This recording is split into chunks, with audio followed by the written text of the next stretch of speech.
A Whimsical Notion by Jenny Goutet, narrated by Stevie Zimmerman. Chapter 1. Philip Townsend descended the stairs at a clipping pace, his hand skimming the broad railing and his feet clattering on the narrow wooden treads. He skipped the last step and landed on the threadbare oriental rug that had been in place for as long as the Townsends had owned Bowden House. Mrs. Mason, who'd held the role of housekeeper since his mother's death, paused at the entrance to the dining room to stare, a tray of Bowden's finest china in her hands. Philip's good mood threatened to flag under Mrs. Mason's vacant regard, that always seemed to mask belligerence. He knew he didn't need to answer to her, although she had held the position since he was a lad of 14. Nevertheless, he found it difficult to greet her with an air of authority. "Good morning, Mrs. Mason. You are washing the tea service again, I see." "Aye, 'tis the only way to keep the set from becoming caked with dust," was her reply, although she evaded his eyes when she said it. She must have been using the tea service again for her own personal enjoyment. "I trust you've not had any more misfortunes." Philip strove to keep the edge out of his voice. After all, the service was blessedly large, and goodness knew he had little use for it as a bachelor. "Only a saucer, Mr. Townsend?" Mrs. Mason ducked her gaze and shifted the teapot to the centre of the tray. "No, the set has matching cups and plates, it does. What with there not being enough servants to keep Bowden running proper, these accidents are bound to happen." "Well." Philip absently flicked the riding crop he held against his leg, then flinched at the sting. "That obstacle is sure to be cleared as soon as Miss Dawson arrives on Friday. She will set all to rights." The housekeeper only tightened her lips at the reminder of Philip's blessedly capable, angelic cousin, Cissy, who would arrive in 2 short days at Bowden House to serve as mistress, until Philip stumbled upon a suitable candidate for a wife. Mrs. Mason would not like it, as Cissy was sure to impose order, and did not flee from the protests of fractious servants the way Philip did. He turned into the library without another word. From there he heard Mrs. Mason cross the dining room and enter her small sitting room to the left of the butler's pantry, a pantry that currently had no butler to fill it. The cups rattled violently on the tray as she turned to close the door behind her, and Philip held his breath. There was no corresponding crash, and he released it in an exhale as he crossed the library toward the informal sitting room. In it lay the main door to the outside. No footman stood in attendance, of course, but at least Jim had the insufficiency of servants as an excuse for his absence from his post. The lone footman was, at present, one of only 5 male servants, and the other 4 were employed on the land and in the stables. Bowden's challenge of inadequate or inefficient servants was becoming pressing. Outdoors, an untidy garden stretched before Philip, with weeping silver lime trees serving as tall, stately sentries at the park's limits. Beyond the front garden, the land was flat and faded in colour, but for the yellow-green leaves on the trees dotting the countryside. However, the late August sunlight sent a shimmer of golden beauty to the landscape that could not help but restore Philip's cheerfulness. He was of a naturally sanguine disposition, and therefore the increasing challenges of running a household as a bachelor could only dampen his mood for so long. After all, Cissy's arrival with her mother promised an end to Philip's troubles, and her brother would spend the first month with them as well. Theo was his favourite cousin, if not his favourite person altogether. Philip's gaze roamed the shaggy lawn adjacent to the stables and carriage house. The stables were extensive, and it was his goal to fill them. For now, however, they held only his prized stud, a match pair, his roan gelding, and 2 dray horses. He entered and went to stand between the stalls of the latter 2, and held out his palms, with sections of an apple in each. The shires gobbled them up before bending their heads to sniff at his coat. Philip laughed. "Don't be greedy, fellows. A man's pockets are only so big, and there are 6 of you." He inspected the thoroughbred's eyes next, as he stroked his muzzle, then called out over his shoulder to the groom, who was readying Philip's gelding to ride. "His eye contagion appears to have resolved with the treatment." "Aye," the groom answered.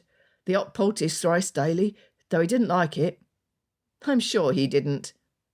Philip gave the sight one last look, then leaned over to kiss the horse's forehead, a spontaneous gesture, but not one that made him feel foolish.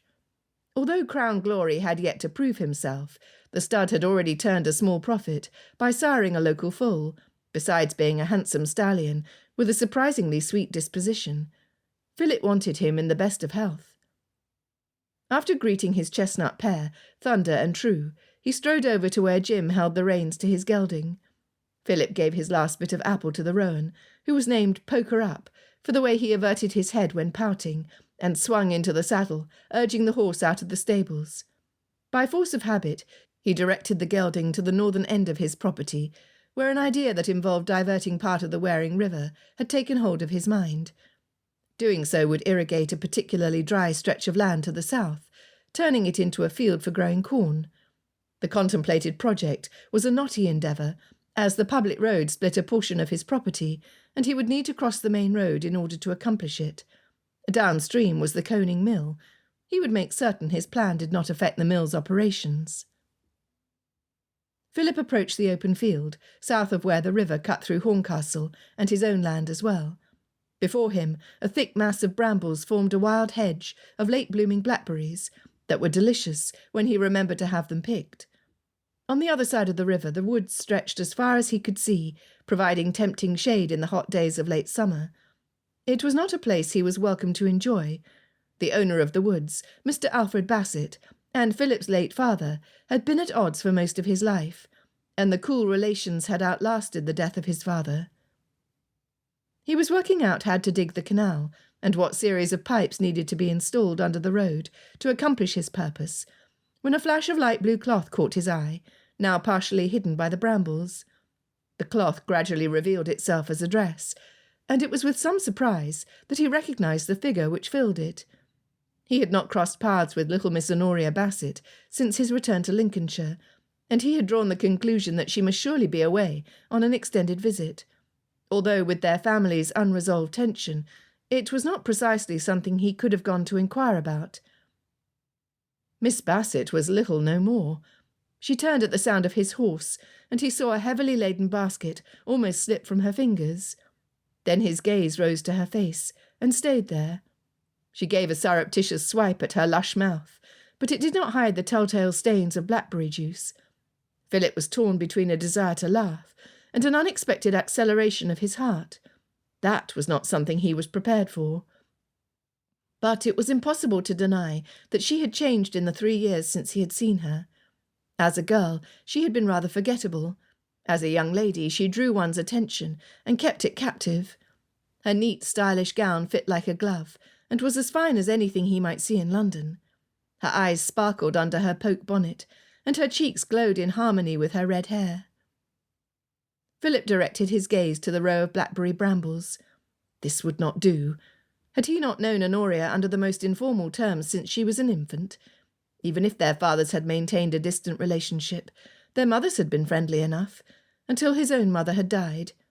And what was more, the neighbouring siblings, Augustus and Christine Grey, who resided at Farlow House when in Lincolnshire, counted them both as close friends, adding to their intimacy. There was no room for anything like desire in his acquaintance with Honoria. He therefore quickly repressed the wayward reaction, though it was the likely cause of him speaking with more starch than he might otherwise have. "Good morning, Honoria.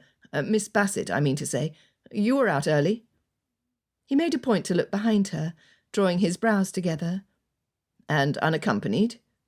Why was she unaccompanied?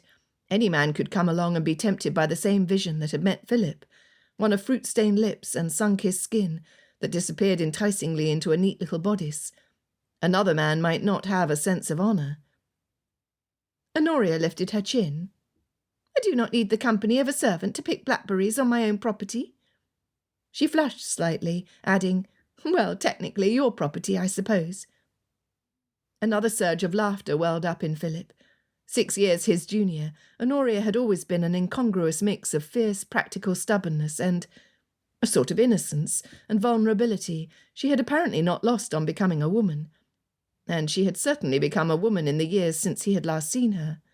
Even her eyes had grown larger, as her face thinned, and her small waist brought her curves into greater relief. Philip looked away. "Yes, well, as you say, these fields belong to me. As such, I cannot account for what you might be doing in them." He allowed his face to remain severe, although his voice trembled slightly, with the laughter that bubbled underneath the surface. He returned his gaze to her, just as she whisked her own smile away. "Well, Mr. Townsend," she put her free hand on her hip, "I say you ought to be ashamed of yourself to let these berries go to waste the way you do each year. I've decided to intervene. I'm sorry to say this, but if you cannot direct your servants to pick and preserve the berries, then someone better had." Philip knew she meant the words playfully, but they hit close to the mark. It was a sobering reminder that not only was his estate desperately short of servants, but the ones he did have little respected his authority. That was hardly her fault. It was his own father who had sunk his already meagre fortune into excavating a mine that had turned up empty, leaving the estate in financial distress. When Philip glanced again at Honoria, she was waiting for him to respond, her expression hesitant, as though she feared having offended him. He relaxed the crease that had formed in his brow. "Perhaps you will have the goodness to bring me a crock of blackberry jam when you've done preserving them." The crease returned. "That is, if your father will permit it." "Why, sir, you may rely upon it." Honoria smiled, as though her father were not the terrifying man Philip knew him to be. The Townsends might have the larger estate, and be in possession of an old family crest, but the Bassets held prime land between two rivers, and owned the mill that served 5 surrounding villages. As the magistrate, Mr. Bassett was well respected both in town and in those villages that depended on him, unlike Philip's own father, who had scarcely cared for his own tenants, and had never been well liked. Philip doubted whether Mr. Bassett would allow his only daughter to bring anything, even something as innocent as a crock of preserves, to the heir of a family with which there was an impossible breach. A silence ensued, and Honoria shifted her basket to her other arm. Philip took hold of the pommel and prepared to dismount. "Shall I carry that for you?" "No," she replied quickly. "Oh, you are most kind, but it will not be necessary."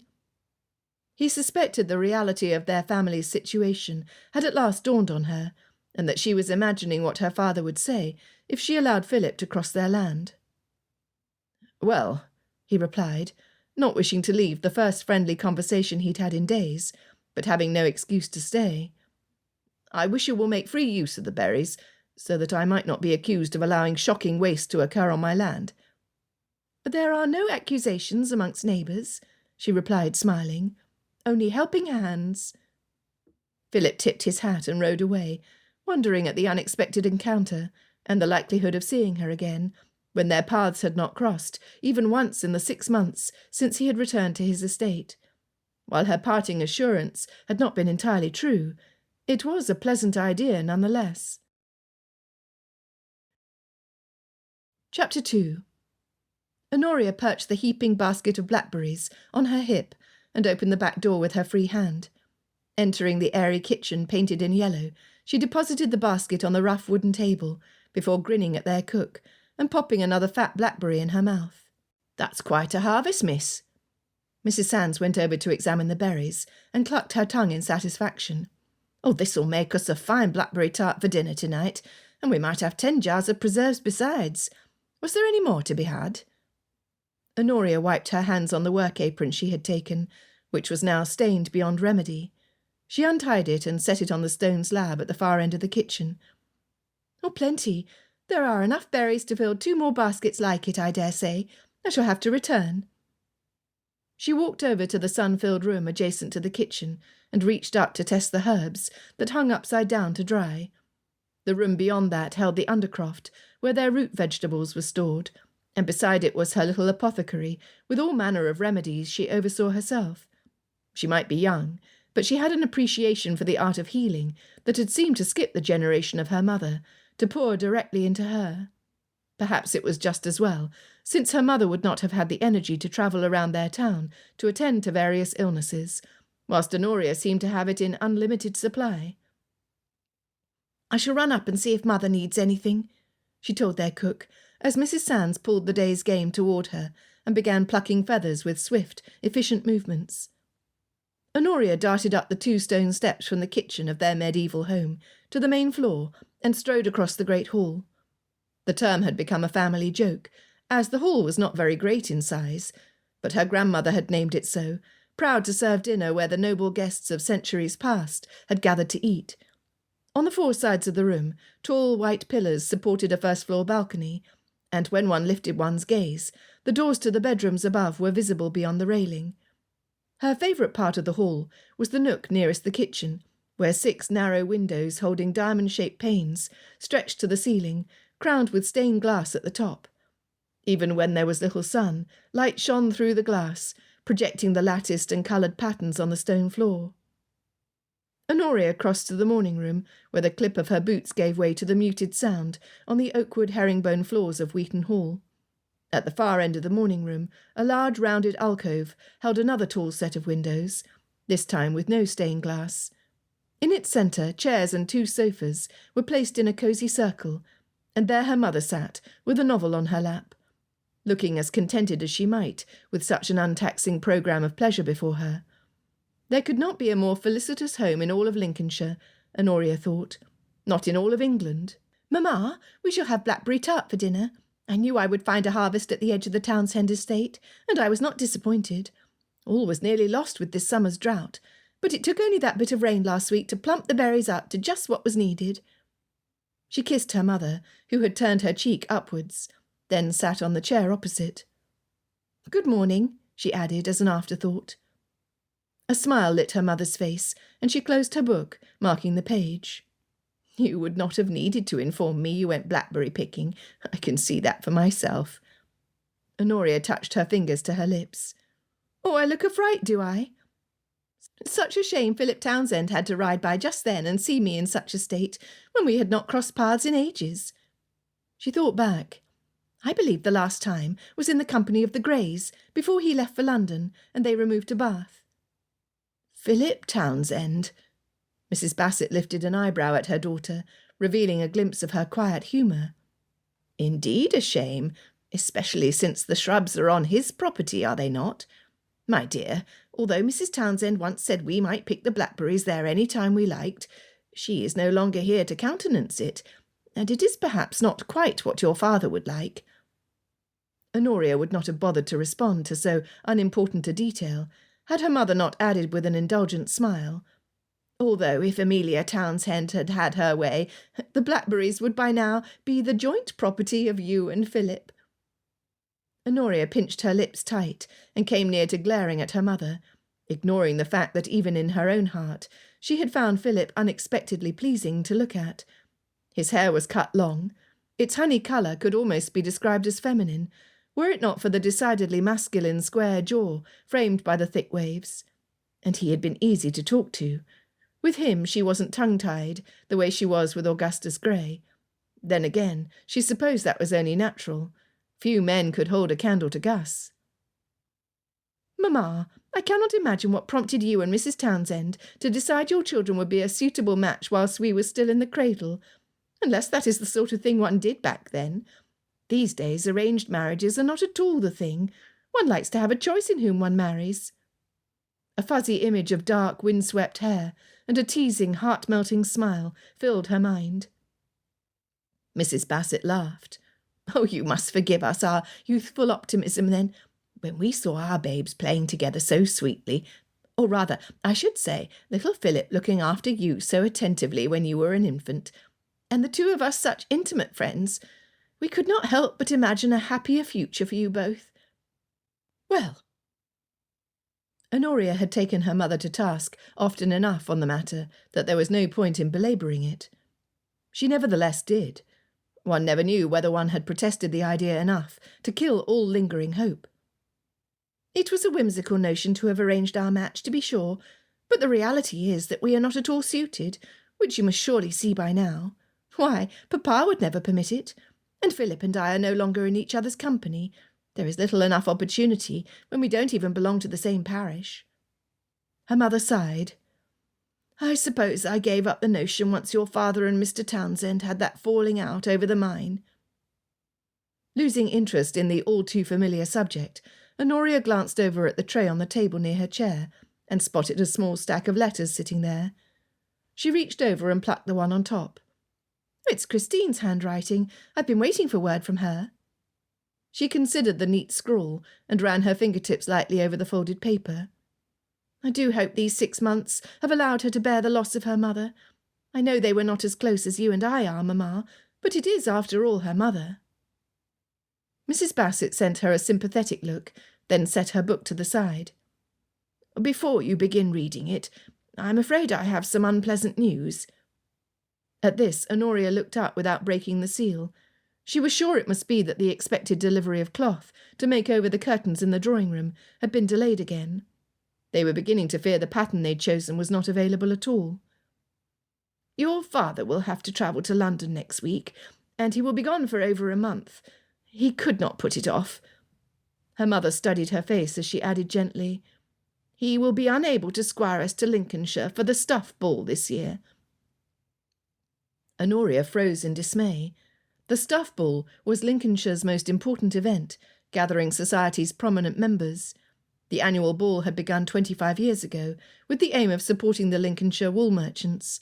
Attendees were required to purchase locally dyed and manufactured wool for their outfits, and they were always bought new, since the elected patroness chose a different colour for the ball each year. Honoria had been working on her gown ever since the assembly had settled on green. Last year, yellow was the chosen colour for the event, which had been fatal. In green she would shine, as no tint better suited her complexion. Furthermore, the Greys were expected to return to Horncastle in the near future. There was every likelihood that Gus would attend the stuff ball, even if he might not choose to dance with his mourning so recent. She would appear in a becoming ball gown, marking the first time he would perceive her as the woman she now was. Honoria had looked upon this convergence of signs as a mark of providential favour. "And Samuel?" she asked, as soon as the words would come. Tears threatened at this unwelcome news, tears she thought wholly unbecoming. She would not become one of those females who cried over a ball. "Can he not return from London and escort us? He has nothing better to do with his time." "Your brother will not be able to come home as planned. His letter arrived in this morning's post, informing us that he has pressing matters to see to in London." Mrs. Bassett reached over to squeeze Honoria's arm. "At the very least, your father will be able to meet him in London while he is there." This was no consolation, and Honoria forced her words out through gritted teeth. "I knew it. That is just like Samuel. He will not leave off his pleasures, even to represent our family at the stuff ball. What happens here is more important than in London. After all, this is where he will live when he marries, and it is about time he thought of that." The last bit she said without any real conviction. Her brother was a notorious flirt, and had always said he would not marry until he was bored enough to settle down. Her mother sighed and shook her head, and Honoria saw for the first time the disappointment she attempted to hide. "You must not judge your brother harshly. He's young and will want to see something of the world before he comes and takes over management of the estate and the mill. There is time enough for him to attend next year's ball." Honoria did not trust herself to answer. At least she could not do so without grumbling, so she remained silent. It was not as though she had any choice about either managing an estate or going off to enjoy a season. No, with her mother laid up with rheumatism, Honoria was fully running a household for which she would not always be mistress, and had no choice whatsoever about spending her time in London or Lincolnshire. Her mother perfectly read her thoughts. "I know you are disappointed. We shall have to find some other way to amuse ourselves, and of course we may rely on Mr. Grundon to oversee the estate while your father is away. Him and your industry, my dear Honoria." "Well, of course you may rely on that," she replied, suppressing a sigh over her heedless brother. The sounds of Mr. Bassett entering the house reached them, and Honoria fell silent. In another minute he had entered the room, and he glanced at her face before coming over to place a kiss on her cheek. "Well, my pullet, you've heard the news, then. I knew you would not be best pleased, but I cannot delay my trip. There is a committee got up to discuss fixing the grain prices, and my voice needs to be heard. I will be representing this part of the shire." He clearly expected a response, so she managed a quiet, "I understand, Papa." She would not complain about her brother any longer. Instead, she turned her attention to the letter she held, and her father went to sit by her mother, who reached over to pluck a short stalk of wheat from under his collar. "Let me see what Christine has to say." Christine Grey and her older brother Augustus had been an inseparable part of Honoria's childhood. Philip Townsend was of an age with Gus, and she with Christine. As such, the four of them had often gathered together in company. That was before Mrs. Gray contracted an ailment that no doctor had been able to identify, and which took them to Bath, where they saw any number of specialists in trying to find a cure. There they had settled for 3 years, with Gus returning alone to Horncastle for short visits to oversee his estate, the only bright spots in Honoria's quiet life, when she could somehow contrive to see him. Now that Mrs. Gray had finally succumbed to her illness, Christine and Gus were expected to take up residence once again in Lincolnshire. She slit the seal and unfolded the starch paper, scanning the lines eagerly. "They're returning for good." She looked up with bright eyes, at last finding something to rejoice about. "There, Sam can stay in London for all I care. Christine is to be here in a fortnight. I only hope her spirits will not be too oppressed." Any wondering about Christine's brother, Honoria kept to herself. "As do I, my dear. Mrs. Gray suffered for years, so perhaps the end has brought them some measure of relief. Her children will know that her suffering is over." Mrs. Bassett rubbed her knees, as though the thought called to mind her own discomfort. Mr. Bassett took his wife's hand in his and held it there. He had only once been able to accompany her to Harrogate to bathe in the waters, but it was not enough to grant any lasting change to her condition. Honoria knew that nothing harassed her father more than his inability to bring his wife relief. "I want to make a present for Christine for her arrival." Honoria leapt up and started for the door, taking Christine's letter with her, then turned back with a sudden idea. She looked at her parents anxiously. Do you suppose if the Greys are to go to Lincolnshire for the ball, I might go with them?" "I'm not convinced they will wish to go when they are in half mourning," Mrs. Bassett said, after exchanging a look with her husband. "Even so, it will not be right without a matron accompanying you." "Do you think not?" Honoria's spirits plunged anew. "I suppose you are right." "I'm almost tempted to write to Samuel," her father began, and Honoria held her breath. But he merely shook his head. "It will be as well that he's with me in London, so I might introduce him to my associates there. It may be our last opportunity to both reside there at the same time." Honoria did not trust her voice to be cheerful, so she merely nodded and exited the room, turning to climb the winding staircase. Her bedroom was one whose door faced the balcony in the great hall, and she entered it now, abandoning the idea of reaching for her sewing-basket. She had been working on an embroidered cushion that she was now determined to give to Christine, but that would have to wait until she could restore her frame of mind to something more hopeful. She sat and grabbed the nearest embroidered cushion at hand, the first she'd attempted that was too ugly to give away, and hugged it to her chest. If Gus did not go to the stuffed ball, did she still want to go? She supposed so. It was too exciting an event to miss, especially with such a gown as she had. But then, whom did she know well enough to request an escort? No one that came to mind, except perhaps the Mercers, long-standing residents of Horncastle she had known all her life. They were intimate enough friends to the Bassetts to willingly take on the service if they were planning on attending, but the latter was far from certain. She did wonder if Philip Townsend would go, but as he could not serve as her escort, she would not waste time thinking of him. It did seem a coincidence that on the very day she learned of Christine's return, Honoria would cross paths with Philip after such a length of time. Her relationship with Philip was an odd one.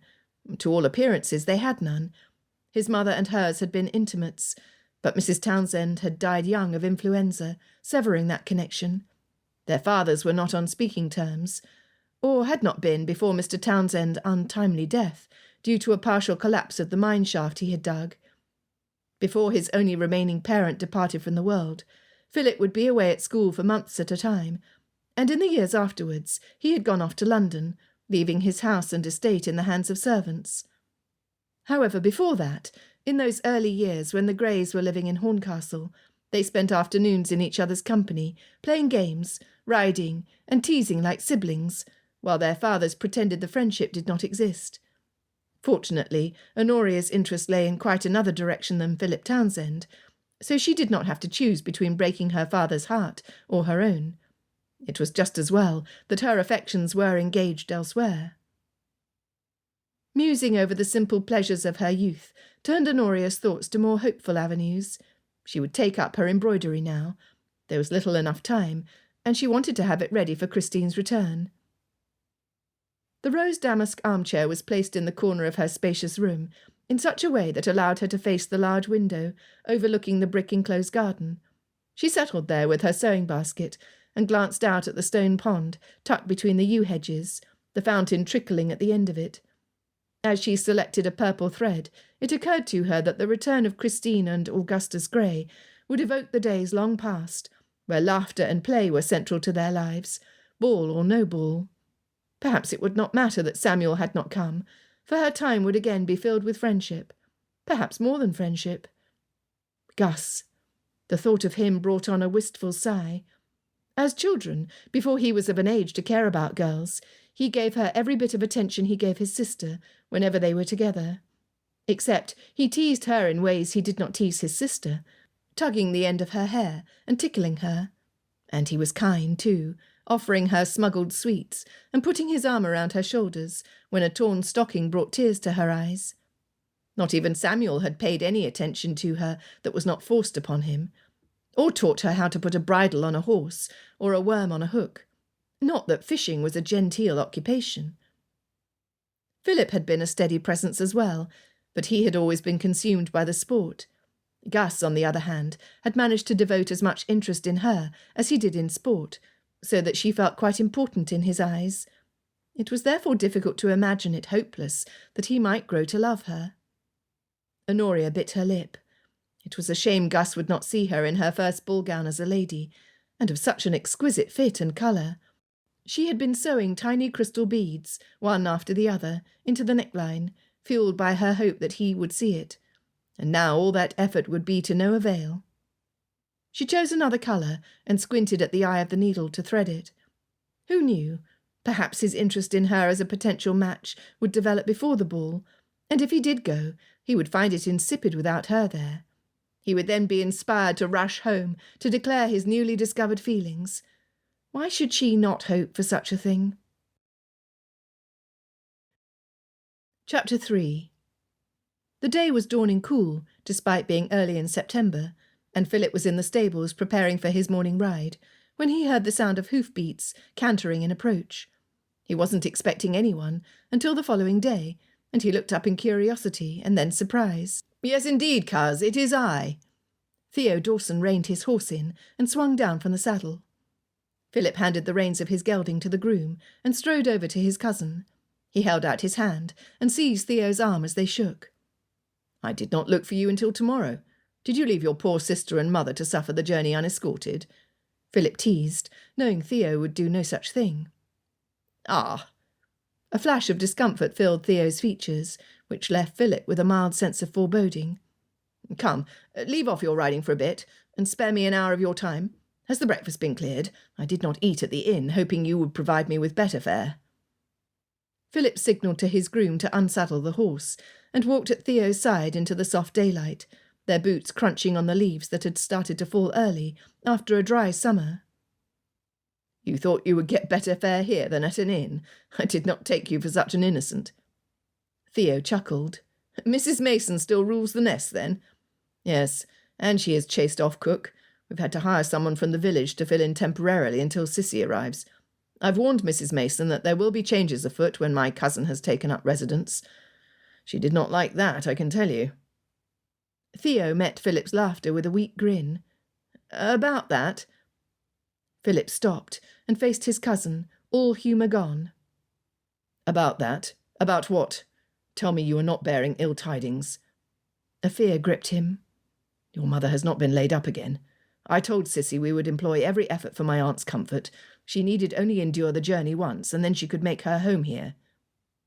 Theo held up his hands, stopping the flow of words. "My mother is in the best of health. Well, as good health as she can be, considering her age and disposition. Sissy is as well. In fact, my sister could not be better." He paused, and Philip waited in wary silence, now certain that a piece of bad news was forthcoming. "The thing is, Sissy had an offer, and was married in a fortnight by common licence. She's already on her way to Cornwall, where her new husband lives." For a moment, no words came to Philip. He steered his gaze past Theo to the broad stretch of yellowing lawn to his left, then dropped it to the ground. I know it's not what you were expecting. Why did she not write to tell me of it? Philip asked, in a surge of indignation. Now his plans were overset, and there was no solution he could think of. It was not as though there were a ready supply of unmarried female relations with a gift for management to apply to. He had been counting on Sissy to restore his household to some semblance of order. Come, Theo said. Let me have a pot of ale and something to eat. Then I'll ride with you. My last inn stop was only an hour away, so I'm not overly fatigued. And yet you did not push through last night and sleep here. What, in damp sheets? Theo grinned. You were afraid to tell me, weren't you? Philip moved forward again, his humour partly restored by his natural temperament, and partly by the pleasure of seeing his cousin. I was, Theo replied baldly. But it was mainly the sheets. I know you have an indifferent housekeeper, and I was likely to sleep better at the inn. Which is not saying much. Oh, we'll get Mrs. Mason sorted out.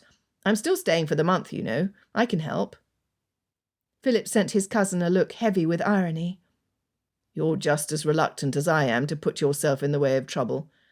No, I shall be stuck with her forever, I foresee. He sighed, and Theo only laughed. They entered the house and made their way to the heavily draped breakfast room, which still had the dishes in place, although Philip had breakfasted an hour earlier. The eggs were hard and cold, and the ham was dry. In truth, the spread hadn't been much more appealing when it had arrived fresh. Theo looked it over with distaste before choosing from the rolls and ham. This is meant to be coffee, I suppose? He protested when he sniffed at the pot. Right you are, but I may be able to get you something more tolerable. Philip went over to the wall, where the frayed bell-pull hung, and rang for a servant. A short while later, the servant girl from the village, who was acting as temporary cook, came in and took away the coffee pot with its offending contents, promising to replace it with something fresh. While they waited, he poured some ale from the pitcher and set it in front of Theo. I warn you, it won't be chilled. Of course not. You are lucky I'm not more fastidious, Theo said in between bites. As Theo broke his fast, they spoke about Sissy's wedding. It was to a widowed lawyer with 4 children, the eldest a year older than Sissy. Although it had not been a love match, Theo said his sister had thought herself past praying for, and had received the offer gratefully. Their mother was to live with them, to assist with the widower's younger children, as soon as they had completed a short honeymoon. The news of Sissy's marriage caught Philip entirely by surprise. His cousin was not pretty in the traditional sense, although it was precisely her practical nature that made her such a perfect candidate for mistress of his household, at least in the short term. He had been happy enough to put his own idea of marriage off, while there was the promise of his cousin running Bowden. But now... Well then, Theo said, wiping his mouth on a napkin, let us take a turn about your estate. It's been 2 years since I've come, and I'm anxious to see what plans you're getting up, now that you're resigned to managing the estate yourself. Philip got to his feet and waved for Theo to follow. They retraced their steps through the library and the sitting-room before exiting into the weak sunlight, as Theo recounted news from the rest of his family. Once they had returned to the stables and had the horses bridled, Philip directed their path to the river, where he was contemplating the irrigation project. He could ask Theo's opinion on the likelihood of getting a return on the crops in the newly watered field. Although Theo ran the family's textile mill, he was curious and intelligent, and had a gift for improving whatever project he applied his energy to.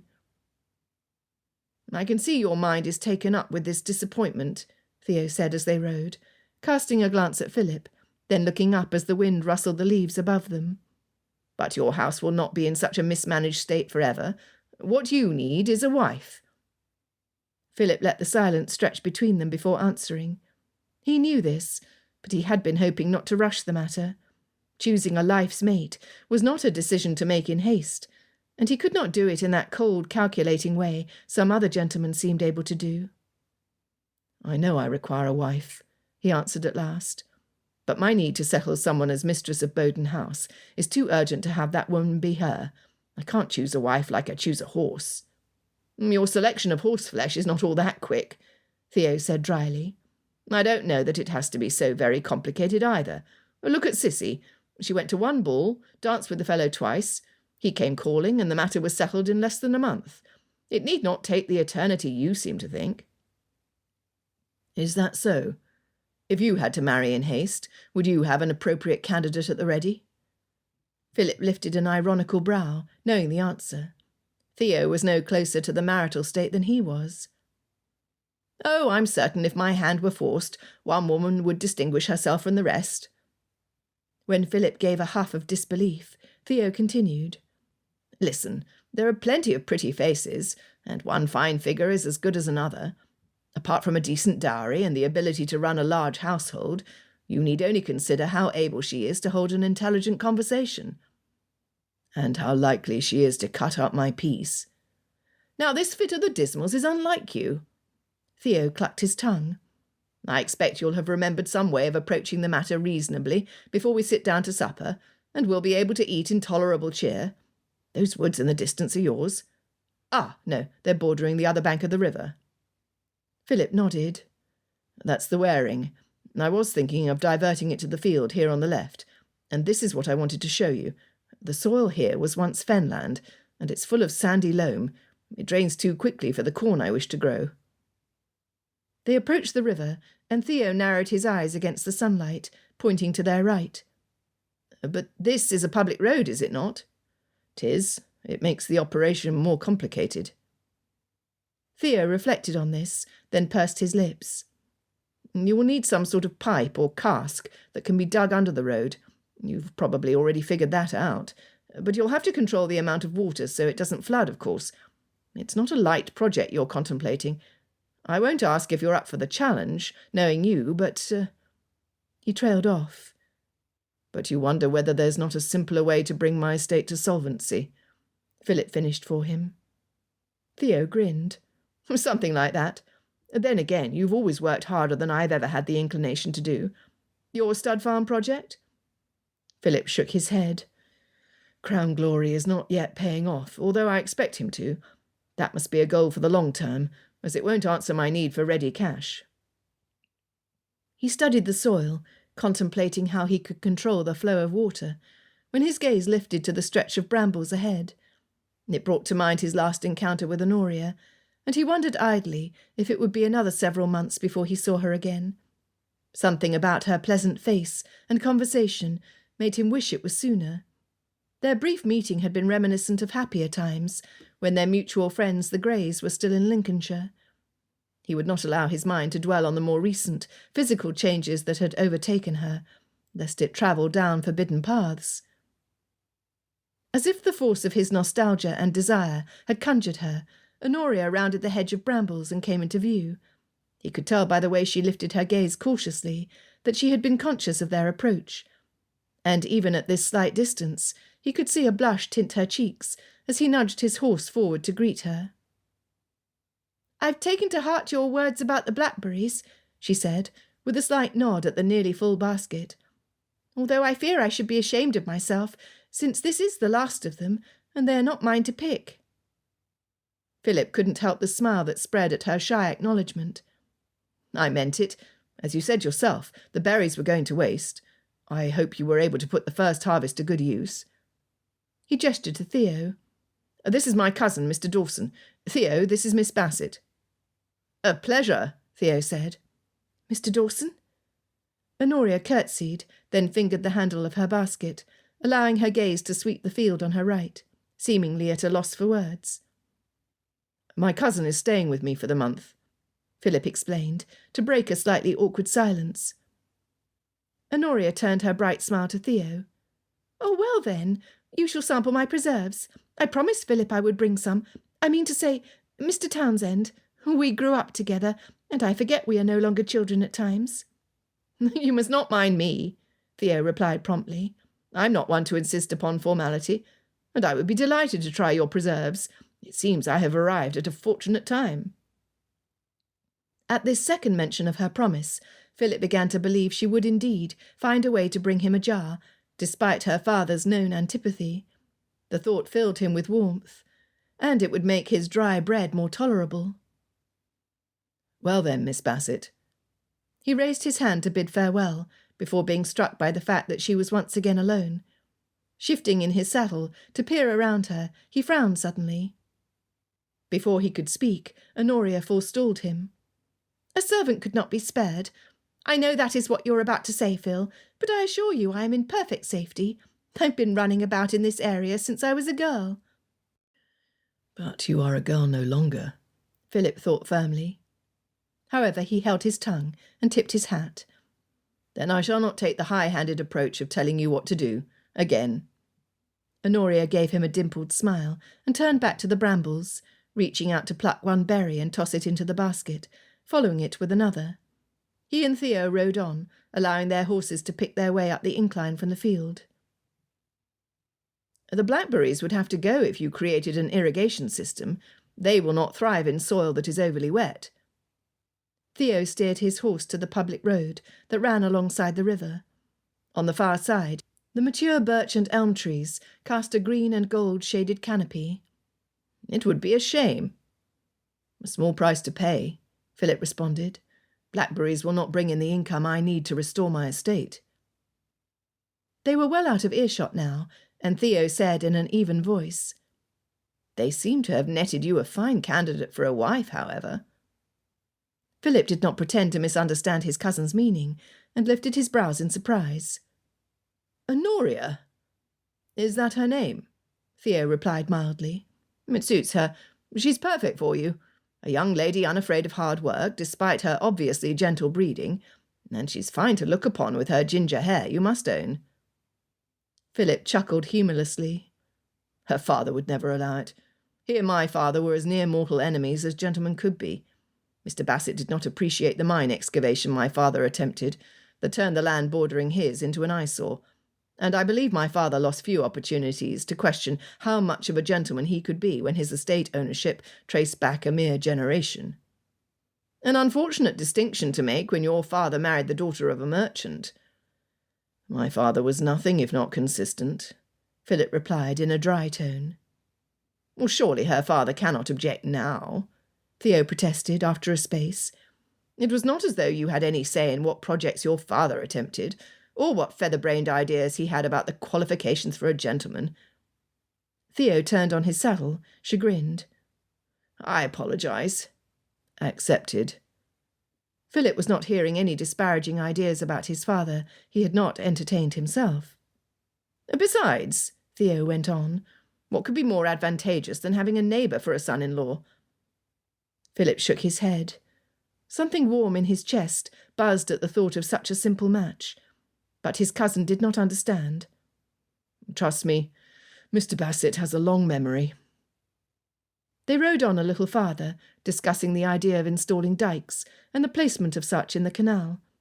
Just when he'd thought the subject of Honoria Bassett had been exhausted, Theo broke a silence that had fallen by glancing at Philip and saying, "But I do think she would make you a good wife." "Too much water has passed under that bridge," Philip replied firmly. It was a shame, perhaps, as she did possess everything a man might want in a wife. But as it stood, she's simply not an option. The day Sissy should have arrived, Philip and Theo got up early to go shooting. The morning fog had only begun to lift when Philip raised the end of his musket to the sky and waited. Theo paused a moment at his side before doing the same. At some unseen movement, Philip's setter rushed forward with loud yaps. The flock of birds that had been nesting in the trees took instant flight, and the sound of both Philip and Theo's muskets exploded. "I believe that one was mine," Philip said, as one of the birds dropped to the small pond, and the dog ran to retrieve it. "I think it must have been," Theo agreed. "Shall we try for another?" He reached for his bag of powder, and Philip did the same. "We shall have to go to a different part of the woods. We must have chased off all the birds in the area." He glanced around at the vegetation near where they stood. "Unless there are still some grouse to be had." Theo was about to answer when the sound of a horse's whinny and its rider's soothing words reached their ears. The branches of a young tree were pushed aside, and a grin broke out on Philip's face as they both exclaimed at once. "Grey! Augustus Grey, by my life!" "In the flesh." Gus swung down from his horse and came forward to greet them. "You cannot be surprised to see me, though. You must have known I would return." They shook hands with Gus by turns. Not only was he Philip's neighbour, but the three had also been friends from Harrow. In fact, it was Gus who had introduced Philip to his own cousin. Theo's father had not been keen on his sister's choice to marry Philip's father, an impoverished landowner, and had made no efforts to introduce the cousins, though they were of the same age. Once presented at Harrow, however, the trio became inseparable. Philip and Theo even more so because of their blood ties. "I am sorry for your loss," Theo said, when their initial greetings had died down. "As am I," Philip said, and after a spell added, "I had hoped you might return, but I could not say how long you would remain with your uncle, or whether you would remove there permanently, as you do depend upon his fortune to some degree. You aren't the best correspondent, you know." Gus grinned at the last comment before sobering. "Thank you for your condolences. It was a relief for my mother to reach her end, I think." He went to take hold of the reins of his horse, who had drifted away. "My uncle offered us residence for as long as we wished it, but after 6 months we thought it time to see to the matters of my property. Christine was anxious to return to a place that was familiar to her. She wrote of our arrival to Honoria, who I thought must have told you."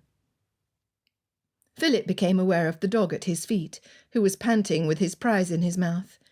He reached down and patted his dog, before taking the game and slinging it into the pouch on his horse. "Honoria and I don't spend much time in each other's company. Come, let us walk. We shall have to find a new place for sport, and you may as well tell us what you've been up to." Skirting further mention of the loss of his only remaining parent, Gus began to complain about the state of their house, which had suffered damp due to the neglect of his servants. He stopped short mid-discourse. "Theo, what in the blazes are you doing in Lincolnshire? Last I heard, the textile mill required you to be on hand at all times." "I have a capable foreman now," Theo replied. "I can leave things in his care for the time it takes me to visit an esteemed cousin." Philip sent him an appreciative, mocking grin, and Theo went on. "In truth, I was to accompany my sister, who was going to take up residence at Bowden along with my mother. Sissy was to keep house for Phil." Gus sent Philip an inquiring glance. "Considering a match, are you? There is only one outcome to be had of such an arrangement." He threw a playful punch at Philip's arm, who raised his eyes heavenward. "Sissy is 3 years my senior. I can assure you a match was the furthest thing from either of our minds." "In any case," Theo interrupted, "Sissy is married now and can no longer be of assistance to poor Phil here. I came to break the ill tidings." They led their horses out of the trees, without giving much thought to where they were headed. The slight chill of the morning had been replaced with the warmth of an early September day. They had already bagged their dinner for that night, if his makeshift cook did not burn it, and did not precisely need to continue with their sport. "Well, fellows, I did not merely come for an idle visit. I stopped by to extend an invitation for a little supper party Christine and I wish to host, to reconnect with our friends. When I saw you were not at home, I determined to go riding and look for you. Therefore you are cordially invited, both of you, to our house Thursday next." "We shall have a good meal for once," Theo said, sending a belated, rueful glance Philip's way. "Oh, my apologies again for another thoughtless remark." "Apology accepted. You've only spoken the truth." There was little his cousin could say that would ruffle Philip. When they reached the open pasture, the men swung onto the horses they had been leading and began to ride toward Philip's house. It felt like the most natural thing in the world for them to be together again, although the trio had not been in company in the 3 years that Gus resided in Bath. As they rode toward Bowden, Philip could not help but take a cheerful view of the future. Despite the fact that he had, at present, no prospect for mistress of his household, he had his friends, and that was no small thing. Chapter 4. Honoria knocked on the door of Farlow Manor, her heart beating in trepidation and excitement. She was happy to see Christine most of all, but she could not help but wonder whether Gus had changed in the year since she'd last seen him. Then again, he had been a man for some years now, and change would not be so noticeable in him as it would hopefully be in her. Perhaps he would at last discover she had grown into a woman. The formal sitting room lay to the left of the main door, and Honoria peered into it, through the window panes that bordered the door. Christine stood on a chair, dusting the top of a painting, and when she turned with the feather brush in hand to direct the maid, she caught sight of Honoria outdoors. She nearly toppled from the chair, but righted herself before hopping off and rushing to the door, her newest pug darting in front of his mistress. "My dearest Honoria!" Christine's reserve rarely permitted her to show an excess of emotion, but as her oldest friend, Honoria was privileged to witness it. She hugged her tightly and pulled back to look at her. Oh, Christine had changed. She could see it now. There was a sombre light to her eyes that hadn't been there before, but Honoria would do all in her power to add joy to her friend's existence. "It is so good to see you," she said, hugging Christine again, before shoving the cushion she had embroidered into her hands. "It is not as fine as your needlework, but I made this for you." She reached down to greet the golden-coloured pug, aptly named Guinea, whom she had learned about from Christine's letters. It was impossible to imagine her friend without a dog at her feet. "Oh ho, what's this?" Honoria knew that voice, and forgetting momentarily about the new addition, she slowly turned. Her heart had not obeyed her directive to remain unaffected and demonstrate to Gus just how poised she was. Instead, it flopped around inside of her like a fish that found itself on dry land. Gus looked much the same, except that his thin, boyish frame had turned stouter in a way she could only describe as the masculine ideal. He kissed her on the cheek, and followed this with an appreciative look up and down. The familiar lopsided grin set Honoria's heart to beating again. "Well, little Miss Bassett, you've grown into even more of a beauty in the years since I've lain eyes on you, if you will accept such a fulsome compliment from someone who has known you your whole life." "I will accept anything you give me." Tongue-tied, she turned to Christine and repeated herself for lack of inspiration. "It is so good to have you back, both of you." She glanced again at Gus, a quick, fleeting look, in an attempt to mask how nervous she was. This was no time to appear the foolish girl, hopelessly in love. This was the time to show him that she would be the perfect candidate for his wife, now that he had come back to Horncastle to stay. "Come, sit down," Christine said. "We've had the holland covers removed in most of the downstairs rooms, but as you can see we still have quite a bit to do to remove the dust and make these rooms livable. And there's that patch of damp on the ceiling that I don't know what to do with." She beat the sofa cushion before allowing Honoria to sit. "I had your note that you would come and had a tea tray readied. We don't have much to offer, but at the very least we sent Tim and Becky to purchase the essentials to fill the larder, and I brought back a fruited blend of tea from Bath. It was my uncle's favourite." "You've turned to wearing half-mourning, I see," Honoria observed. "Or you did not speak of it much in your letters. But how are you bearing up?" Christine sighed and exchanged a look with her brother. "I suppose better than 6 months ago. After all, my mother had done with a life of suffering towards the end. And there is something of a relief in going into half-mourning, which I decided upon before removing to Horncastle. When one has mourned for some time, one longs to fold the grief and put it up in silver paper the way we can with black clothing, even if we feel guilty for doing so." Honoria nodded, adding nothing. She had never so much as suffered the loss of an animal she had affection for. "I hope you will use me shamelessly in putting your house to order. I have a deal of time on my hands, now that my herb garden is just as I wish it, and the harvest is behind us." The maid entered the room carrying the tea tray and set it on a small table. Gus had wandered into the formal sitting-room to retrieve his snuff-box, while Christine was responding to her question. Now he returned and waited as Christine poured a cup of tea and handed it to Honoria, who was on intimate enough terms to serve herself a lump of sugar. She paused with the sugar nips in hand. Or perhaps she might show Gus how careful she was with household provisions. He must surely appreciate an economical wife. Yes, she would drink her tea black. She restored the sugar nips as he took his own cup and sat. "Well," Honoria said after a minute, with only the clink of spoons and cups on saucers to be heard, "you will not know any of the village gossip, so let me be the first to tell you that there is a young and very pretty widow newly established in Thimbleby." She had cause to regret her choice of news when Gus looked up, an interested light in his eyes. "Oh, pretty, you say?" He stretched his legs forward carelessly. "I might have to seek an introduction. Can you provide one?" Honoria returned a tight smile. Augustus Gray had not spent any considerable time with her in 3 years, and he was more interested in some widow he'd never met than he was in her. Even if she could have provided an introduction, she would not make it that easy for the widow. "Oh, not I. My mother was not well enough to call on her, and determined upon sending a card, so that Mrs. Northwick would feel welcome." The tea was bitter without any sugar, and she swallowed quickly, then coughed as the heat poured down her throat. "What did her husband die of?" Christine asked, nibbling on a piece of seed cake that had been set out with the tea. Honoria shrugged, cross with herself for bringing up pretty widows, when Gus appeared to be hanging on every word. "Old age, I'm told." Eager to change the subject, she took a deep breath. "I don't suppose you were to go to the stuff ball next month?"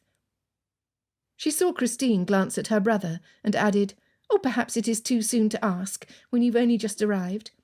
As for myself, I am unable to go as it stands. My father must journey to London, and Sam will not be returning to escort us. As you might guess, my mother's rheumatism would make such a journey impossible, without my father to see to all of the usual comforts." "Perhaps the Mercers might go?" Christine offered. "Or Mr. and Mrs. Billings." Gus set his teacup on the table and went over to stir the fire that was starting to burn low. It was early in the season for chimney fires, but the room held the chill of one long unused. He added a log, sending up a curling plume of smoke. "I shall leave you both. I have to attend to the stables and see that the horses have been exercised. You may talk dresses and balls to your heart's content in my absence." Honoria managed to smile, but felt her hope fade as he exited the room. His pleasure in seeing her again could not keep him in the house more than a quarter of an hour into her visit. Did he not care for balls? Well, then she would have been just as happy, if not happier, had he invited her to visit the stables with him. She could have told him if the horses were in good health. She might possess only the most basic knowledge of healing animals, but it was enough that 2 tenant farmers had requested her advice. Not that this was something Gus could have known, when he did not remain around long enough to learn it. Christine pulled Honoria's thoughts back to the present. "As for the stuff ball, we have not yet decided. It is not only the morning. One of our challenges is that we have not had time to acquire any Lincolnshire wool, and we would have to have our garments made rather quickly. It's not an impossible feat, but it has made us hesitate with all else we must do." Christine's reticence came as no surprise, as Honoria knew how important it was to her that everything be perfect. Whatever her friend undertook came about after great deliberation. She was therefore pleased to hear her add, as she refilled their cups, "However, it has been some time since we have seen the good people of Lincolnshire, and our particular friends. It would be a shame to miss it." "I own," Honoria reached for the sugar nips and plopped 2 lumps into her tea, "that it would be vastly agreeable if you were to go, or you could tell me all about it, and it would be almost as good as if I had been there." "Well, while we muse on that, let us think of more immediate things," Christine said. "As our very first engagement back in Horncastle, we would like to invite you and Philip Townsend to dinner, and I've learned that Philip's cousin, Mr. Theodore Dawson, is visiting. He must receive an invitation, of course. I will request that Mr. and Mrs. Mercer come to serve as chaperones for us." "So you think the Mercers might go to the ball?" Honoria questioned, her thoughts on the greater project. Then she shook her head. "No, they did not go last year. They said they'd grown too old for the journey and the late night of dancing." Christine cleared her throat. "The dinner we are hosting, Honoria?" She lifted an eyebrow. "May we focus on our homecoming first, before we talk about trips to distant towns?" Honoria smiled sheepishly. "Oh, forgive me. Of course we may. As you know, when I set my mind to something, it is very hard to give my thoughts a different direction. The more things change, the more they stay the same." Christine pulled the cushion Honoria had made for her from between Guinea's paws. "I have planned for dishes of prepared pike and venison, but will you help me come up with ideas for the removes? It is time I learned to keep house, now that we are here and mean to stay. My uncle had a formidable housekeeper, and she decided everything, so I've had little practice." "It is what I love above all things," Honoria said. "I wonder if we might procure some turtle for soup, since it is growing cool, And we must have a blancmange. Have you a pencil?" Christine nodded and jumped to her feet, showing a rare flash of eagerness. "Oh, let me also take you out to see our dishes. We can determine which set will be best to put out."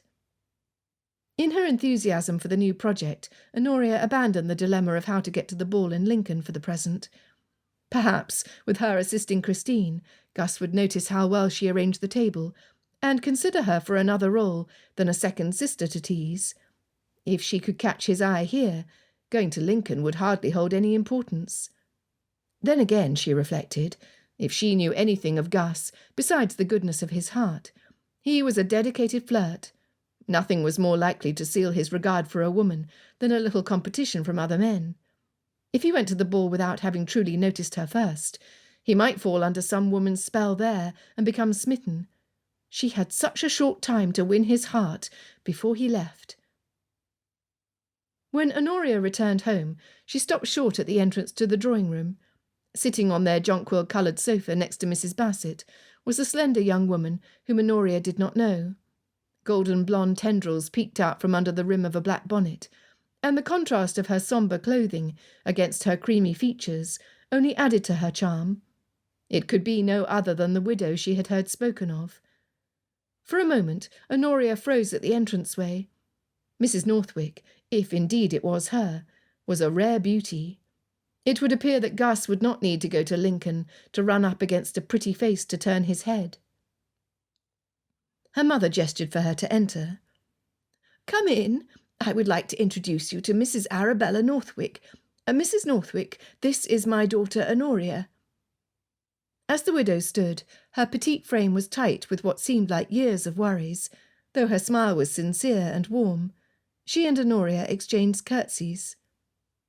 Honoria gestured for Mrs. Northwick to resume her seat, then glanced at the empty table. "Mother, shall I call for tea?" "I have already seen to it," her mother said. "Your father had not left for the mill when Mrs. Northwick arrived, so he called Perkins for me." She smiled at her daughter. "Oh, do join us. You are sure to be more interesting company for our young visitor than I." Mrs. Northwick clasped her hands together. "Mrs. Bassett, in our introductions, and I suppose in my nervousness, I've not yet thanked you for your kindness in having a card sent to my house. I hesitated to return a visit, since your health does not permit much activity, as you so kindly explained. At the same time, I did very much wish to make your acquaintance." Honoria's mother answered with disarming warmth. "Oh, you were right to come. We did not wish to be backward in our attention, although I was unable to make the trip to see you. It can be difficult to come to a new community. I hope the local families have been welcoming." Mrs. Northwick did not quite meet Mrs. Bassett's eye. "There have not been many visits forthcoming, I'm afraid." Honoria darted a surprised glance at the widow. She was sure her family had been one of the last ones to meet her. "Well, that surprises me, knowing the people of Horncastle." She gave a puzzled laugh. "They would visit for no other reason than out of pure curiosity. They must not know you are here." Mrs. Northwick smiled and gave a small lift to her shoulders. After a pause, she added, "My deceased husband's brother accompanied me to Lincolnshire to assist me in settling down, and he told me not to fret over the lack of visits. As soon as he meets the gentlemen in the area, he will request introductions to their wives on my behalf." "Will you be going to the staff ball in Lincoln?" Honoria asked her. "Surely you've received an invitation, because it gathers everyone of note in the Shire. You will meet everyone there."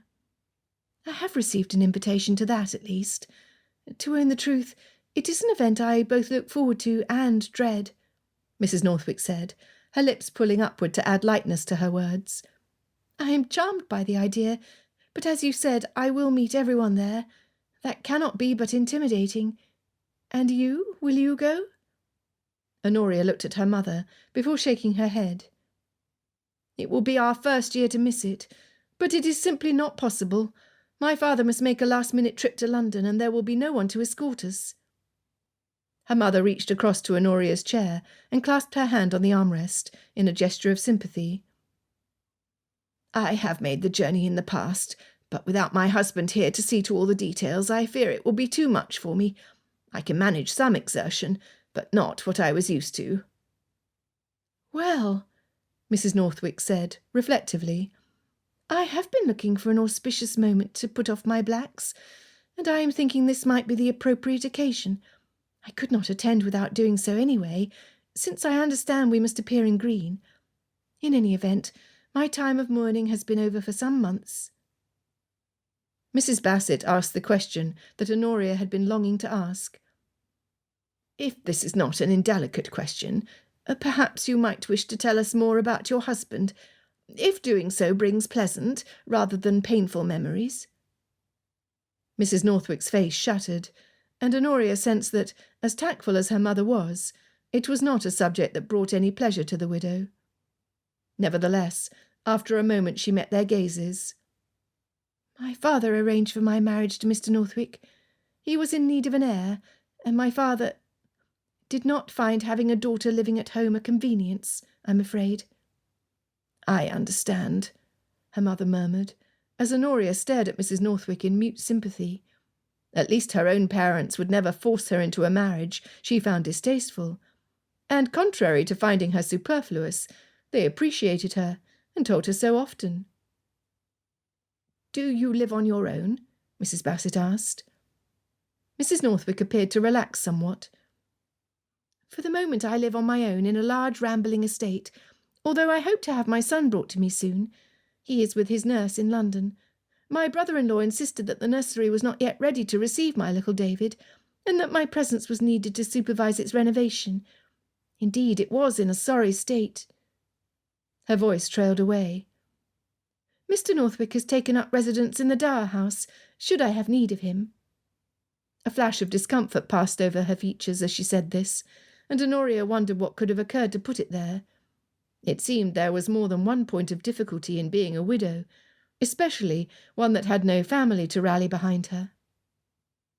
Perkins entered carrying a heavy tray, and Mrs. Bassett indicated for her to set it in front of them. Honoria darted to her feet to prepare the tea. "Even if we are not to meet at the Stuff Ball," she told Mrs. Northwick, "I hope we might meet often in company here in Horncastle. I must be younger than you, and as an unmarried woman am not in a position to sponsor you in our society, but I do know everyone, and will be happy to make whatever introductions I can." "That is very kind of you." Mrs. Northwick gave her a genuine smile that turned into a chuckle. "I feel I must confess, Miss Bassett, that I am only 18, although I am a widow and have a child." Honoria stared at her. 18? Why, I am 19. I am older than you, then." "So you see," the widow said, "I shall be grateful for your sponsorship." She hesitated, adding, "And I would be very satisfied if you called me Arabella, or that is, if you wish to." "Oh, then do call me Honoria," she replied. When the visit came to an end, and Mrs. Bassett had bid their guest farewell, Honoria walked Arabella to the front door. There was something about her situation that hinted at unspeakable difficulty, something about Arabella's attempts at bravery that made Honoria long to support her. "I hope you will consider me a friend, and that you will call if you should need anything." "A friend," Arabella said softly. "I would like that." From her expression, Honoria had the distinct impression that she had not many of those. Chapter 5. The dinner at Farlow Manor occurred the following week, and Philip drove his black-hooded tilbury into the courtyard of the Greys' home, with Theo at his side. They were dressed in evening clothes, and he was glad that local society's eye for fashion was more forgiving than London's. He had not been to the tailor since he'd left town, if one did not count the coat he was having made for the Stuff Ball.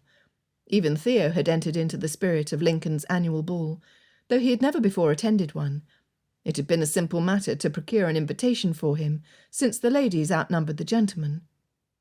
"I'd not contemplated a trip to Lincoln during my stay with you," Theo said, when he had ended his soliloquy about why his waistcoat should be made from a different wool than his coat.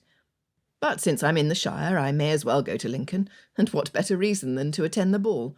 From there it will not be so very far to Mary's house. I'm not without hope that I might convince you to accompany me there, and extend our visit."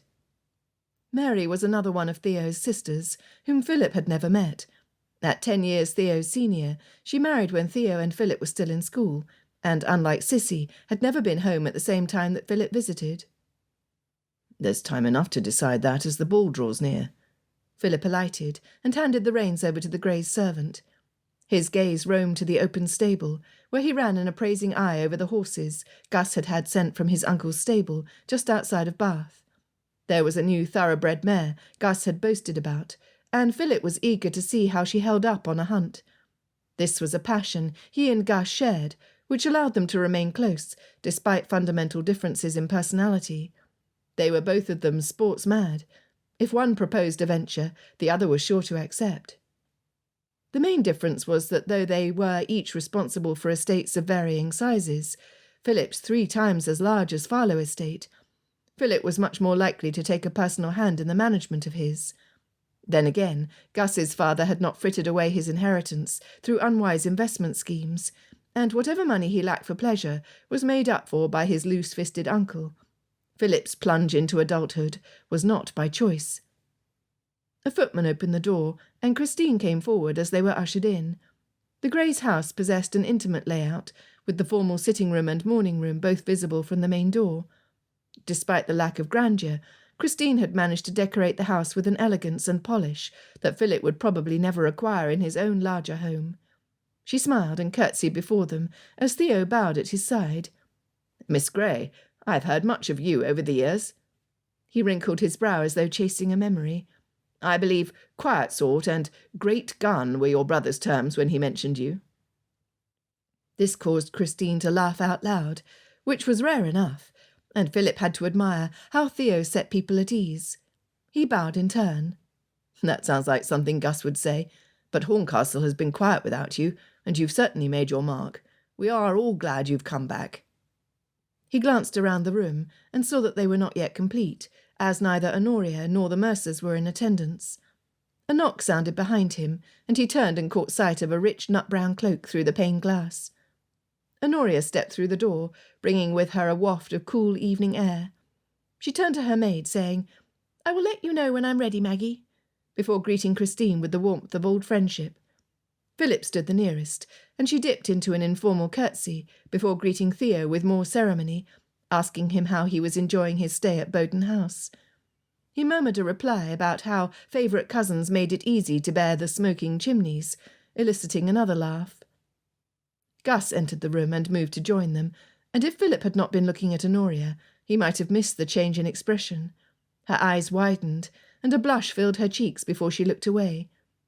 He had once suspected she held a tendre for Christine's older brother, and it appeared the years had not diminished the attraction. Gus bowed before Honoria, then leaned down to whisper something in her ear, causing Philip to speculate whether he also had some interest in that direction. But Gus would never do for Honoria. He was much too lazy for someone so industrious. Once the infatuation had worn off, he would only make her life miserable. And as much as Philip was fond of Gus, he had too much esteem for Honoria to wish such a thing on her. A servant brought in glasses of sherry, and Gus moved over to hand them to the guests, as Honoria rested a hand on Christine's arm. "I've been meaning to tell you, I've met Mrs. Northwick. My mother sent a card welcoming her to the neighbourhood, and she paid us a visit in response to it."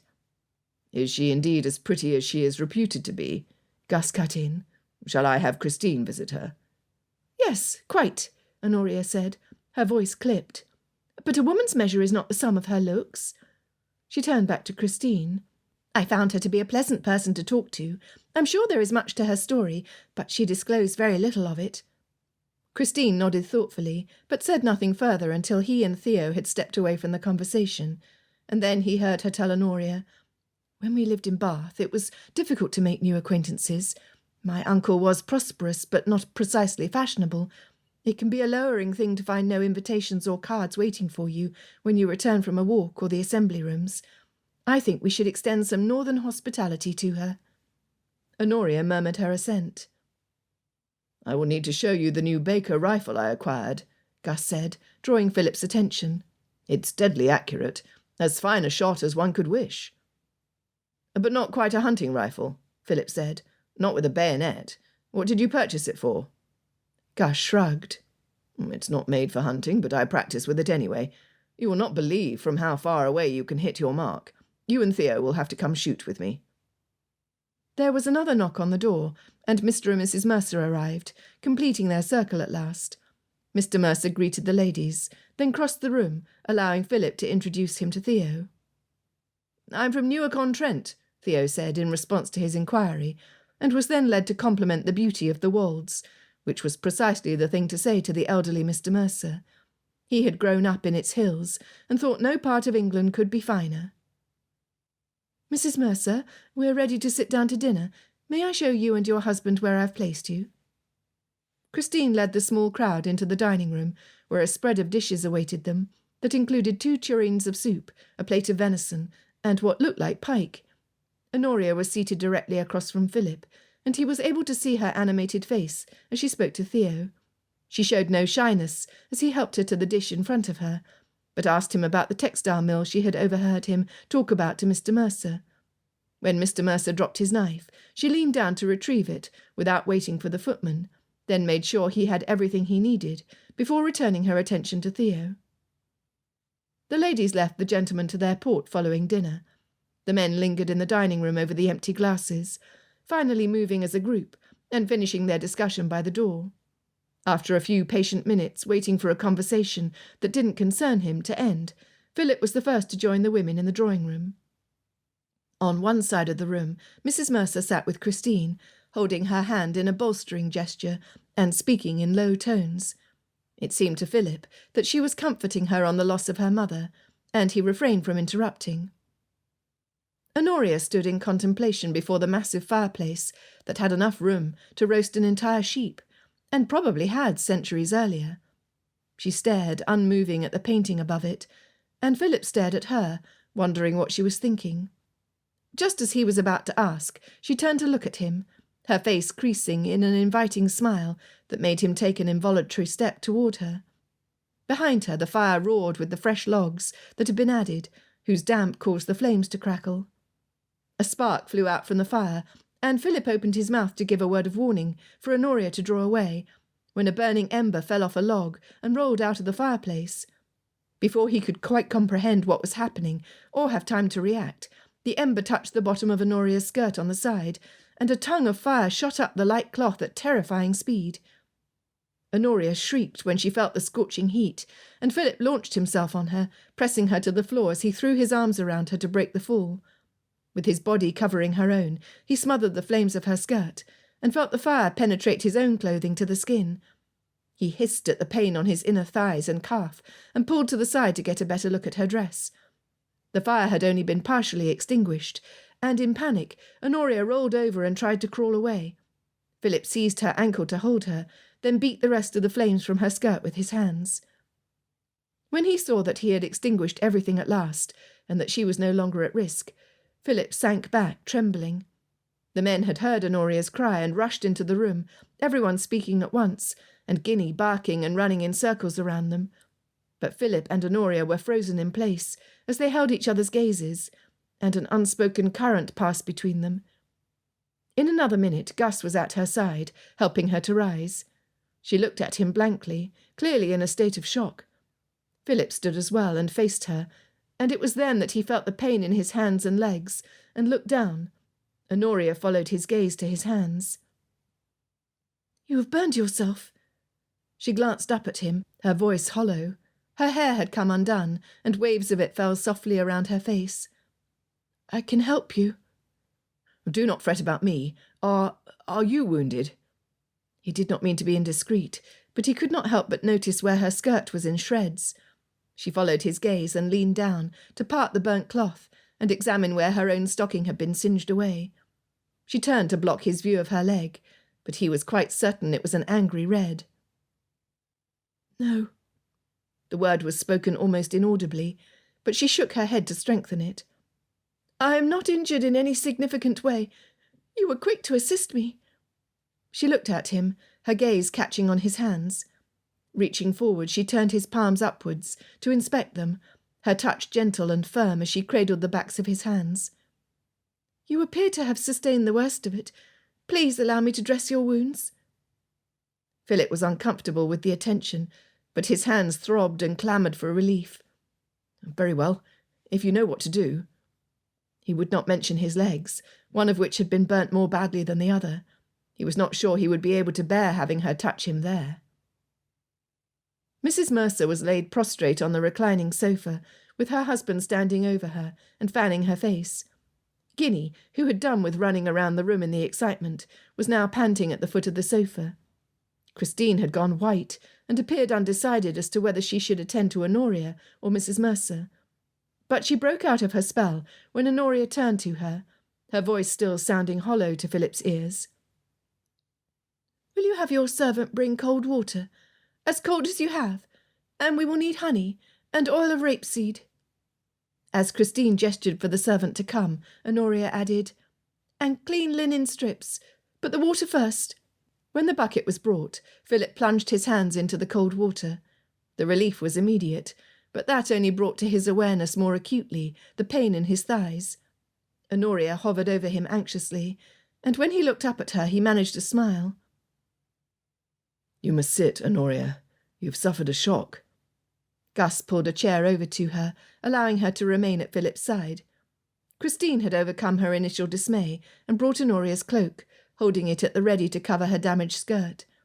She ignored Christine's ministrations, and at Philip's side stared into the brown wood barrel where his hands appeared stark white in the icy water. "The pain is more manageable, is it not?" He nodded, his eyes on her, and she added, "I wish it were possible to remain like this, but I shall have to put a salve on your hands, and when you remove them from the water the pain will return." "I can bear it." The conversation had resumed in the room, although threads of it touched on what had just happened, with Mr. Mercer recounting an amusing anecdote in an obvious effort to lighten the mood. Theo came over to put his hand on Philip's shoulder for a brief moment, but he soon stepped back again, as though fearing he might somehow make things worse. When the servant reappeared, with the rest of the requested supplies, Christine hurried to take them from him. As Honoria reached for the cloth strips, she glanced down at Philip's legs. "Oh, you were burnt here as well, but not as badly. How did I escape more serious injuries?" She turned her large eyes to him. "You must have taken it all on you." Philip looked away. He could not hold her gaze. He shuddered to think what might have happened if he had not been there at just that moment, if he had remained with the men in the dining room. Until a short while ago, Honoria Bassett was nothing more to him than a little friend from the village where he grew up. But now, from some unfathomable place, a root of determination sprang up and cleaved his heart in two, one that proclaimed she needed and deserved to be protected. From every ill, was the thought that flooded his mind. She set the supplies on the floor in front of her, with the strips of linen on her lap, then looked around with a furrowed brow. "I'm sorry, I forgot to say this, but I will need a clean wooden bowl and a spoon as well." Christine gestured to the servant, who rushed away again to do her bidding. Honoria gave a nervous laugh. "I must still be flustered. It is not like me to forget things." "You are not usually the victim, I think," Gus said, coming back to stand at her side. "No, never." She gave Gus a fleeting smile, then looked down to smooth the linen strips on her lap, as Philip studied the variety of emotions that flitted across her face. The servant was back moments later, and Honoria spooned some of the honey into the clean wooden bowl, then set it down and poured in the oil, which came out quickly and spilled on her dress. She looked over at Christine, who was watching the procedure, and gave a weak smile. "The dress is ruined anyway." Honoria stirred the salve and bent down to tug at the remaining tights that were underneath Philip's breeches, to give a clearer view of the wounds on his calf of one leg and part of his thigh on both. He was too shocked to react, as he had supposed she would tend only to his hands. Using the spoon, she began to spread the ointment gently on his burns, and Philip didn't know where to set his gaze while she did so. He had sworn he would not let her treat his legs, but she had not asked him before she began her ministrations. It seemed the Mercers were familiar with this side of her, because they did not protest the indecency of it. Or perhaps they too were in shock. His hands were submerged in the cold water, and his legs burned, both from the injury and from the gentle strokes she used to cover the wound with ointment. With the same delicate touch, she wound linen strips around each leg, covering both the burns, and where his stockings and the lower part of his breeches remained in place. By the time she had knotted the cloth strips neatly, his head was spinning from the weariness following the excitement and her unexpected tenderness. He had not had anyone fuss over him since his mother had died. "I am afraid it is time to bind your hands," she said. He pulled them out of the water and held them, dripping palm in front of her. She put her hand under one of his to hold it, and again there was that gentle touch that would have stolen his breath had his hands not begun throbbing again with pain. She carefully spread the ointment over the first hand. He fought to keep from making a sound, though the touch pained him. However, she could read the expression on his face. "I am sorry," she said, as she finished applying the ointment and began bandaging the hand. He didn't respond, and she started on his other palm. He was grateful for the quiet conversation around them, as he could only focus on what she was doing and the relentless pain. He was not capable of conversation himself. "There, done. It should heal thoroughly. I only hope the pain will not last long. You must keep it bandaged." Honoria looked up at him, a tiny smile lighting her face. "Thank you for saving my life, Philip." "Of course." Philip willed himself to hold her gaze, smiling at her, despite the awful throbbing in his hands, and now the lesser throbbing that he was aware of on his legs. "Always." Chapter 6. Honoria arrived at home, her cloak covering most of the damage the fire had done to her dress. She paused outside of the drawing room, where she could hear the quiet voices of her parents, having already come to the decision that she would not tell them about the episode. When her father was a boy, he had lost a beloved sister to a fire, although Honoria knew very little about the details. He would be appalled to learn what had happened tonight. It could only bring up memories better left buried. And as he would be leaving the next day, perhaps the thought of something happening to his only daughter might cause him to cancel a trip she knew was necessary. Or he would leave with a heart full of apprehension. She would not do it. Upon entering the drawing room, she found her parents sitting together on the sofa and enjoying their last night before her father left on his journey. Honoria smiled at the familiar sight. "I am come home. Good night, Mamma. Good night, Papa." "How was your evening?" her mother called out as she turned to leave. "Oh, delightful." Honoria paused at the door. "I believe I have worn myself out from all the emotion." Her faithful maid was waiting for her near the kitchen. On the carriage ride home, Maggie had already tidied her hair and promised to dispose of the dress. Honoria had not been entirely truthful when she declared there had been no hurt done to her leg, and murmured for her maid to bring honey, oil and linen strips to her room without discussing it with others. The skin on her legs smarted and stung, but she had not wished to expose her calf in full view of Philip and the rest of the company. In the privacy of her room, she parted the hanging tatters of her dress to examine it. A large patch of skin had turned red on her leg, and blisters had formed. Not as much as the burns on Philip's hands or legs, but enough that she would need to treat it. It would take time for the skin to heal. A soft knock on the door was followed by Maggie, poking her head in, then entering holding a bundle. "Here you are, miss. I brought everything you require.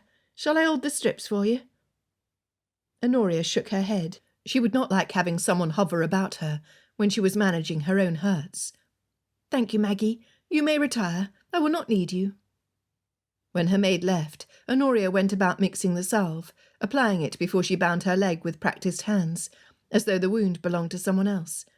But after she had washed her hands and face, braided her hair, and slipped into her night shift, she laid down and pulled the covers over her, keeping her legs in the open air, because she couldn't bear even the pressure of the quilt, or the heat that seemed to emanate underneath it. It was then that she began to tremble uncontrollably. Earlier that evening, in the shock of the moment, the weight of Philip's body pressed against hers, the bewildering pain she could not make sense of, she had put all fear aside. But now, alone in her room, she could not help but think, what if she had been burned worse, enough to be disfigured? Or what if she had died? And here she had been worrying about a ball. Her leg pained her, but she could not toss and turn. Eventually, the fatigue of anxiety overcame her, and she was able to fall asleep. As she was drifting off, Honoria wondered whether Philip was able to sleep with the pain of his own, more serious wounds, and wondered when he would be able to ride again. It was something he loved to do, but now could not do so for a fortnight at least. This last thought was somewhat misty as she began to drift off to sleep, as was the idea that she knew an uncommon lot about Philip, who had become all but a stranger to her in the years since he had reached adulthood. The next day, the sight of the bright sun streaming through the trees and the fresh smell of autumn air that crept through the window when she opened it restored her frame of mind. She dressed quickly, the burns paining her slightly less, and went down the stairs as servants piled luggage in the entryway. "Papa!" she called out, just as he was about to round the corner of the library and enter the drawing-room. "I came to see if you needed anything before you left." Mr. Bassett stopped in his tracks and came over, where he put his arm around her, kissing the top of her head. "No, nothing, my dear. Just don't fall in love with anyone while I'm gone. You know I want to be here to approve your suitor and chase all the rake-hells away." He winked at her. "And take care of your mother, but that I know you will do." Honoria smiled, biting back the peevish words that if he hadn't insisted on leaving for London right at this juncture, he might examine every single gentleman who stepped forward to claim her hand at the stuff ball. It was an unfair accusation, however. He had not chosen the timing of his trip to frustrate her. She went outside and stood at the entrance, watching the servants pile 2 trunks on the back of the coach and place her father's portmanteau, a smaller trunk, and a basket of food inside the carriage. Her mother was in the drawing-room, and Honoria allowed them to have their time together. After all, if it pained her to see her father go, how much more difficult must it be for her mother, who was also invalid from her rheumatism and unable to move about freely? Which reminded Honoria she needed to collect more stinging nettle on the path near the woods. Her supply to make the infusion to alleviate her mother's pain was running low. In a short while Mr. Bassett came outside and gave his daughter a last hug before climbing into the coach. A servant held the iron gates open as the coachman pulled out of the courtyard and onto the main street. Honoria followed to the gate and lifted her hand as she watched his carriage go over the stone bridge of the River Bain and out of sight. So that was that. It was never as jolly without her father at home. There was nothing like the comfort of being all together as a family. Samuel's absence she was used to, as he had gone from university to London, with only a brief stay in Lincolnshire. But her father was a solid, reliable presence in their world. He had a blustery temper at times, but he loved them fiercely. "I'd better seek out Mother." Mrs. Bassett sat in her usual chair, with a blanket over her lap and a book on top of it, which she stared at with unseeing eyes. When Honoria walked into the room, her mother whisked away the expression of melancholy and assumed an air of cheerfulness. "Now it will be just the 2 of us. We shall have to contrive to keep ourselves occupied. What are your plans for today?" "I've promised Philip Townsend and his cousin to bring some of the blackberry preserves," she answered, taking the chair next to her mother's. She would not mention the jar of healing ointment she planned to bring as well. "It is the least I can do, when the berries belong to him, so I hope you will not forbid it."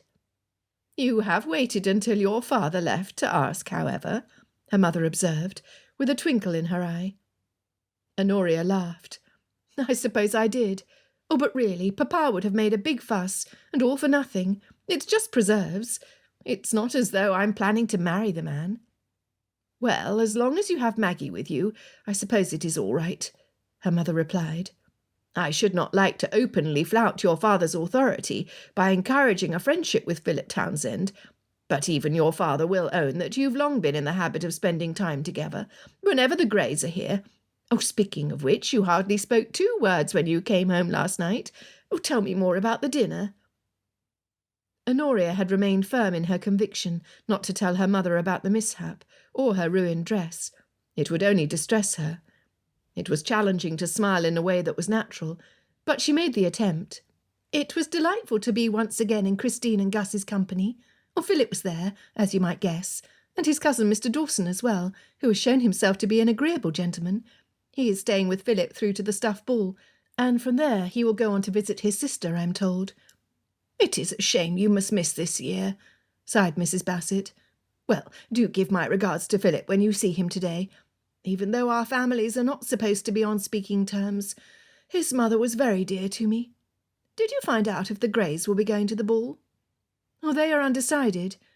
Honoria allowed a frown to touch her lips. And the Mercers have concluded they are too old to make the trip. A sentiment I can relate to, her mother said ruefully.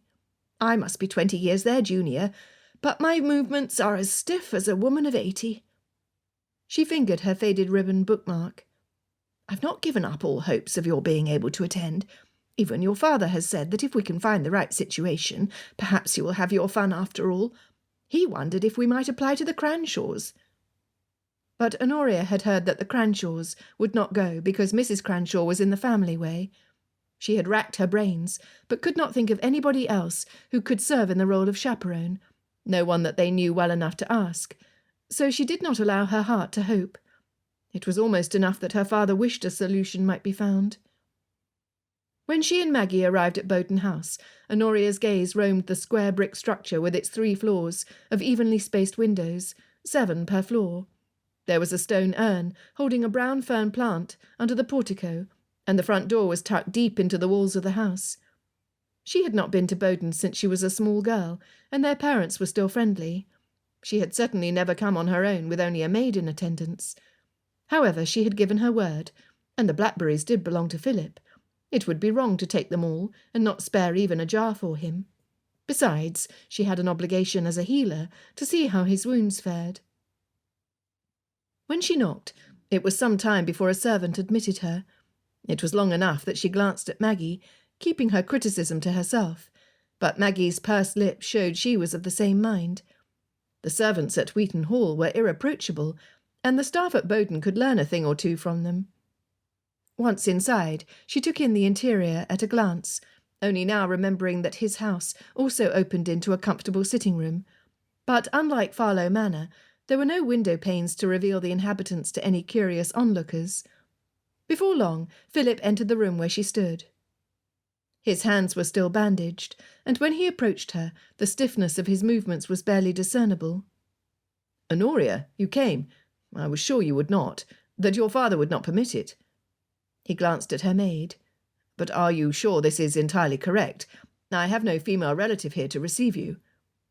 "Oh, my mother has given me permission to bring you the jar of preserves I had promised," Honoria replied, her heart fluttering when she looked at his bandages, remembering what might have happened had Philip not been there, remembering the protective weight of his body on hers, through her searing pain. "I thought I might see to your burns while I'm here. I've brought some additional healing ointment."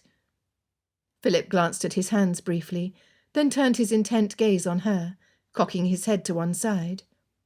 "And how are your own injuries?" She frowned. "I told you I had none, or none to speak of." He folded his arms, then winced at the pressure on his hands and dropped his arms to his side. "I don't think you're telling the truth. It is impossible I would suffer burns and that you would have none." Honoria sighed and hugged the preserves and healing ointment to her chest. "It is nothing worth mentioning, I assure you. Yours, however, will take some weeks to heal. What will you do about your horses?" This brought his gaze up, a surprised expression in his eyes. "Why do you ask about my horses?"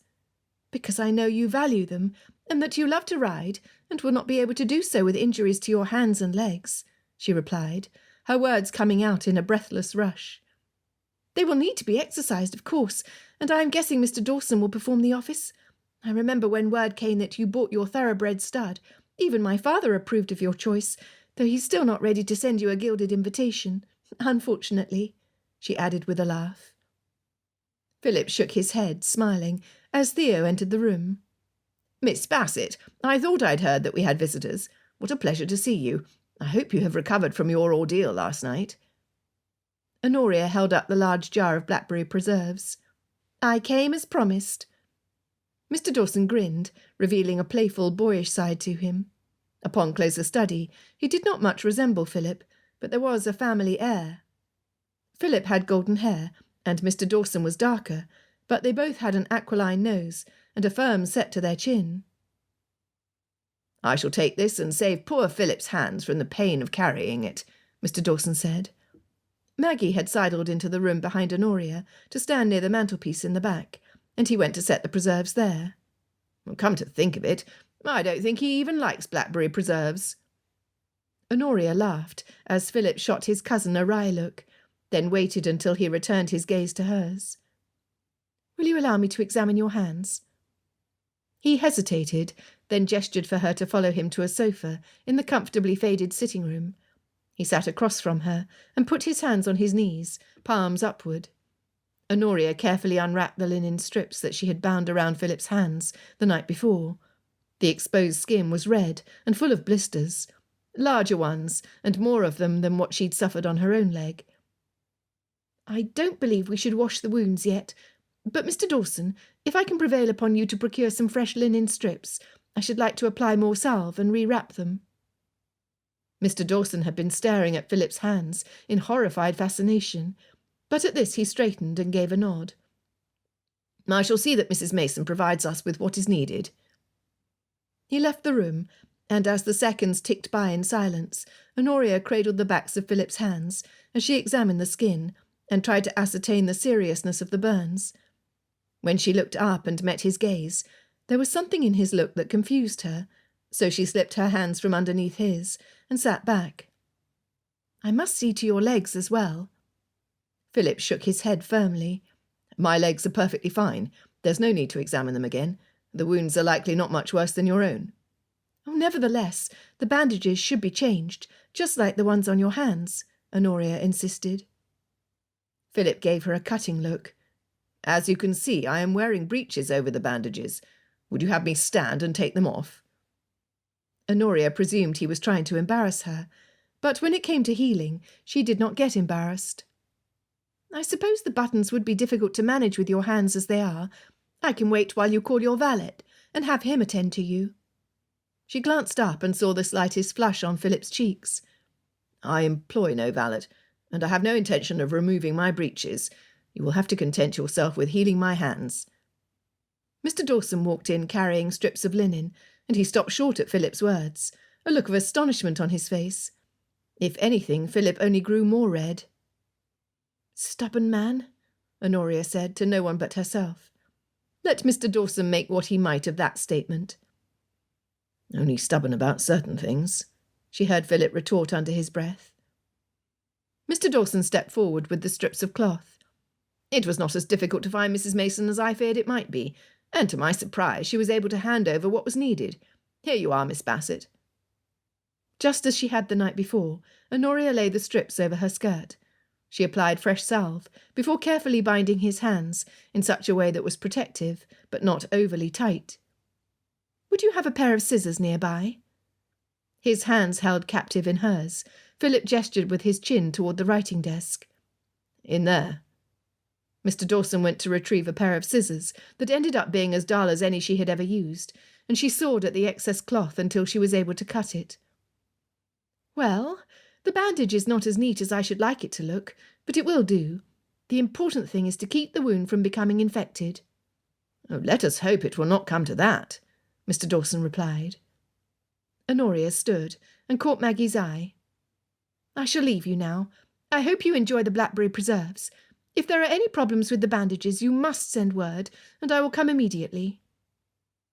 Philip stood when Honoria did, and he accompanied her to the door, allowing Maggie to exit first.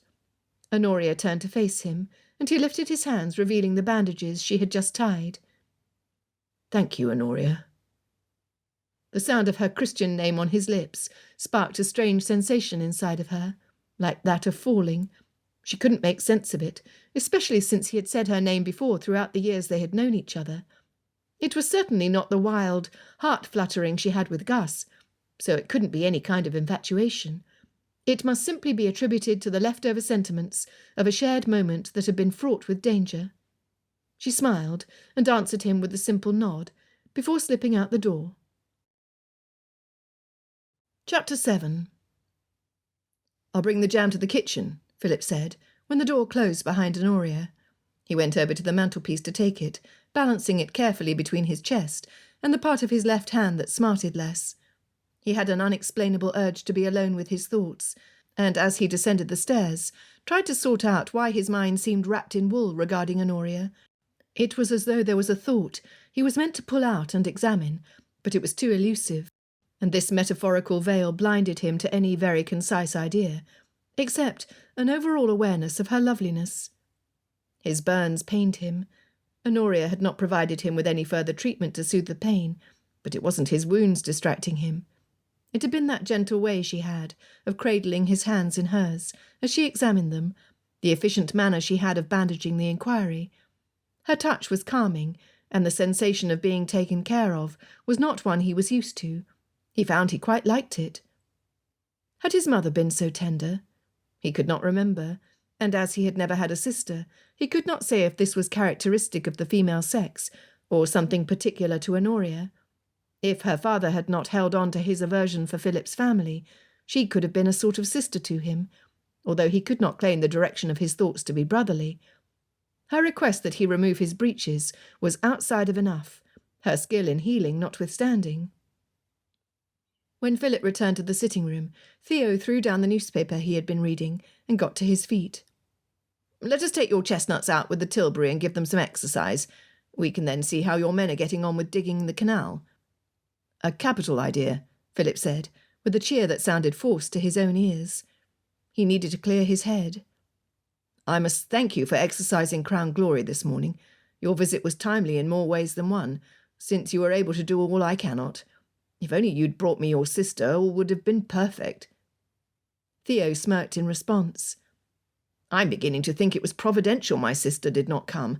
This lack of a ready housekeeper is forcing you to realise it is time to settle down." "This again?" Earlier Philip had thrown his hat on the side table, and he went now to pick it up. He pushed it down on his head with a pat, then gritted his teeth. Clearly he needed more than bandages to remember that his hands would not be healed for some time. "Your insistence is beginning to be tiresome. Let us talk instead of your settling down." "No, there's no urgency. I don't need to run an estate." Theo shot back cheerfully. "Oh, perhaps you should hire more servants to prepare the house for the eventuality of a permanent mistress. Who knows, if Miss Bassett does not catch your fancy, and I'm not entirely sure she does not. After all, rescuing a damsel in real distress is a quicker path to love than many a ball and stilted drawing-room conversation. Nevertheless, if you are determined to remain blind, then surely some other woman will catch your eye, perhaps at the staff ball." Philip was eager to change the course of this exchange, but there was truth in one thing at least. "Yes, I need to see about hiring servants, and as poor as the estate is, it does have the funds for one or two more at least. But servants require someone to give them direction, and I am not confident in Mrs. Mason's capacity for the role. She can barely see to her own duties."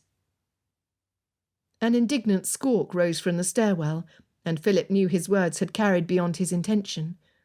It was his luck, of course, that Mrs. Mason would have been within earshot when his tongue was ill-guarded. "Come, let us go to the stables." Theo allowed the conversation to turn to indifferent matters, as they had the tilbury readied with Thunder and True harnessed, and he took the reins. Philip climbed in, using his hands as little as possible. He would have been frustrated at the pain and his lack of ability to drive, were it not for the fact that he had managed to save Honoria. Every time he suffered from the burns, he remembered that. "All this talk of my finding a wife," Philip said, as they drove in the direction of the river.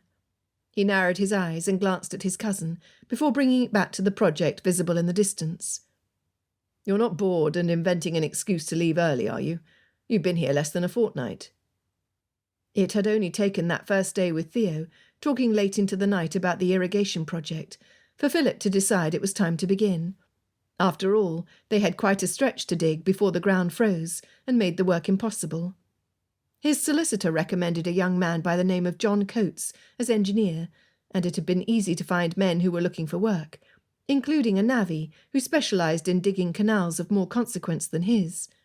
In just a few days, they had dug a stretch of 1/8 of a mile alongside the road that ran parallel to the river, and had already installed 2 basins that would serve as dikes. The pipes under the road that permitted the river water to enter the canal would be put in last. Coates had given instructions for gates to be inserted into the dikes to prevent the canal from overflowing, Philip wanted a certain amount of surface water to keep the soil moist, but he had no wish for it to revert back to the swampy fenland it once was. Bored? No, it is a little slow here, Theo admitted, his friendly smile removing all offence. As much as I enjoy our late-night card games, and those few times we've gone out shooting with Gus, life in Horncastle moves at a slower rhythm than I am accustomed to. However, it does suit me, both the lifestyle and the society. I wouldn't mind another night such as the one we had at the Greys. Well, I suppose except for Miss Bassett catching fire. Philip shuddered at the memory and brought the conversation along more pleasant lines. Maybe you should move here. Oh, someone has to run the family mill, and if I passed the task off to my brother, even supposing he wished to do it, I would have nothing to live on. Theo's voice lost its light tone, and Philip wondered how suited his cousin was to the mill his father had bequeathed to him. But his brother Anthony was young still, with another year of school ahead of him, and what Theo said was true besides. A man needed something to live on. Philip dropped his gaze to his neatly tied bandages. Society is pleasant in Horncastle, although I have known most of them my entire life, except for this elusive Mrs. Northwick we have yet to meet. From what I gather, not even Gus has managed to win an introduction to the widow. Oh, they've made progress, Theo said. Philip pinched his brows in confusion at Theo's reply, until he realised his cousin was looking ahead, at the start of the canal they were quickly approaching. The workers had indeed made progress. He would have to measure, but it looked to be as long as 1/4 of a mile by now. In the distance, faint shovelfuls of earth flew from where the men dug. I do believe I will have a field ready for planting as early as spring. I believe so. Shame I won't be here to see the water diverted into the canals, Theo said, laughing suddenly. Your country ways are rubbing off on me. At my father's mill I stand about, while the steam engines clatter and cotton floats.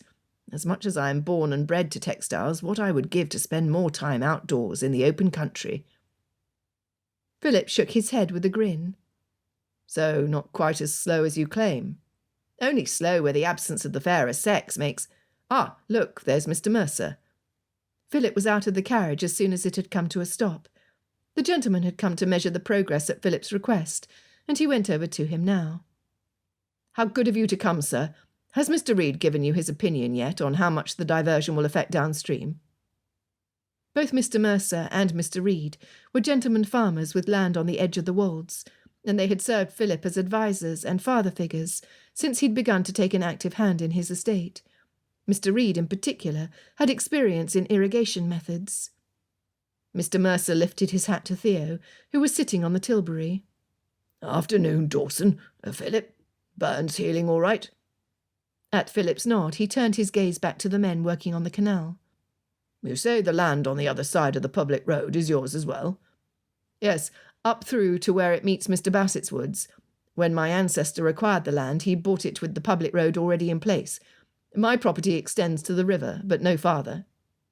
I crossed paths with Reed yesterday, and he plans to pay you a visit, but he's busy at present. After coming to see the project, he's confident your man Coates knows his work, Mr. Mercer said. The basins and the dikes you're putting in place are not overly deep, which will prevent too much of the river water from being diverted. Therefore, it should not greatly affect things upstream. Mr. Mercer stepped back to allow a man to push a wheelbarrow past their group. This was an ambitious project, but it seems it will work. However did you come up with the idea? Philip looked down, unable to hide his smile of satisfaction. I fell into conversation with a gentleman from Spalding when I was in London last year. He explained how he had created a system like this for one of his fields that was prone to drought, and I realised that something like that might work with mine. I only wished to have your advice to be sure I would not be doing something that risked changing the landscape or weakening the river's current. But you did not wait for our advice before beginning to dig, Mr. Mercer said in a dry tone that masked humour. I had not time to waste, he replied, as Theo hopped down from the tilbury to join them. Ah, the impetuousness of youth, Mr. Mercer chuckled. I would not have begun diverting the water without hearing both your and Mr. Reed's opinions. Philip looked ahead and squinted against the sunlight. Mr. Mercer, you will have to excuse me. I fear they are digging at an angle rather than removing that thick brush." He went over to speak to Coates, who explained that he trusted the advice of Tom Hull, the older man of bent, wiry stature, who had been a career navvy, but could no longer do the hard work of digging the large navigation canals. He led Philip over to where the tangled knot of roots lay visible in the trench. "He tells me the canal walls will hold better if we deviate rather than uproot." "Aye." After this monosyllabic confirmation, Hull hurried over to pull a wagon load of dirt that workers were pushing up a makeshift ramp. Philip stayed to see the progress until Mr. Mercer arrived at his side with Theo and proposed they come by and taste Mrs. Mercer's shortbread. The following day, he and Theo were just finishing their breakfast when Gus appeared in the dining room, either having been let in or taken it upon himself to enter. "You'll both be attending the staff ball in Lincoln, is that not so?" he asked, without preamble, taking a seat at the table and reaching for the pitcher of ale. "Yes, both of us. Why? Are you?" Philip had assumed Gus would not attend because of his recent period of mourning and return to Horncastle. Theo, lounging in a chair with his boot on the wooden footrest of the table, tugged off a cluster of grapes from its stem and popped one into his mouth before responding. "Following the trip to Lincoln, I'm trying to convince Philip here to accompany me to visit my sister in Leicester. I'm sure there's room for another if you'd like to join us." "Well, I do think I will take my sister to the ball, because she's pining to go, but it would not be wise for me to stay away from Horncastle for too long. The few tenants I have seem to have forgotten my existence." Having finished his ale, Gus leaned back and crossed his legs in front of him. "A quick jaunt to Lincoln should not be problematic, and I own to having my own reasons for wishing to attend the ball." Theo lifted an eyebrow. "The widow?" Gus laughed. "Perhaps. It has been some time since my prospects for pleasure have been anything but to frequent watering holes packed with aged residents. I'm finding any company under the age of 30 to be attractive." Before he could think better of it, Philip was pushed by an internal impulse to ask, "What do you think of Honoria?" Gus turned confused eyes on him, and Philip realised that after such a sudden question he would need to elaborate, though he did not wish to betray what he suspected, that Honoria's heart was for the taking, if Gus was interested. "Well, she's your sister's closest friend, and I imagine she must be continually at your house. Have you ever considered her?" Philip asked. It seemed the room had taken on a strange tension once the question was out, but Philip thought it might only be from how interested he was in the answer. Perhaps it betrayed something in himself. Gus shrugged at last. "I don't know. She's a pretty little thing. Perhaps she has some odd notions, but to be honest, I've never really thought much about her in that way." "Odd notions?" Philip raised an eyebrow. "There's nothing odd about her?" "I suppose not." Gus was silent for a minute and picked at the fringe on the armchair. "She traipses about town on errands of what she calls healing. A woman practising any form of medicine is not something I can recommend. She'd best leave that to the sawbones. And truth be told, I've had enough healing to last a lifetime in Bath." Philip suffered a prick of annoyance. "Her healing came in handy when I was covered with burns." Theo, likely recognising from Philip's tone that he was about to say something provoking, hastily interrupted. "You said you've come with an invitation?" "Ah, yes." Gus sat upright. "Why don't we set out for Lincoln together? We can stop along the way for a picnic. Christine was very keen on the idea when I suggested it." Gus didn't seem to have noticed Philip's irritation, and grinned with no hint of self-consciousness. "Mrs. Northwick will be going, apparently, and I thought we might invite her to join us as well. After getting an introduction to the widow from Mrs. Reed, I've not found any way to further our acquaintance. This picnic could be just the thing." "A capital idea," Theo replied, glancing at Philip. Philip suspected that Gus's interest in travelling caravan lay in the widow rather than in their own company. "With my burns still healing, I cannot ride with you, but there's no reason we can't travel together. Theo, you'll need your horse in any case. I'll take the carriage and have Jim drive." "Well, that's that, then." Gus slapped his hands on the table and stood. "Fishing anyone?" Theo looked at Philip and shrugged. "Why not?" 2 weeks before they were to set out for Lincoln, Philip and Theo went by to invite Gus for a game of cards. Christine opened the door and stepped back, allowing them to enter. "I'm to understand that we will travel to Lincoln together," Theo said, bowing his greeting. Christine smiled and answered with a nod. "It will make for a merry party, will it not?"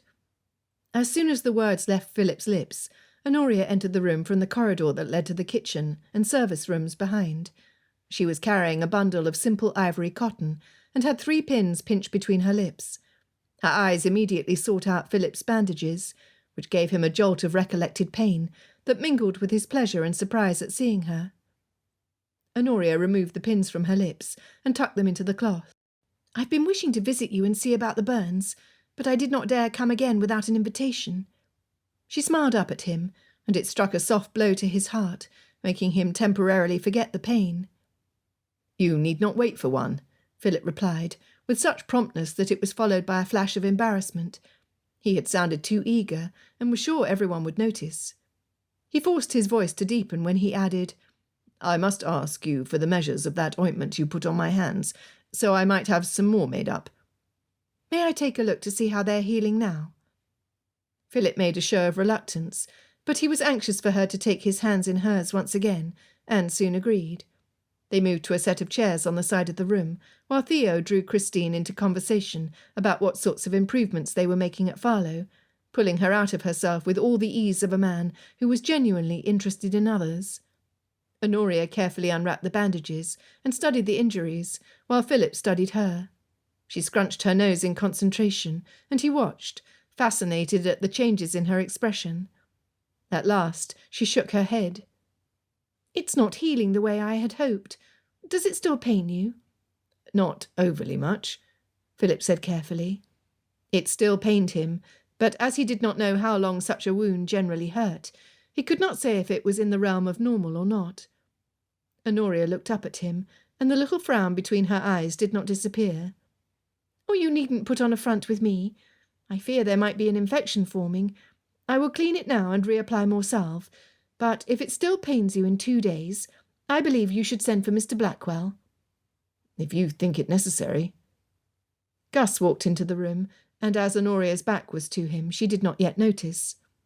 "I'm just going to make up some salve and fetch water and clean linens so that I might bind it again."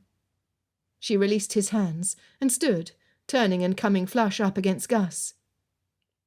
"Playing doctor again, Honoria?" Gus took her hand in his, and from where Philip sat, he had a clear view of them both. Honoria's expression was conflicted between joy at his taking her hand and annoyance at his dismissive comment. "Has Christine told you of our plan? The idea to ride to Lincoln with Phil and Theo and stop for lunch?" Gus released her fingers and winked at Philip. Honoria pasted on a smile. "Yes, it sounds most diverting. It is a shame I cannot join you." "Ah, is that so? Indeed a shame." Gus lifted his hand to greet Theo, before turning back to her. "Well, let me not keep you from tending to poor Philip here." Philip had not realised she would not be attending the ball. The prospect of going seemed to dim with the news. And why had he never noticed how dense his friend was when it came to women? Gus said all the wrong things. "Right." After a brief conference with Christine, Honoria slipped away to fetch what was needed. Gus took the seat she had been occupying, crossing one leg over the other. "I believe we did the right thing by proposing this picnic. Now I just need to pay a visit to Mrs. Northwick to see if she will join us." "I understand she has her brother-in-law to look out for her. I'm not sure she will require our escort." For the first time in his friendship with Gus, Philip's voice held a sharp edge. Gus dismissed the brother-in-law with a shrug. "I'm sure he will be keen to join us as well.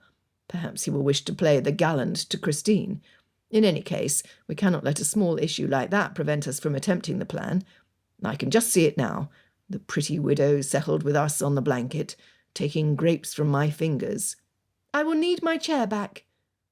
Honoria had returned with the linen and other supplies, and her voice was clipped.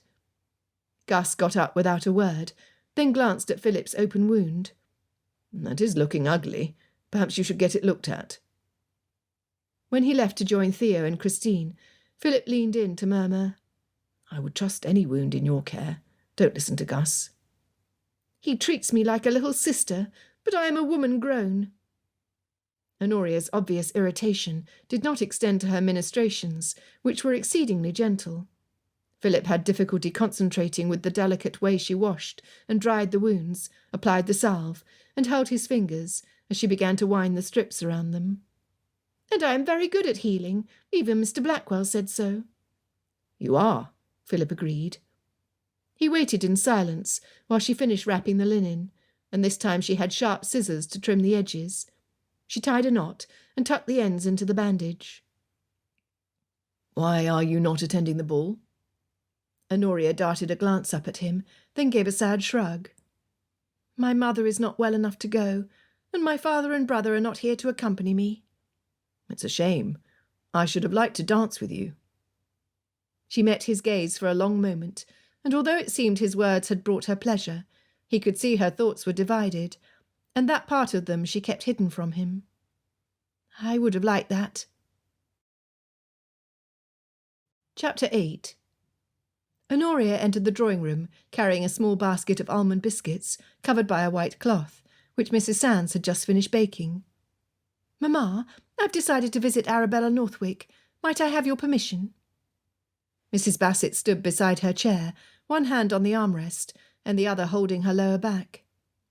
Of course you may go. Her voice was thick with pain.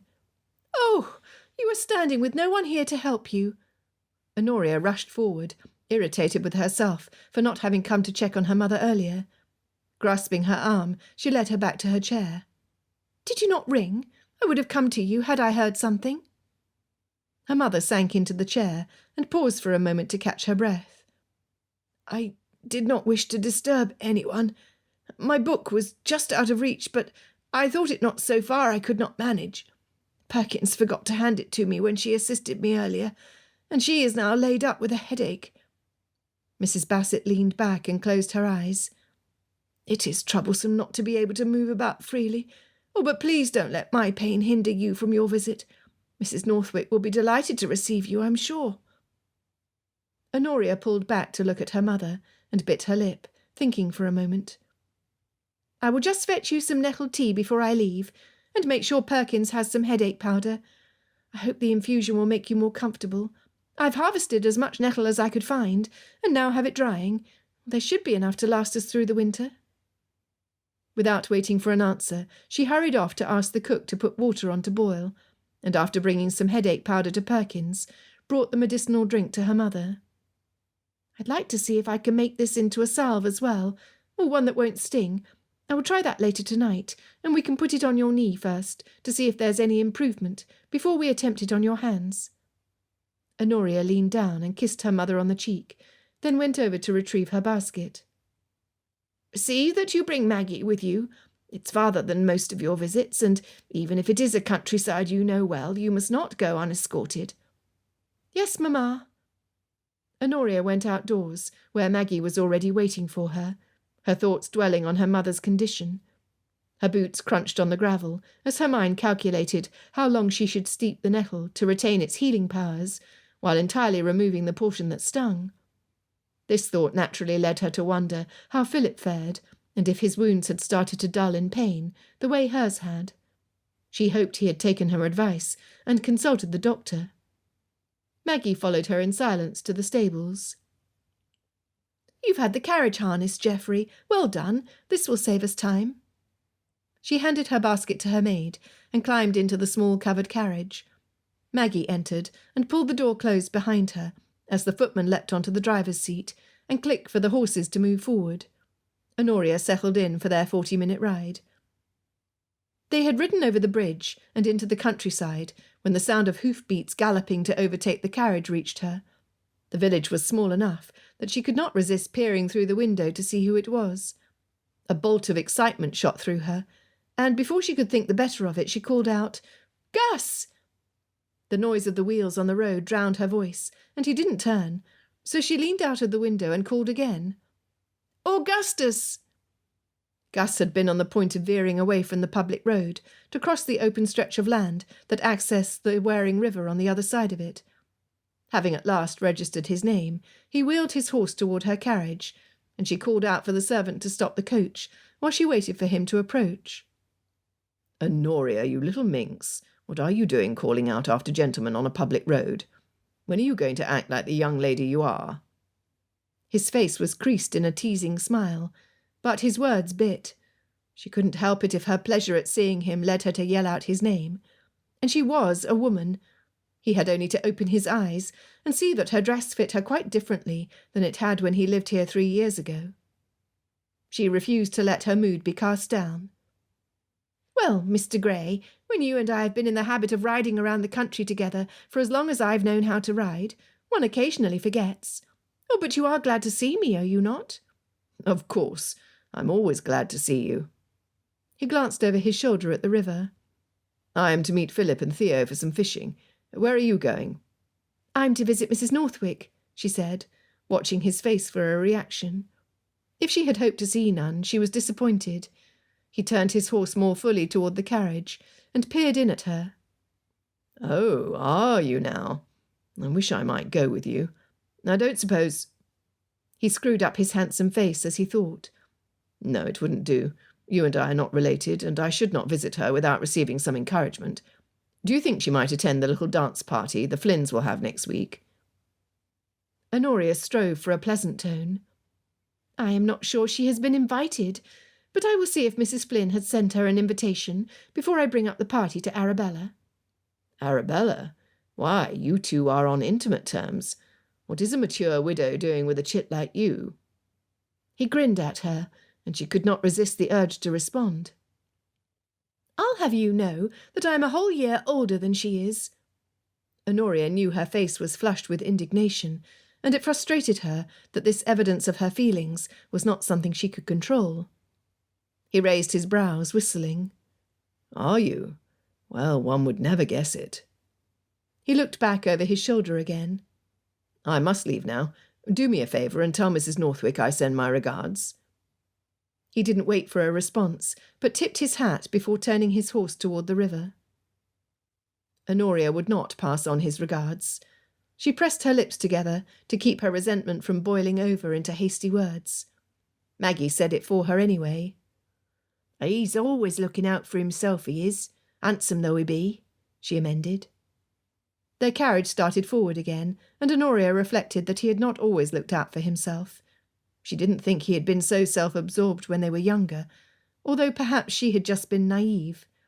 But no, whatever he had given as little gifts to his sister, he had given to her as well, though they were of no relation, and he had always shown interest when he spoke to her, although he did not seem to do so as much now. But those memories made it difficult to give him up, although he gave her little enough hope. There was still a chance his eyes would be opened toward her, and that when it happened, it would change him. Her carriage pulled through the tall iron gates into the courtyard where Arabella lived, past a sign that labelled it as Penwood Estate. The beige stone house stretched 10 windows across. Its facade would have been impressive enough, but as a square structure with windows on all sides, it was imposing. Abutting one end was a small row of houses Honoria assumed were for the servants. The gardens in the front of the stone arch, and to the right of it, were kept up admirably, although there was little activity of gardeners or servants bustling about.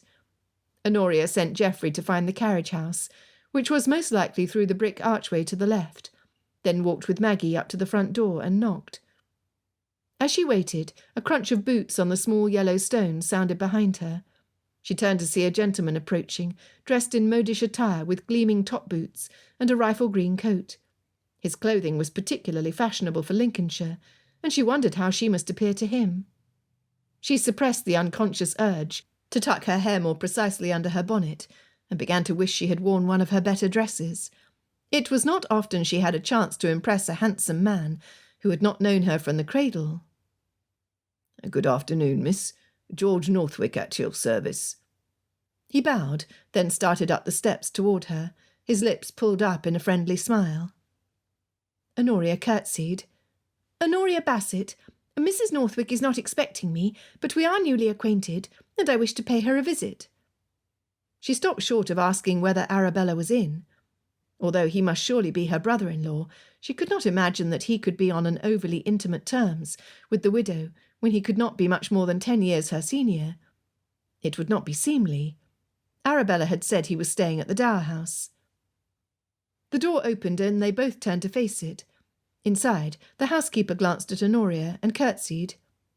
"I beg your pardon, miss. The footman was called away." She then saw Mr. Northwick and curtsied to him as well, before returning her gaze to Honoria. "I am Miss Honoria Bassett. Mrs. Northwick knows me, but here is my card." "Yes, miss, I will announce your visit." The housekeeper paused to look at Mr. Northwick. "Do that. You may inform her I will not be staying long," Mr. Northwick said, as though her words had been meant for him. The housekeeper turned to enter the drawing-room, leaving them to wait just inside the entryway. "I like to come over at least once a day to ensure that Arabella has everything she needs." "I understand." Honoria stood quietly, unsure of what to say next. It was rare that she was at a loss for words, especially mere pleasantries, and could not tell if her reticence was due to his being a stranger, or because she found him a particularly intimidating stranger. He was certainly an attractive one. She glanced behind her at Maggie. She ought to say something in reply. "Where do you come from?" "My brother and I were originally from Norfolk. A bit like our name, I suppose." Mr. Northwick laughed, turning his clear eyes to her, and she fought the urge to look away. That would reveal her disquiet too readily. "Josiah was my father's firstborn, and I was born to my father's third wife, so although we are the only two, there was a great difference in age between us. He bought this property with the intention of setting up residence before passing it on to his heir, but fate had another plan." "I am sorry," Honoria murmured. The housekeeper returned. "Oh, Mrs. Northwick will see you now." Honoria turned to follow her, sticking close to Maggie, as Mr. Northwick trailed behind. The back of her neck tingled in awareness of his proximity. When they entered the drawing-room, this sensation gave way to frank admiration of what was before her. The tall ceilings drew the eye upward, and the room itself was lavishly decorated, with gilded frames on the wall, a mounted pheasant on a side table, whose long tail balanced in the air, and a collection of sofas and chairs in the middle. The fireplace on one wall was framed with decorative blue and white Dutch tiles. "Honoria, what a pleasant surprise it is to receive your visit." Arabella stood from where she had been seated on the sofa and walked over to greet her. She was as warm as she had been when paying the Bassetts a visit, but there was a reserve to her now that had not been there before. "George?" She nodded at her brother-in-law with less warmth, then gestured for both to sit. After they had all taken their seats, with Mr. Northwick claiming a spot on the sofa where Arabella sat, she turned to Honoria. "I feared that the distance might be off-putting for a spontaneous visit, so I can't tell you how glad I am to receive you. I had just been considering the idea of sending you a formal invitation." "I'm not bothered by a bit of distance," Honoria assured her. "I did wish to see how you got on." "So kind of you," Arabella murmured. "I have everything I wish for, now that my son David has arrived with his nurse." She did not look at her brother-in-law as she spoke, and Honoria feared that they were excluding him from their conversation. "Oh, that is splendid news. May I meet him?" She turned slightly to include Mr. Northwick, but the gesture was in vain, as Arabella continued to avoid her brother-in-law's eyes. "I believe he will have woken from his nap by now. I will ring for a servant to tell nurse to bring him to us." Arabella got to her feet, and Mr. Northwick stood as well. "I will just greet my nephew and then leave you. I came for that purpose." He smiled, but Arabella only met this gambit with a slight curve of her lips, which quickly disappeared. A smile, it seemed, to keep him at arm's length. Of course, Arabella could not marry her deceased husband's brother, but he would surely prove himself useful to her. Why did she not warm to him? It would have simplified matters if Gus had known she were not available, Honoria thought with an inward sigh. Arabella went to the bell-pull, and when the servant came, conferred with her. A short while later, the nurse appeared carrying a little blonde boy who could not have been more than a year old. He tucked his head into the nurse's neck, apparently still sleepy. Arabella went to reach for him, and with visible reluctance the nurse handed him over. "He is a darling," Honoria said. She would have gone over and slipped her finger into the tiny hand, curled into a fist, had Mr. Northwick not moved closer to Arabella and reached over to pat the child. The gesture seemed perfectly natural for an uncle to his nephew, but his proximity was perhaps overly familiar for his dead brother's wife. Arabella shifted away, almost imperceptibly. After exchanging a few more commonalities, and having satisfied himself that his nephew was well, Mr. Northwick took his leave. A silence settled in his absence, before Arabella turned to the nurse. "Mrs. Billings, I will call you if I need you." The nurse frowned in response, but nodded and left the room. Now alone, Honoria went to sit beside Arabella and reached out her hands for the boy. "May I, just for a moment? I adore babies." Arabella smiled and handed David over, pulling at the bottom of the dress that covered his chubby legs. Honoria could not resist planting a kiss on top of the sweet boy's head as he reached up to pull on a chain necklace she wore. "It seemed to me that—" "Oh, do be careful," Arabella said, reaching for her baby's hands to free the necklace. They both stopped and looked at each other with a smile, and it was Honoria who spoke first. "Oh, do not worry. My necklace is sturdy and will not break." She breathed in through her nose before continuing. "I could not help but notice that you appear more ill at ease when Mr. Northwick is nearby." "Oh,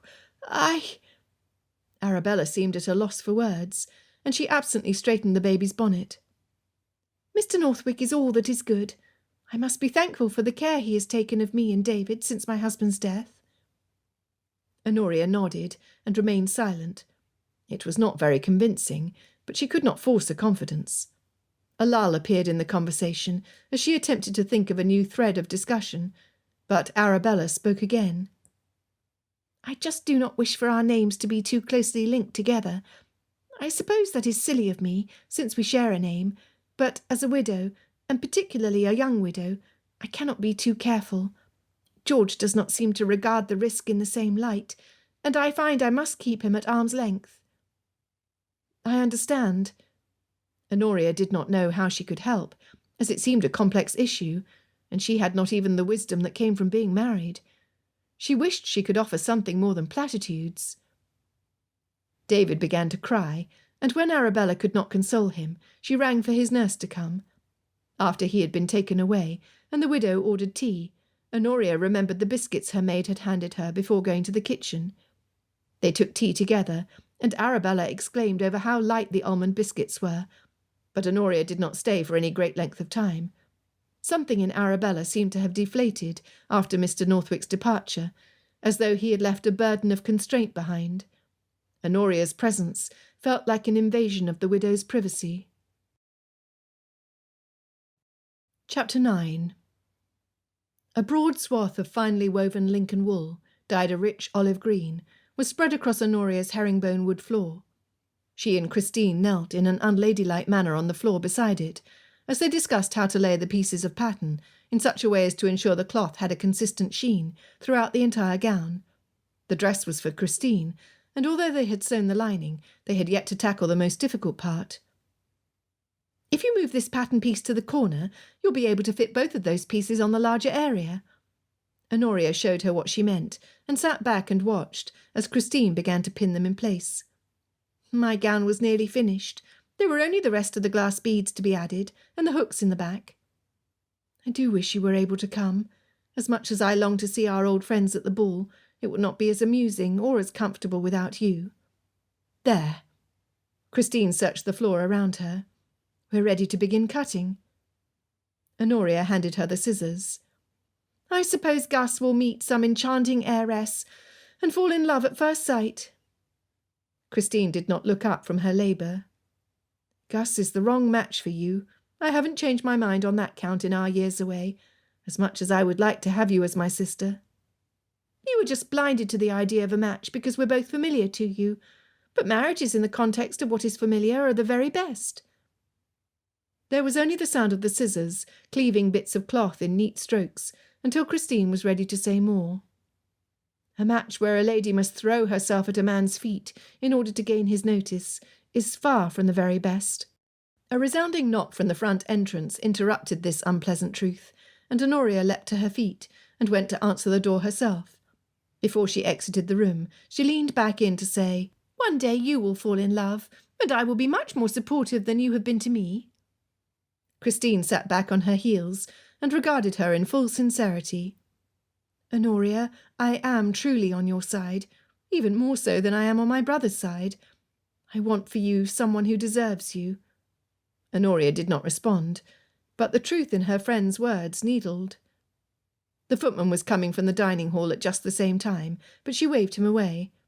"I will answer it. Oh, be so good as to have cook make up a tray of tea and some of the shortbread she made earlier, and bring that to us." She opened the door and discovered Arabella waiting on the other side of it, in a dress of mazarine blue wool. Her expression was a mix of dimpled pleasure and shyness. Honoria opened the door wider, stepping back with a smile. "Oh, what splendid timing! Do come in and meet my friend Christine Grey. She's only heard of you until now, although I understand you have already been introduced to her brother." The crease in Arabella's brow lightened at Honoria's welcome, and she stepped in. "I had been hoping to find you at home, and that you might not be occupied. I did not expect the additional pleasure of meeting someone new from the village. My acquaintances here are still so limited. Her brother, is Miss Grey related to Mr. Augustus Grey?" "Christine is Gus's sister," Honoria replied, watching Arabella carefully. She was piqued at herself for the jealous feelings that arose, but Arabella showed little reaction to the news. "Is your mother at home?" she asked, as she followed Honoria through the library and back into the drawing-room. "You will always find my mother at home," Honoria said. "Today she has been feeling well, and is walking in the garden with the help of her maid. Well, her maid, and a darling little cane my father had sculpted for her, for when he's not here to lend his hand." "How thoughtful." Arabella's expression was wistful. "I am happy to hear she's doing so well." Christine had removed herself from the floor and was now seated on the sofa. The green cloth was carefully folded, with the remaining patterns pinned in place, and set beside her. The cut cloth had been bundled and put on the table. "This is Miss Christine Grey. Christine, I'd like to present you to Mrs. Arabella Northwick, and if you're both in agreement, I propose we use Christian names." Christine stood and curtsied. "It's a pleasure." "Delighted," Arabella said, with a friendly smile as she returned the curtsy. She then looked over at the material folded on the sofa cushion. "I imagine this must be for the stuff ball, considering its colour. Is this for you?" Christine glanced at Honoria. "It is. I had not intended to go, as we're not so long out of full mourning, but the event does fall around the time when I had intended to put off my blacks. I believe with this dark of a green we shall be observing correct half-mourning. Of course we shall not dance, or, at least, I will not. I cannot answer for my brother." "You are echoing my own thoughts," Arabella replied. "A year has come and gone, but I have found the black clothing a comfort until now, and have not wished for anything more colourful. I've contemplated attending the ball, only because the colour is not too shocking a departure from black. I managed to have a dress made up that is both pretty and discreet." Honoria gave a resigned smile. "As we were discussing when you arrived, the only thing missing in all this delight is my own participation. I have finally accepted that I will not be able to go, and I'm deriving a somewhat," she let out a feeble laugh, "unsatisfactory pleasure in assisting Christine with her dress, since there is no point in finishing my own." Arabella reached down to finger the fabric. "Oh, the texture of this cloth is quite nice. Honoria, the stuffed ball is actually what I came to talk to you about." Sensing that there might be exciting news afoot, Honoria gestured to the chairs and sofa. "Oh, please, do let us sit." As Christine pushed aside the fabric to make room for Arabella, the footman came in with a tray of hot water and a plate of shortbread biscuits. Honoria hurried to the cabinet to retrieve the tea leaves, anxious to know what Arabella could possibly have in mind. Everyone remained quiet while the footman arranged the cups and plates on the table, and Honoria allowed the tea to steep. When he finally left, Arabella took a sip of the tea she had been given and set the cup on its saucer without a sound. "The reason I asked if your mother was at home was because I wished to speak with her on the matter of chaperoning you to the ball. Or have you speak with her, if that is more to the purpose. I know we are new acquaintances, but as a widow it will be considered perfectly respectable. We can share the room at the inn, and I am to have the escort of my brother-in-law. I will also have my maid, the nurse, and my son with us in the coach. So, although it won't precisely be a peaceful trip—" Honoria clapped her hands together and sent Christine a look brimming with excitement. It was returned, their momentary tension forgotten. "I must ask my mother. I cannot think she would deny me such a pleasure, not with all the people we know in Lincoln, and those coming from Horncastle, and with your escort there can be no objection." "Then you may travel along with our carriage and join us on the way for a picnic," Christine added. "Oh, yes." Arabella stopped short awkwardly. "I believe your brother spoke about something like that when we crossed paths at the haberdasher's shop." Honoria did not wish to hear more of Gus's contact with the widow, or have further reason for Christine to think Gus was not a good match for her. "I must ask Mamma. Will you wait here while I go find her?" "Of course." Arabella lifted a piece of shortbread from her plate and turned to Christine. "Must one's jewellery also be in tones of green for the ball?" "It is not required, but many choose to wear items in matching tones." Honoria, relieved that the conversation had shifted away from Gus, went outside and found her mother sitting on one of the iron benches, whose armrests finished in the form of sculpted pointers, about to set off for the hunt. Her eyes were trained on the fountain at the end of their rectangular pond, before she lifted her face to the sun, her expression a look of pure pleasure. Not wishing to startle her, Honoria approached quietly and sat beside her, drawing her mother's hand in her own. She detailed the plan that Arabella had proposed, attempting to minimize her excitement so that her mother could see how reasonable such a proposal was. Mrs. Bassett brought her gaze forward to the bubbling fountain, the look of peace unfading. "Well, then, I cannot think of any objections. Does Mr. Northwick seem an honourable man?" This was not a question Honoria was prepared for. She had some doubts that were only based on Arabella's reactions to him, but kept those to herself. Nevertheless, she could not lie. "I do not know him, Mamma, but I will not leave Arabella's company. We will stay in the same room, and the nurse will be in the adjoining room." Her mother searched Honoria's eyes, then smiled and nodded. "Very well. Oh!" She cut off suddenly when Honoria put her arms around her mother, patting her arm. "You will have a lovely time." "Thank you, Mamma. I'm so very grateful." She hurried back into the room to tell her friends the good news. Arabella clasped her hands on her lap. "I am delighted to hear it. I will enjoy the trip so much more in your company." Christine came over and hugged Honoria. "Oh, this is most excellent news. I will have to tell Gus." For one delicious moment, Honoria allowed herself to imagine Gus's look of enchantment when he saw her in her gown. She would be like an emerald, sparkling in the candlelit ballroom. Her thoughts then spun to all there was to do to be ready in time. It was as well the Flynns had cancelled their dance party, as Mr. Flynn had contracted a lung infection and would not be fully mended before Thursday.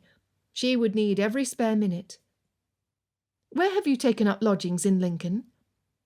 "Mr. Northwick has arranged for us to stay at Ye Old White Swan, and has done all that is necessary for our accommodations." "I believe that is where we are staying as well," Christine said. "And if I am not mistaken, Philip and Mr. Dawson have taken rooms there too." Honoria's heart beat as she thought about the possibilities, and what this ball could mean for her and Gus. She set her teacup down and pressed her hands to her cheeks. "Oh dear, I'd better get started on my dress again. I have much of the embellishments yet to do." Chapter 10. The morning's peace was interrupted by the sounds of a carriage rolling into their courtyard. "Honoria!" Mrs. Bassett called out from the foot of the stairs. "Coming, Mamma. Tell them I shall be right down." She turned to her maid, who was strapping the leather trunk closed. "Oh, go see where Geoffrey is. He should have come by now." "Right away, miss." Maggie hurried out of the room, and Honoria stuffed 2 more books into her portmanteau, along with her healing bag that held the most basic necessities. She never went anywhere without that. She then rushed over to get her small sewing kit to slip into her reticule. When the footman arrived, he swung her small trunk on his shoulder and headed for the stairwell. Honoria was not long behind him, and she exited into the fresh air, her breaths coming out in puffs in the early October weather. Arabella stood beside Mrs. Bassett at the entrance, and waiting beside the carriage was Mr. Northwick, who held the bridle of his horse. She nodded in his direction. "I believe you remember Mr. Northwick, my brother-in-law?" "I do," Honoria replied. "Please accept my thanks for coming out of your way to fetch me. It has only added to your journey, and it was kind of you." Mr. Northwick nodded his acknowledgment, as Arabella murmured that it was nothing to speak of. Honoria turned to her mother, searching her gaze for any hesitation, although she hoped she would find none. "Are you sure you will be well without me, Mamma?" "You need not worry about me," her mother replied. "Besides, I have received a very thick letter from your father only this morning. I shall be quite content catching up on his news, as it is not often that he writes such a lengthy epistle. Go ahead, dear. It is only for 2 days, and is my wish that you will enjoy yourself." Honoria threw her arms around her mother, hugging her gently, so as not to crush any joints that might be sore. Although Mrs. Bassett was using her cane, she appeared more stout than she had in some time. The nettle tea and poultice had proven to be quite effective, and Honoria hoped her mother would continue to improve. "You had best get started if you want to have enough time to dress before the ball tonight." Mrs. Bassett hugged her one more time, then Honoria moved to join Arabella. "The Greys are to meet us here," Arabella said, as they walked towards the carriage. Scarcely had she uttered the words than the Greys' carriage clattered over the bridge and rounded into sight, with Gus riding beside it. When they pulled up, the greetings and introductions for Mr. Northwick had to be made before they could start off again. Christine was holding Guinea, whose paws were resting on the open window. He panted at all the commotion, looking ready to leap out of the carriage. Honoria waved at Christine and Guinea both, then pulled back in to ask, "Where will we meet with Philip Townsend and his cousin? Are they not also travelling with us?" "I believe we are to meet near Mr. Townsend's estate," Arabella replied, smiling at her son, who sat between his nurse and her maid across from them. She waved a large wooden ring, then handed it to him when he reached for it. That made perfect sense, as Philip's estate was in the direction of Lincoln. They began moving, and Honoria watched the scenery go by from their carriage, anticipating the sight of him, as it would mean their party would be complete, and they could then begin their journey over the wolds. Before long they reached the path leading to his estate, and Honoria noticed for the first time the long canal that had been dug alongside the road. She frowned when she saw that the blackberry brambles had been completely uprooted. "What?" she breathed. Her stab of disappointment was quickly replaced with a sense of indignation that Philip had not even bothered to tell her he would be removing the brambles. Had he been more opposed to her picking them than he let on? She would have to ask him what his purpose had been in digging the canal, as it surely couldn't be of greater good than blackberry preserves. Philip's carriage was now in sight and heading their way, with Mr. Dawson on horseback beside it. The occupants of the 3 carriages called out greetings, rather than delay their journey, and they set out at a decent pace to Lincoln. Honoria's chagrin over the loss of the blackberry brambles gave way to enjoyment of the scenery passing before her. She loved this portion of the journey, as it took them through the wolds, the gently undulating hills that were bright yellow, with rapeseed set against a blue sky in the spring, and which were now showing patches of red as the autumn leaves turned. When they were on top of one of the hills, the valley stretched before them with an occasional farmer's house perched amidst the pasture. Just before the village of Bardney, they stopped for their luncheon, choosing a small area off the public road, with a few trees that lent some shade. There was plenty of space in the middle of it to set their picnic, and Christine and Arabella's maids worked to spread out blankets and place the dishes of their small feast, while Christine scolded Guinea for showing too marked an interest in what was being offered. Through the gap in the trees in front of them stretched a meadow on an incline, and there was a row of hedges separating 2 fields. At Honoria's left, Mr. Dawson insisted on serving Christine, while Philip eased himself slowly to the ground. He appeared to be gaining more use of his hands, but it wasn't always a simple matter to do things like sitting and getting back up again. Gus sat, leaning back on one hand, as he breathed in the autumn air that carried wafts of smoke from someone burning leaves on a hidden farm nearby. Honoria peeped at him under her lashes and chose a seat at his side. He gave her a friendly smile, then turned his eyes to Arabella, who was standing next to the blanket where her baby sat. Her attention was absorbed by the boy's efforts to reach forward to grasp at a twig. "You look enchanting, Mrs. Northwick." He smiled at her, and Arabella, now focusing her regard on him, looked conscious, her colour heightening. Turning from a scene that brought no pleasure, Honoria's gaze crossed that of Philip's, and she looked away again.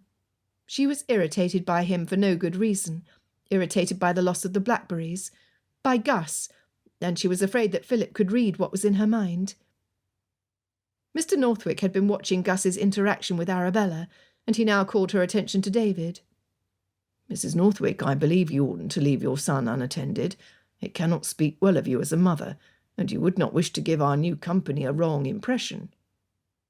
Philip's cousin, Mr. Dawson, darted his head up at Mr. Northwick's rebuke, and he glanced at Arabella with a frown. His gaze then went to the child, who at present was sucking on the wooden ring, then waving it. Mr. Dawson seemed to assess both Arabella and her brother-in-law, as she hurried to sit beside her son. "Of course, how careless of me," she said, picking up the baby. She kissed him. "But you are perfectly all right, are you not?" Honoria's heart was troubled.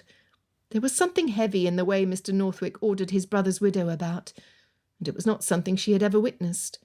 Her own family was far from perfect, but at the very least there had always been an underlying respect and affection between its members. Philip bent down and took little David's hand in his own. "You have a fine son, Mrs. Northwick. He does you credit." Arabella could barely lift her eyes to meet his, but she murmured her thanks, and his words seemed to have soothed something inside her, reassured her. The flash of irritation Honoria had felt towards Philip was replaced by a strong urge to go hug the man, despite the berries. He had seemed to know just what was needed. She may not have been thrilled that Arabella had captured Gus's full attention, but she did not want her to be ill at ease. When the food had been distributed and everyone began eating, Christine asked, "How much further have we to travel?" "We're not quite halfway there," Gus answered. He then directed his conversation to Arabella for the rest. "But we will arrive well before 5 o'clock, so you will have time to ready yourself for the ball. I assume you have a gown in the appropriate Lincoln-dyed wool." "Why, of course, Mr. Gray," Arabella said softly, before catching her brother-in-law's gaze. She dropped her own like a spark that had been snuffed, then remained that way throughout the meal, although Gus tried to draw her out of her tongue-tied state. The only time she came to life was when Honoria or Christine addressed her. Honoria was still trying to puzzle this out when Philip was at her side, leaning down to address her. She had not seen him get up. "Would you like to take a turn with me? I'm not yet able to ride, and it's hard for me to sit still for so long. You'll be doing me a service." She brushed the grass and twigs from her palms that came from leaning back and stood. "Why, if it's a service I'd be doing you, then you need say no more. Besides, I have something I wish to ask you, or rather 2 things." "I'm all yours." Philip held out his elbow, and she slipped her arm through it. The natural path wound around the trees, and as they followed it, she began to relax. It accomplished little to worry just now about Gus, or about Arabella and the strange hold Mr. Northwick seemed to have over her. She would turn her thoughts to things that concerned her more nearly at home. "Have you seen Mr. Blackwell for your injuries?" "I did," Philip replied, walking at her side as comfortably as though they had long been in the habit of doing so. "He does not think the wound has turned infectious, and in fact it appears to be improving already. He praised your abilities, and I agreed with him fully." "Oh!" A flush of pleasure went through her at the compliment. They walked for a bit, and he waited in silence for her next question. "What is the purpose of this canal you fashioned, and why did you dig up all the blackberry brambles? Was it because you were displeased that I had picked them?" She felt him pull away to look at her in surprise. "What? No, of course not. I meant what I said about the blackberries. It's only that I needed to dig the canal for irrigation purposes. I want to improve the return on the field next to it." "Ah, I see." She supposed if she were a man, she would want to know all about how such a venture worked. Instead, she mourned the loss of the fruit. The brambles were mature and could not be easily replaced. And was there not a return to be had on those as well? She was about to bring up the argument when Philip cleared his throat, in what sounded like uncharacteristic nervousness. "I'm sure it is entirely out of place for me to speak on a certain matter, and I only hope you will excuse such forwardness, out of consideration for the years we have known one another," Philip began. She looked at him curiously, but he continued to face forward, avoiding her gaze. "I cannot help but notice that you seem to have a tendre for Gus." His words came like a stunning blow on an intimate corner of her heart she had thought quite hidden. Honoria turned away to stare at the meadow, her cheeks hot from embarrassment. The fact that her face was an open book to her feelings piqued her even more than his presumptuous observation. "You are right. It is forward of you," she said at last with emphasis. Philip shifted at her side, a slight limp she had not noticed growing pronounced. It was a moment before he spoke again. "Forgive me. I should not have brought up such a private matter. It was wrong of me." He walked on without looking at her. When he said no more, Honoria was forced to prompt him. "But to what end did you bring it up? Did you wish to encourage me or warn me away?" "It is not my business to warn you away," Philip replied. "But neither can I encourage you. Gus is the best of creatures, but I've never known him to settle on a woman seriously. In fact, the most attention I've ever seen him give to one in particular is for Mrs. Northwick. I suppose I do not wish to see you end up hurt." Honoria picked up her pace until her own burns began to chafe, and she realised that it might not be comfortable for Philip to walk faster. "So not only do you wish to mortify me, you wish to crush my dreams." Philip groaned, and at last turned to look at her, offering a weak smile. "I suppose I've made a mull of it. I tend to do that on all delicate matters. I should not have said anything, and I do ask for your forgiveness." Honoria struggled with her pride for a minute, then relented, turning to humour for refuge. "Well, you could have bartered for my forgiveness if you'd had any blackberries to spare. But now—" She tipped her nose upwards. Philip laughed at her side. "I see now that I have much to learn in the business of bartering. If only I had not been so hasty in building that canal, I might still have some counters left to gamble." Chapter 11. After they had completed their lunch, the maids packed up the remains of the picnic and stowed it in the carriages. Mr. Dawson went over to Arabella, who was still seated beside her baby, and held out his hand. "May I assist you, Mrs. Northwick?" "Oh." Her cheeks grew pink, but she allowed him to pull her up to her feet. When he let go, he leaned down to pick up David and tickled him under the chin before returning him to his mother. Then he reached down again for the toy and handed that to her too. "Thank you," she whispered, and turned toward the carriage as Honoria folded the boy's blanket that remained on the ground and followed her. The carriages journeyed onward. David stretched out and fell asleep at an angle between the maid and his nurse, while Honoria exchanged quiet conversation with Arabella, telling her about the past balls and some of the people she was likely to meet. Eventually they both fell silent, Honoria lulled by the rocking motion and the pull of fatigue. David continued to sleep on, and Honoria began to notice his flushed colour. She feared it was not from the natural exhaustion of being outdoors, but rather from the beginnings of a fever. She leaned across the seat to feel his forehead, causing the nurse to stir in her seat and look down at the baby. Arabella watched the interchange and swallowed nervously. "He looks feverish." She looked at the nurse. "Do you not think so?" The nurse pulled him more firmly on the seat between her and the maid. "You're his mother, ma'am. Surely you must know best." Honoria brought her gaze up to the nurse, astonished at the surly tone in her voice and the fact that she could be so heartless concerning her own charge. How could Arabella abide such a person caring for her boy? Nevertheless, any reprimand for the nurse's behaviour would have to come from the boy's mother, as it was not Honoria's place to do so. Arabella ignored the disrespectful tone and reached forward to touch the boy's forehead. "He is hot." "I do believe he's feverish," Honoria admitted. The sun is growing lower in the sky, and we must surely be in Lincoln soon. We can get more adequate care for him there." She looked through the window to rally her thoughts, torn between concern for David and worried that they would have to miss the ball. Of course she wanted to give Arabella the support she so clearly needed, but to have all her efforts to attend the ball come to nothing was almost more than she could bear. There was the nurse, but after her unfeeling comment, Honoria did not trust her to properly care for the boy in his illness. She turned her mind to the problem of the fever, remembering that her grandmother recommended valerian for children in case of fever, rather than the white willow bark generally prescribed. "Perhaps I should try sal volatile," Arabella said doubtfully. Honoria shook her head. "He is sleeping, and he should continue to do so. The scent would only wake him. When we arrive at the inn, I will administer some valerian." She silently offered up thanks for her grandmother, who had taught her to always carry the essentials with her. "Miss, if you don't mind my saying so." The nurse sat upright and sniffed. "You'd best be letting those of us with more experience care for the wee one." "But I do mind." Honoria challenged the nurse with her gaze, her hesitation to get involved forgotten.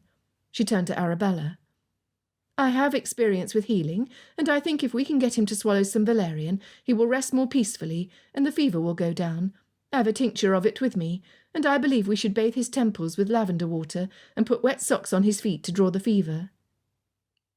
Arabella brought her worried eyes to her child, then nodded in agreement. The nurse turned to the window, her mouth clamped shut. It was growing dark when they arrived at the inn, less than an hour later. Mr. Northwick came to the door of their carriage to help them to alight. "David is feverish," Arabella told her brother-in-law breathlessly. She did not wait for his reply, but hurried into the inn next to the nurse, who carried the child. After a second's pause, Mr. Northwick gave a sharp order to the groomsman, then stepped into the inn behind them. Honoria had not noticed anyone from the rest of their party as they were led up a narrow staircase to the first floor. They must have been separated during the long ride.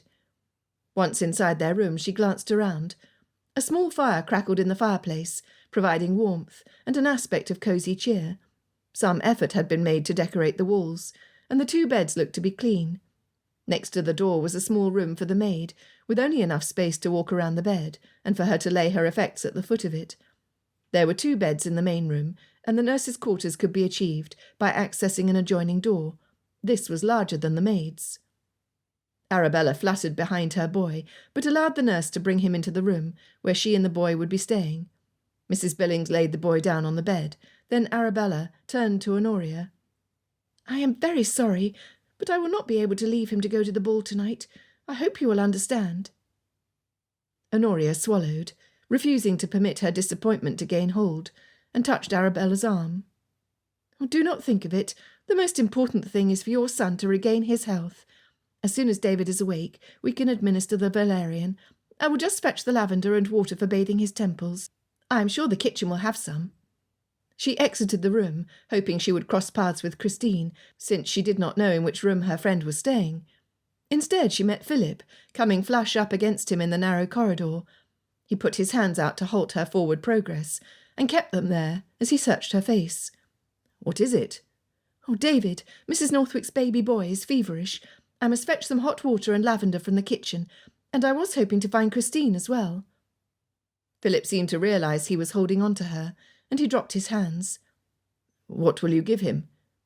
She met his gaze, grateful that he seemed to assume she would know what to do, rather than thinking she should leave the healing to trained doctors. She explained what treatment she proposed, as he listened attentively. "Why don't you go to the kitchen, and I'll fetch Christine for you. I'm sure I can find out where she and Gus are staying." Honoria shot him a look of gratitude. Their faces were very near as she did so, and only then did she notice how much space he took up in the cramped corridor. "Oh, could you? She would be a real support to me." Philip began to walk away, then turned back. "Will you have to stay with Mrs. Northwick tonight while she watches over her boy? You would miss the ball after all this?" Honoria shrugged, hiding her regret. "I'm not sure. I'm certainly prepared to do so."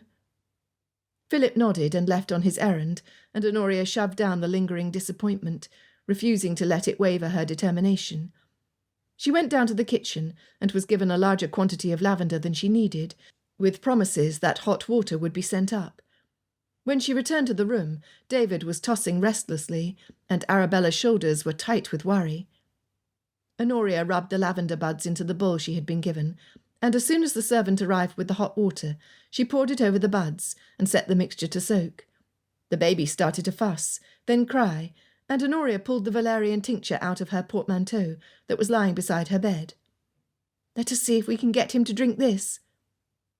They succeeded in encouraging him to finish the medicine, and as soon as the lavender was cool enough, Honoria took a cloth and gave it to Arabella, who bathed his temples in hesitant strokes. Finally, the nurse could stand it no longer, and she took the cloth from Arabella and undressed the boy, applying the lavender water to the rest of his body. When she was done, he quickly fell into a sleep that appeared to be more restful. All of this had taken an hour, with Mr. Northwick knocking once to inquire after the boy. Arabella looked up from where she was sitting on the bed and said, "Well, you should change if you're going to make it to the ball." "I don't need to go." A knock sounded at the door, and Honoria came into the adjoining room as the maid opened it.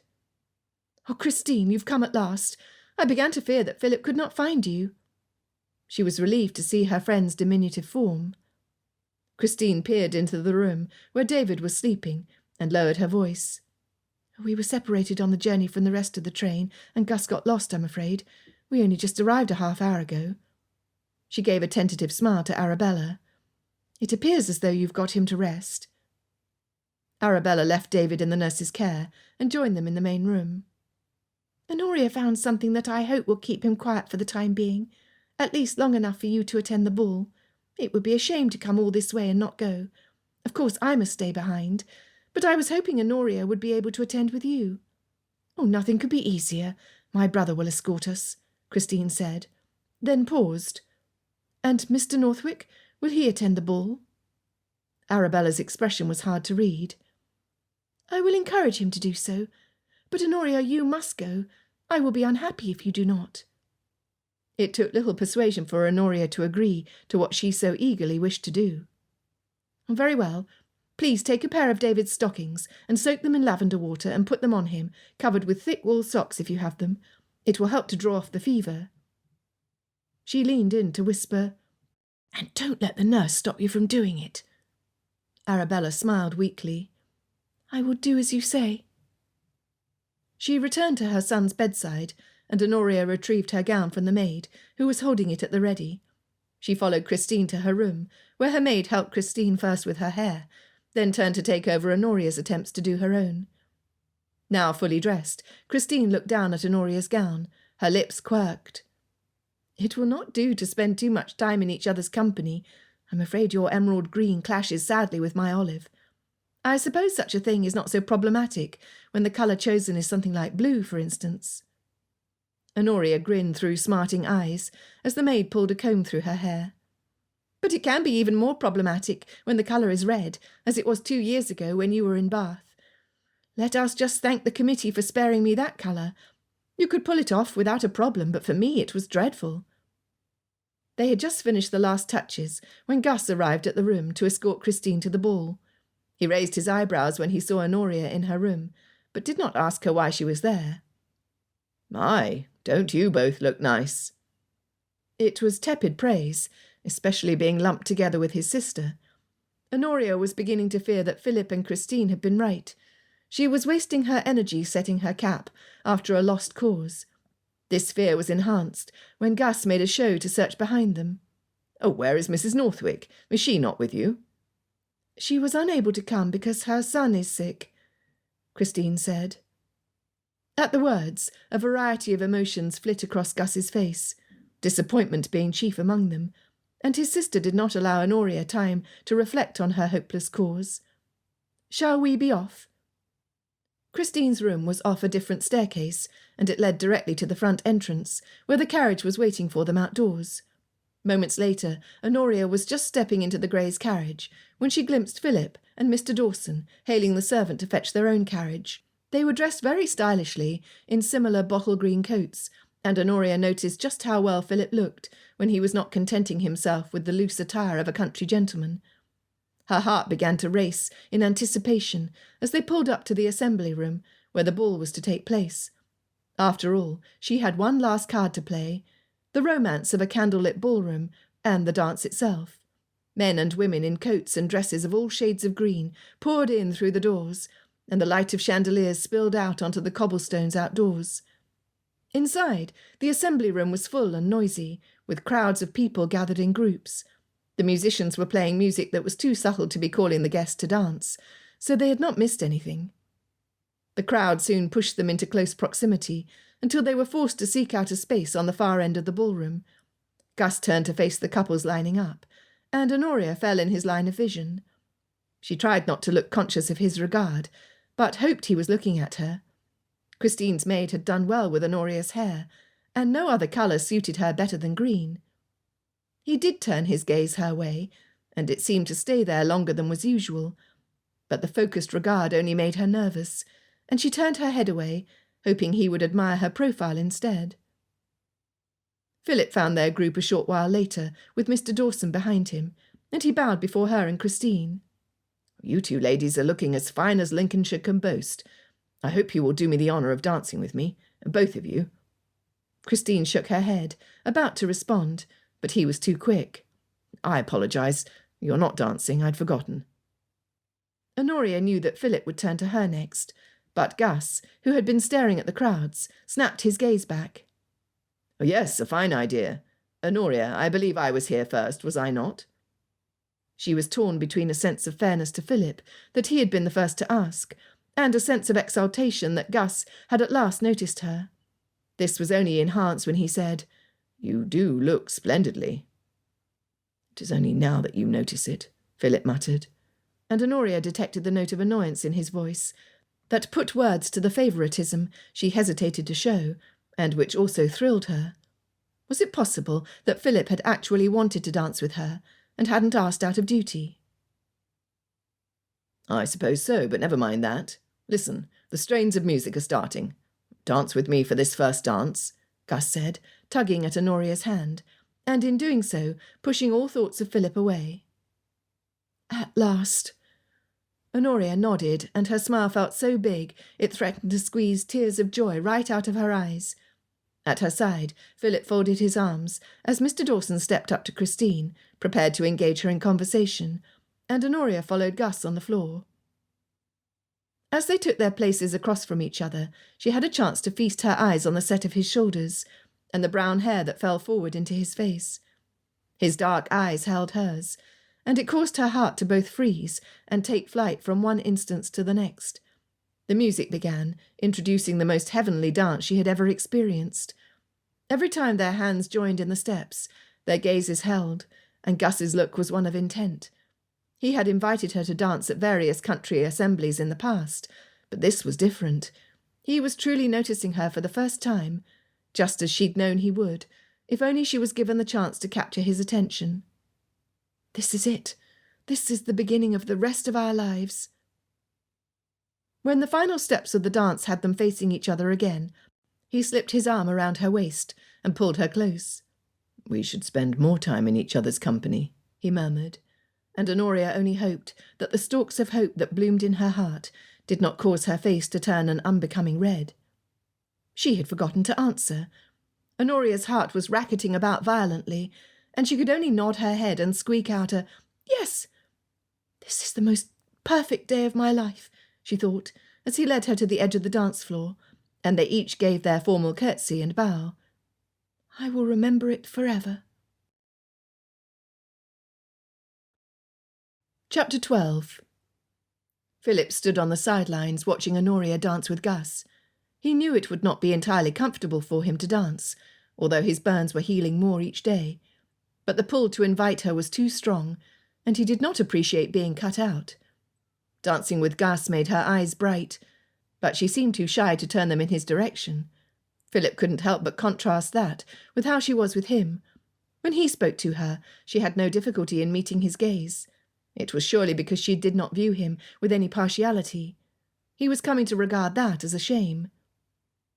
The couple turned and pivoted around one another, and Honoria laughed when a young man in the set went the wrong way. Once let loose, her laugh was natural and free. But then she clamped her lips tight in a gleeful smile when Gus looked at her, as if fearful of showing too much of herself. Philip doubted the wisdom of having brought up Honoria's feelings for Gus when they had walked together after lunch. He couldn't claim it was any of his concern, but had only wanted to protect her. She deserved so much more than to have the dubious attention of a man with a wandering eye, even if that man was his friend.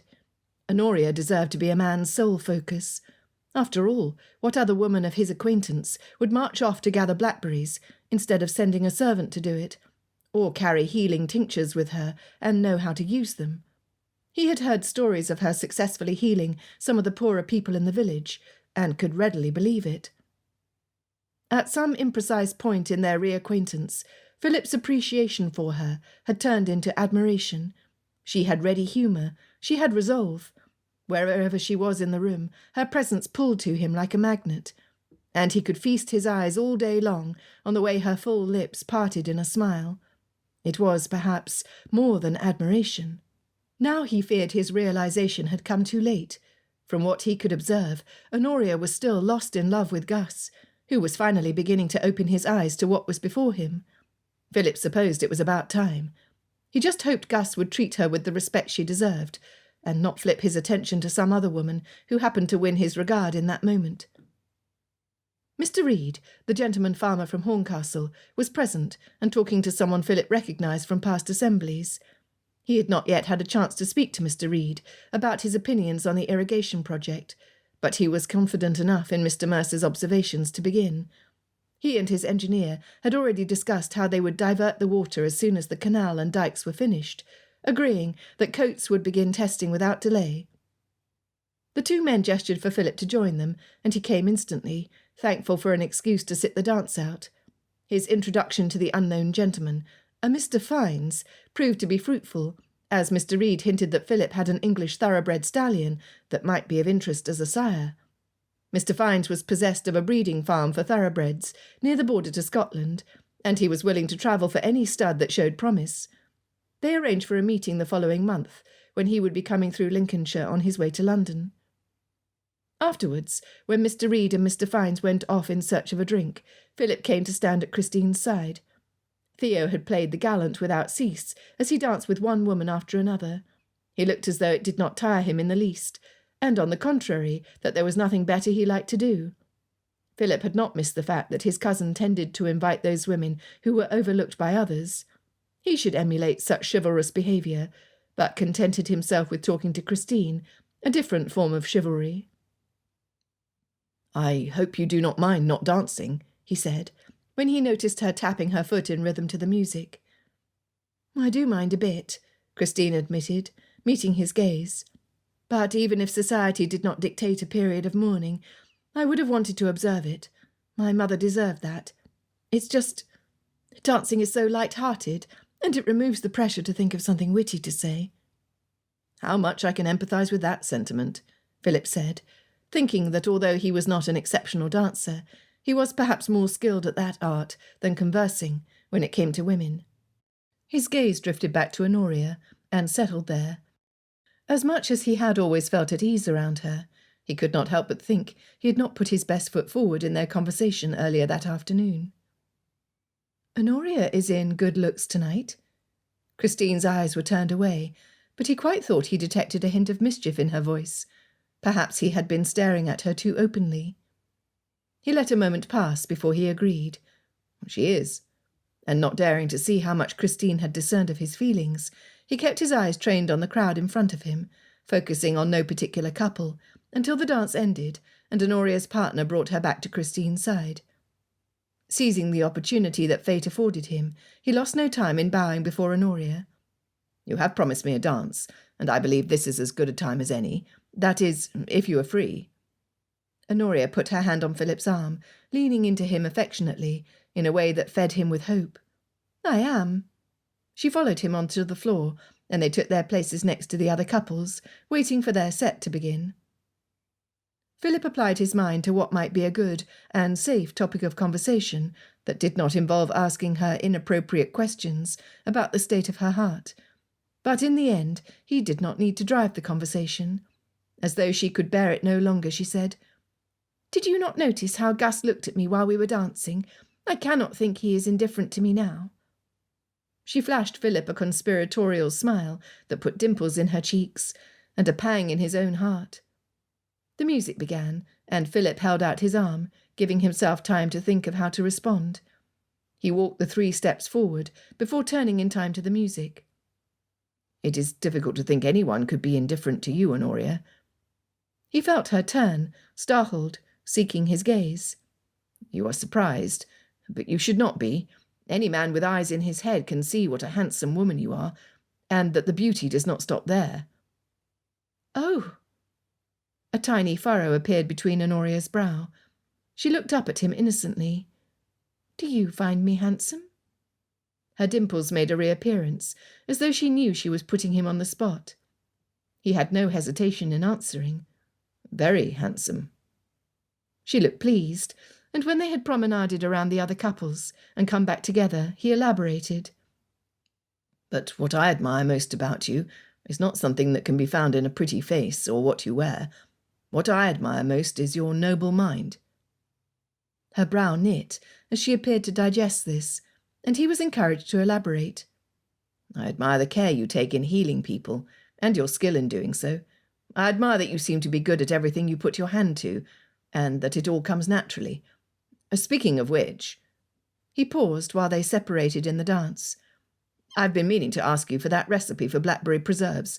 Not that I'm going to be able to reproduce it myself, but perhaps I can find somebody in my household who can manage it." "You no longer have any brambles, Philip."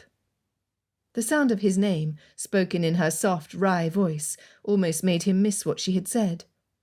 "Ah, to be sure." Idiot. Philip was having trouble directing an intelligent conversation. "I suppose it's all for the best, since I have difficulty getting anyone in my house to do what I ask of them in a timely manner." Their first set came to an end, and as another set formed, Philip and Honoria went over to stand on the sidelines. She faced him with an earnest expression. "You need to be firm with them. They should know that you are their employer, and that if they don't do as you please, you might easily replace them with someone who will." Philip raised his brows sceptically. "It is all very well and good for me to tell them. The problem is that I fear I won't be able to replace them, and therefore my threat carries little weight. Even if I could find servants who are diligent, the thought of interviewing and attempting to train new ones makes me want to flee to London." "Well, Philip?" Honoria kept her gaze on the couples dancing, ready to jump back in when it was their turn, though that would not be for some minutes yet. "I believe the problem lies with your housekeeper, then. It is her job to oversee the maids. If she sets high standards in her own work and makes her expectations clear, the other maids will do as she requests." "I agree." Philip whisked 2 cups of punch from one of the trays being passed around and handed one to her. "But my housekeeper does not set high standards in her work, alas. I had hoped Theo would bring his sister to keep house for me, but it was not to be." "Oh, that's a shame." Honoria sipped at the punch, her gaze roaming around the room, then turned her eyes to him. "But surely your housekeeper can be spoken to. If I were to have a conversation with her, I would ensure that she carried out her work as she should." Philip laughed. "I believe you." Their second set was beginning, and Philip had the pleasure of taking her hand carefully in his and leading her to the dance floor, where they continued their steady conversation of little consequence, but of great enjoyment. At the end of the second set, they bowed before one another, and he was given one of Honoria's full smiles. He was satisfied with the evening's work, happy with himself that he had been able to tell her what he thought about her. Perhaps those little seeds might take root, and her heart might be turned his way.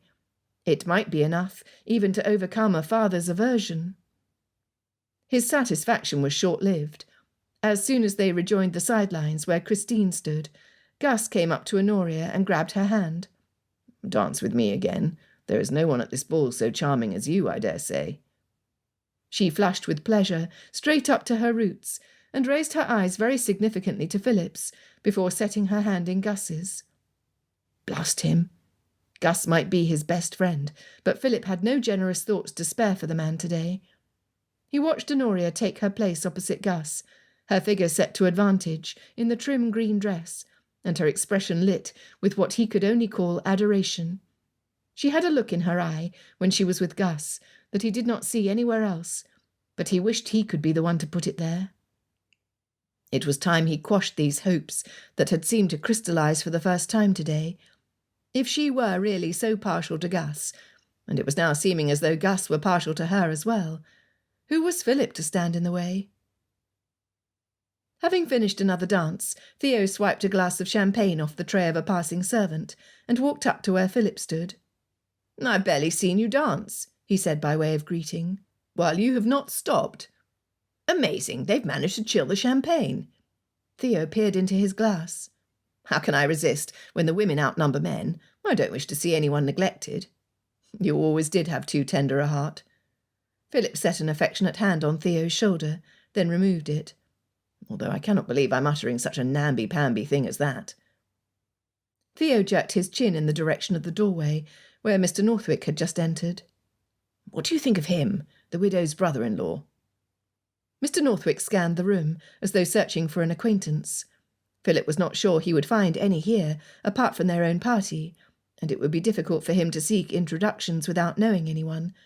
However, he appeared to know some of the merchants, because he went over and shook their hands.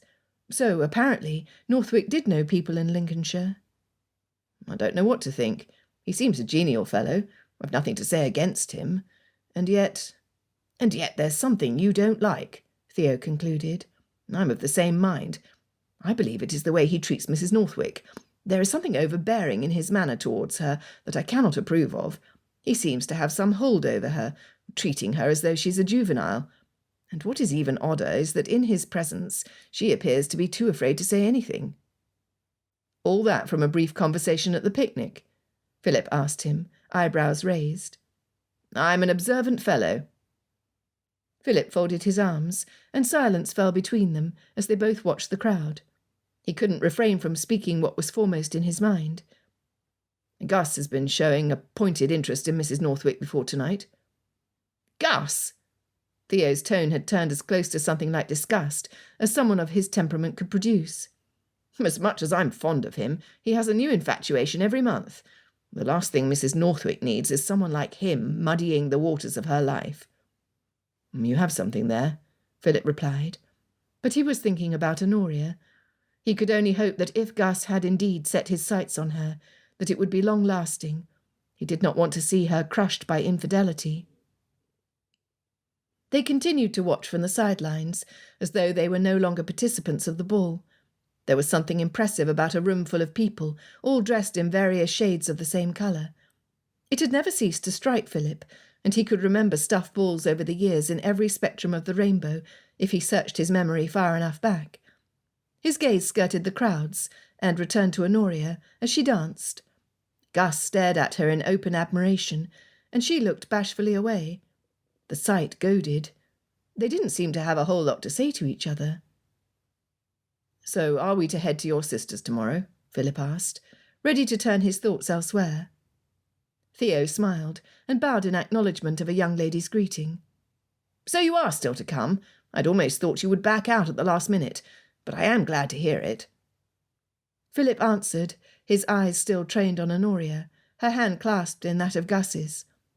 "I suppose, apart from the irrigation project, there is nothing pressing to hurry me back to Horncastle. So let us go." Chapter 13. After having danced with Gus the second time, the rest of the night passed by in a dreamy haze.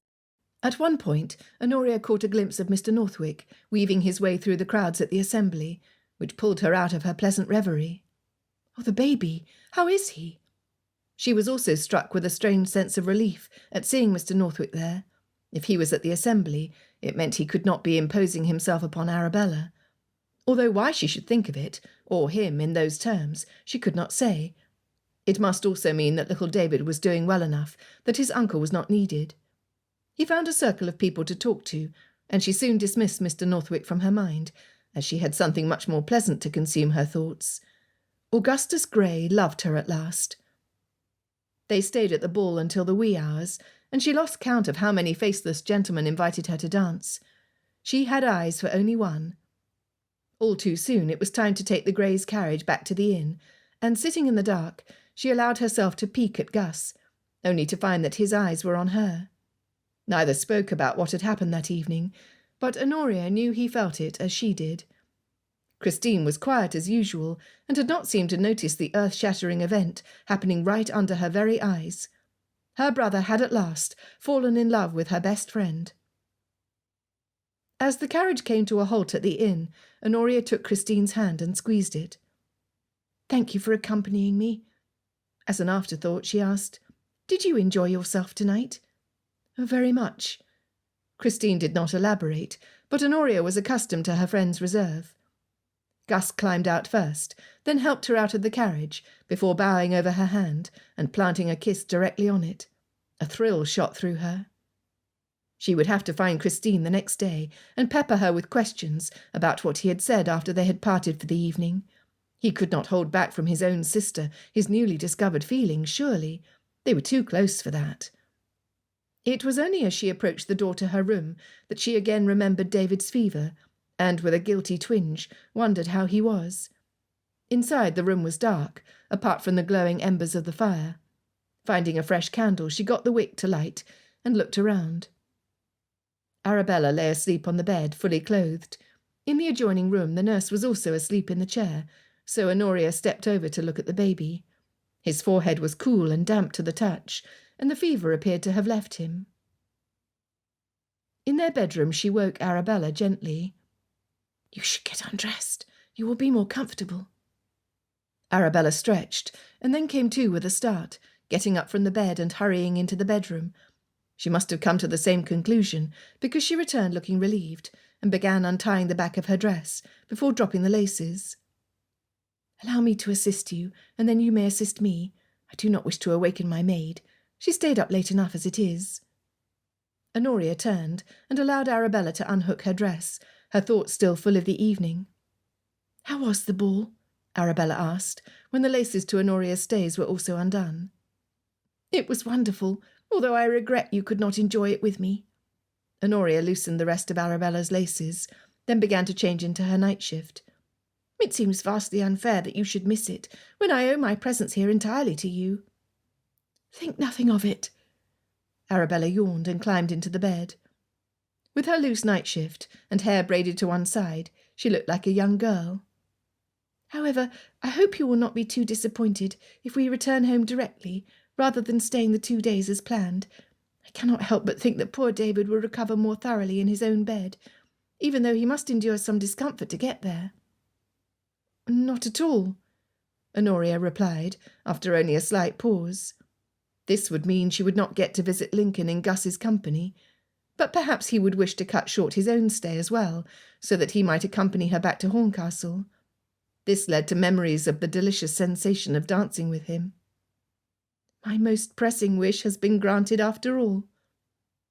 The thought crossed her mind, as she climbed into her bed next to Arabella's, that this must be what it was like to have a sister. She had never spent the night with a friend, even with Christine. There had never been any need, for she had always been accompanied by her parents when she went away. Her toes were sore from dancing, and she wiggled them in the cold sheets. "Did you send for the doctor in the end?" Arabella curled on her side under the covers. "He said we had done all that was right, and he did not entertain any fears on David's account.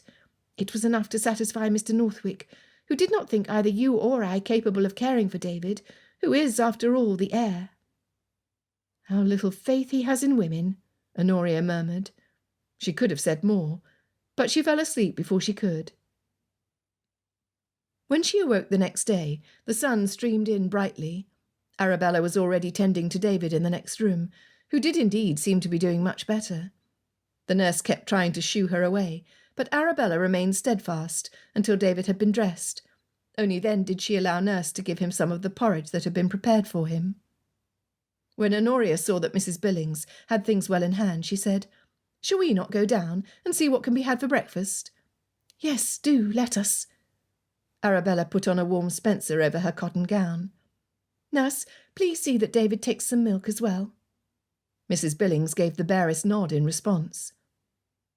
Once downstairs, they discovered that they were amongst the last of the guests to arrive, and Honoria scanned the room eagerly for a sight of the dark locks she adored, her heart thumping in anticipation.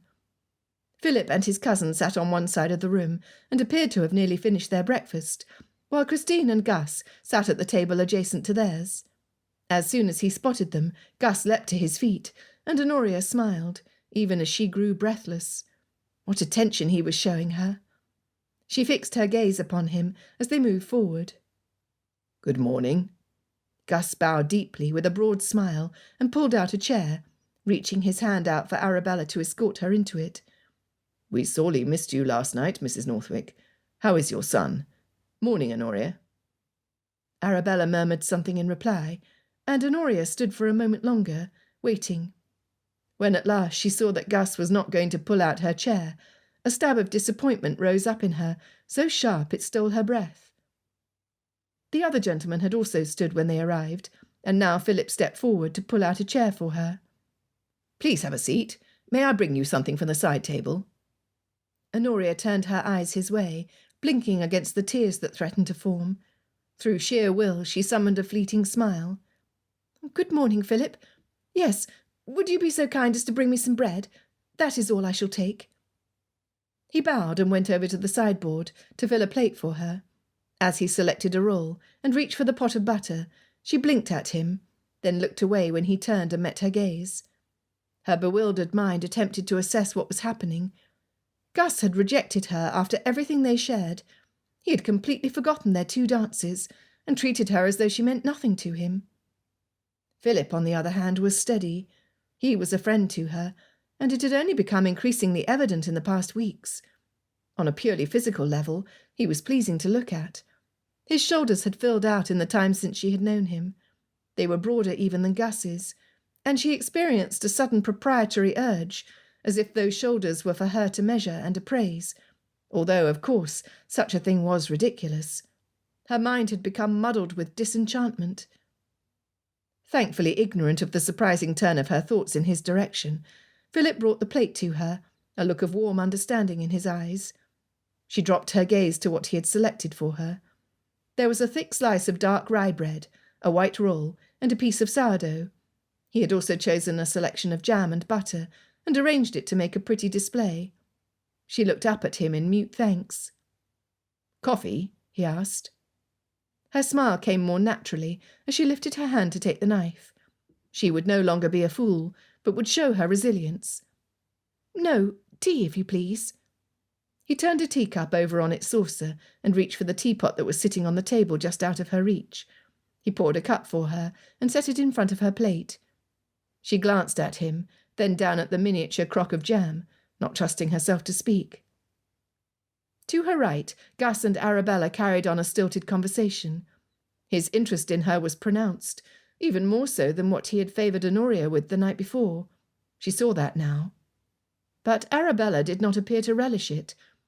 As Honoria buttered her bread, she directed her attention to her left, where Mr. Dawson drew Christine out in conversation, as he always seemed to do. Philip had picked up his newspaper, but he occasionally answered or smiled at something that was said. More than once she glanced in his direction, considering, and if their gazes met, he smiled at her before looking away again. When breakfast was over, the party split up, and Honoria went to help Arabella make ready for their departure. The rest of the company would be staying in Lincoln to visit the cathedral and the shops, but Honoria was no longer disappointed to miss it. On the contrary, she was glad she would not have to witness Gus fawning over Arabella. It was time to rip out the stitches of that fantasy and embroider something new. They were ready to leave by 2, and Mr. Northwick, who had not made an appearance at breakfast, was waiting for them by the carriage. The ride home was quiet. Arabella seemed preoccupied, and neither the nurse nor her maid spoke, which meant that Honoria was left to her own thoughts. David appeared much improved, and, except for a slight tendency to be fussy, suffered no obvious ill effects from his fever. Honoria's thoughts turned back to Gus and his cavalier treatment of her after the particular attention he had shown her last night. As the day went on, she became fully indignant. Her affection for him had suffered a fatal blow. It was one thing for him to pay her the careless attention of an older brother, a paragon out of reach, But it was another thing for him to treat her with so little regard when they had danced together on such intimate terms. She was ready to put such childhood hopes behind her. What struck her, however, were the odd thoughts she was having in parallel about Philip. It wasn't attraction, at least not one that came with the force she had felt for Gus. It was quieter than that, simple and modest.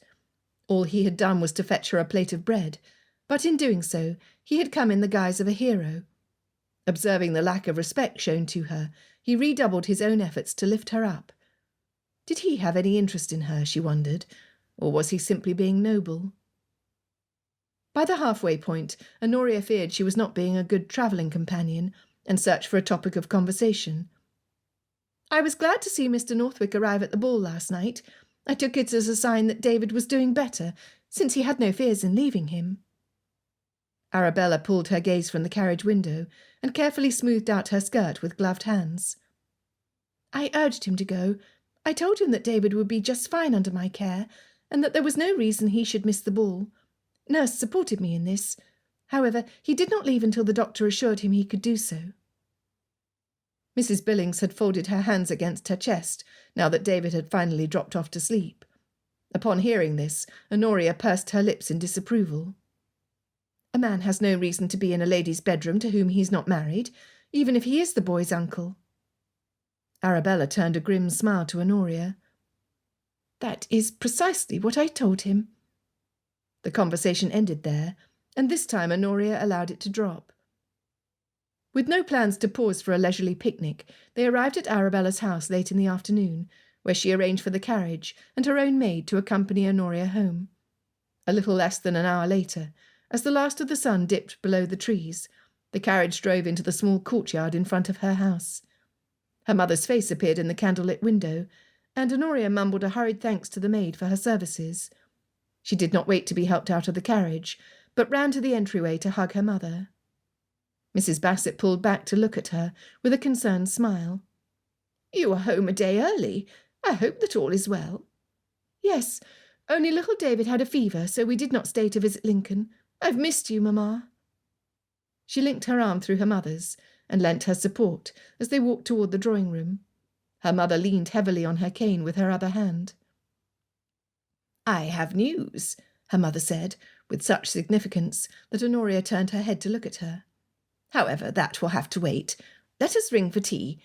And of course I will wish to hear all about the ball first." As impatient as Honoria was to hear the news, she knew her mother would reveal nothing until they were settled comfortably. She helped her to sit in the drawing-room, then went to the kitchen to greet cook and asked for tea to be sent. When these preparations had been made, and the hot water was brought at last, she took a seat beside her mother. "How was it, my dear?" Mrs. Bassett reached over and tucked a lock of hair behind Honoria's ear. "The ball was much that I'd hoped it would be." Honoria hadn't decided how much she would share with her mother, but she finally decided to confess what had long been her most cherished desire. "But there was one element of disappointment." She stared at the teapot, her lips twisted, and when she did not go on, her mother replied with a careful, "Oh?" Honoria sighed, then leaned forward again to stir the leaves in the teapot, just to give her hands something to do. "I've not told you this, Mamma, but I've long hoped that Augustus Gray might one day notice me, as a man notices a woman. Well, last night he finally did. We danced twice, and I seem to have caught his regard." She fell silent and poured tea she no longer wanted. Her face must have spoken volumes, because her mother prompted her. "But—" Honoria reached for her mother's hand and held it. "But the next day he was back to treating me as though I were nothing more than a little sister. He devoted all his attention to Arabella Northwick at breakfast. He scarcely bid me farewell when we announced we would be leaving a day early." Her mother gave Honoria's hand a gentle squeeze. "Your confession does not surprise me. But despite this, I must say I cannot think Augustus Gray a good match for you.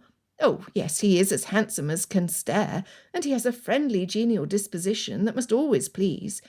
I think your father would be satisfied if he were to turn his attention to you, given his prospects. And then, of course, there is the added bonus of his being the brother of your best friend." "So you understand?" "I do. But I've had ample chance to watch him grow and interact in town, and he does seem to have something of a wandering eye. Or perhaps he just needs a few more years. But at present he does not seem to be a man ready to settle down. Or perhaps he has not met the right woman. As much as it pains me to say it, I don't think that woman is you, my dear. And I would not wish you to become attached to someone who was not completely devoted to you." Honoria pondered her mother's words. It was painful to hear, although perhaps less than it would have been before the ball. It seemed, now that she had begun the process of mourning what would not be, the change would be swift. She thought back to Philip's consideration toward her at breakfast, and wondered if that was more in line with what her mother wished for her. She would not bring him up, as she did not want her mother to become hopeful about the match, and she certainly did not want to fight a battle with her father, who would have something to say about Philip Townsend as a marital prospect. At least, she did not want to fight for it when she had no idea if his treatment of her was a symptom of deeper feeling. It was true that it wasn't the first time he had appeared in the guise of a hero. He had saved her, quite literally, from the fire. And he seemed to trust and appreciate her ministrations afterwards. But that could be something any friend might show for another, whom he had known his whole life. "I'm sure we will have more to discuss on this topic, but let me tell you my news," her mother reminded, drawing Honoria's gaze to hers. She had forgotten that her mother had something to tell her. "Your brother is to be married." "Married? Oh, that cannot be." Samuel hardly seemed old enough. And if Gus was considered to have a wandering eye, her brother had an even worse reputation for it. At home he was always flirting with one pretty girl after another, and now to become a husband, she could not picture it. Her mother went on. "That was the thick letter I had from your father when you left yesterday. He wrote to tell me that when he arrived in London, Samuel seemed to have matured overnight, and was eager to present his betrothed to your father. She is a Miss Barbara Goodall, and from what your father said, she is a pretty, docile thing. He thinks she will be a good match for your brother." Honoria's mind was running through all the consequences. "Oh, they will be married here, I imagine. We must start planning the wedding breakfast. Where will they live?" Her mother smiled. "Oh, now that is the best news of all. They are coming back to Horncastle to stay, and they will live with us while your father readies the smaller house attached to the mill. They will reside there until the time comes for them to take up residence at Wheaton. That way we can show Miss Goodall, Barbara, I suppose she must be to us, how the house should be run. After all, she will one day be its mistress." Honoria's smile faltered. She had not thought about that. Her brother's wife would be mistress of Wheaton Hall. How she loved this house! It would not be easy to cease running the household the way she was accustomed. Even worse for it to be run under the hands of a stranger who did not know it and love it as she did. Could she trust her brother to choose the right woman for the task? Her mother bit into a jam tart that she had put on her plate. "I must not forget to tell you that a boy came from Gracefield Park tenancy to inquire after you. His mother is ill, and I promised you would come as soon as you returned." Honoria was instantly diverted. "Oh, is it Mrs. Reedsby? The boy is about this high, with hair like straw." "I believe it to be him. He said you would know."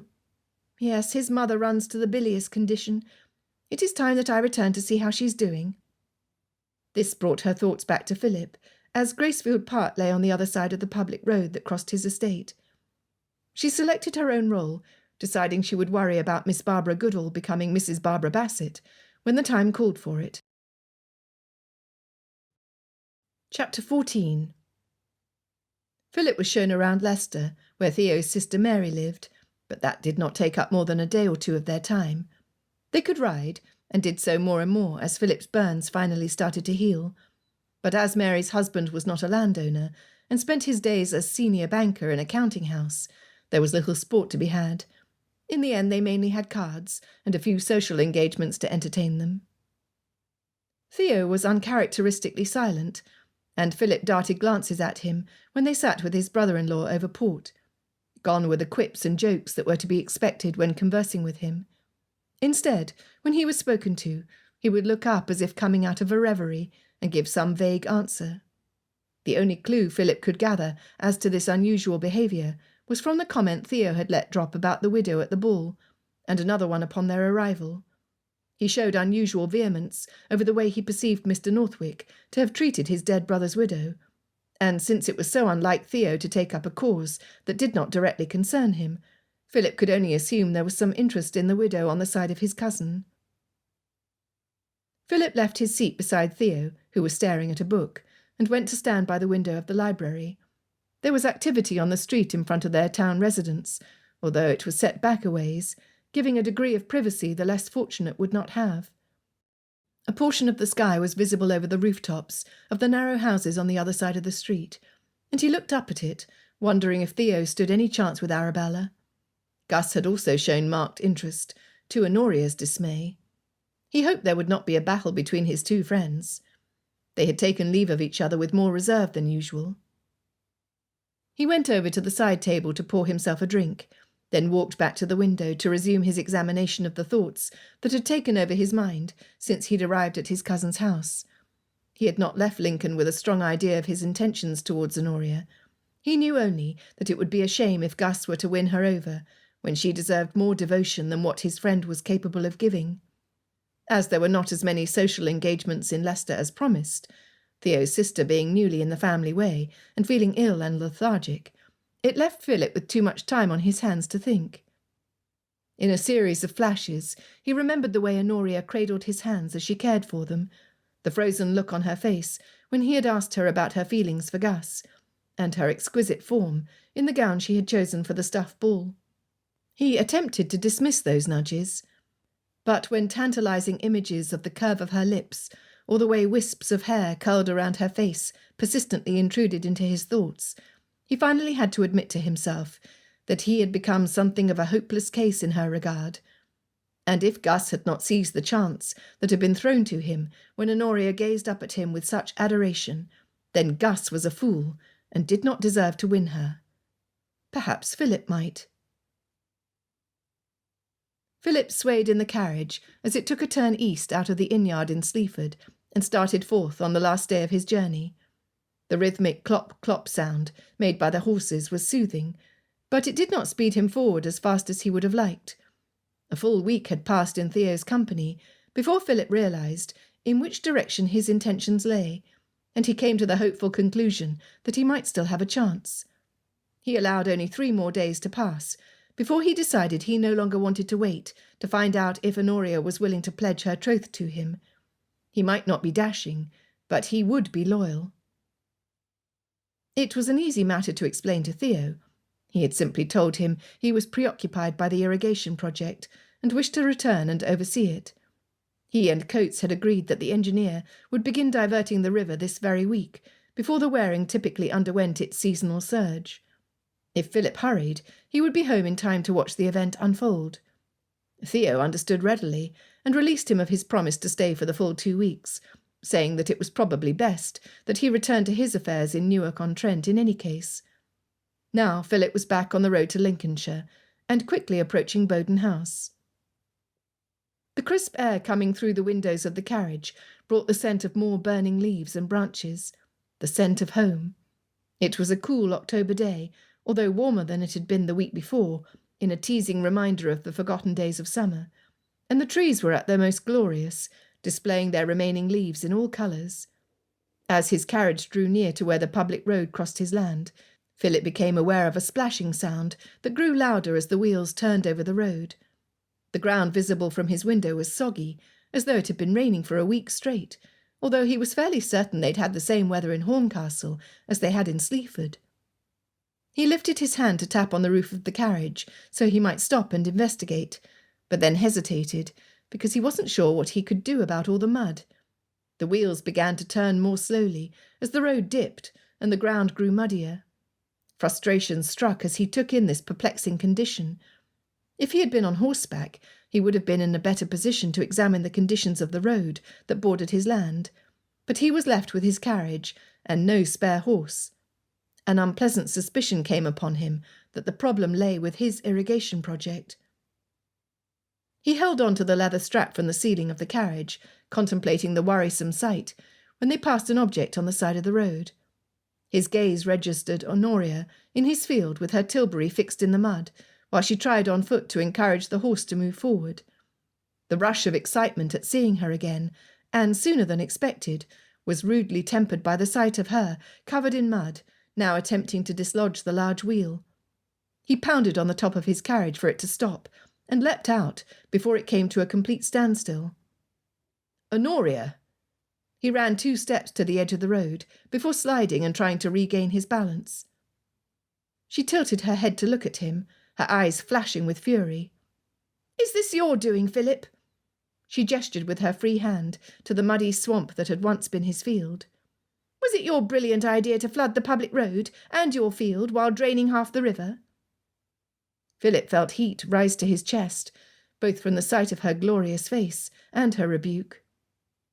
"Of course it was not my intention to turn my field into a swamp," he said, picking his way across the field toward her. His boots squelched in the mud and threatened to stay put with each step. "And as for diverting half the river, I assure you that is not possible. The dikes have gates in place to prevent such a thing happening." The flimsiness of that argument, in wake of his surroundings, was not something he would contemplate. He finally made his way to her side and stood facing her, then looked at the empty tilbury. "Why have you no servant with you?" "This again!" Her eyes flashed as she turned them up at him. "In ordinary times, a woman may drive herself in the country without threat of being accosted, or having her wheels fastened in the mud." She was really angry, and Philip had enough common sense to know he should not make it worse by attempting to protest.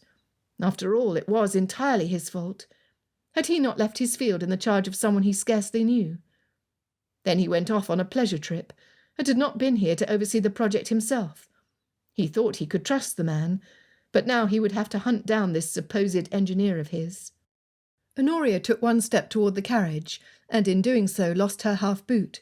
She toppled forward, and he darted to catch her waist, before quickly bending to retrieve the boot for her.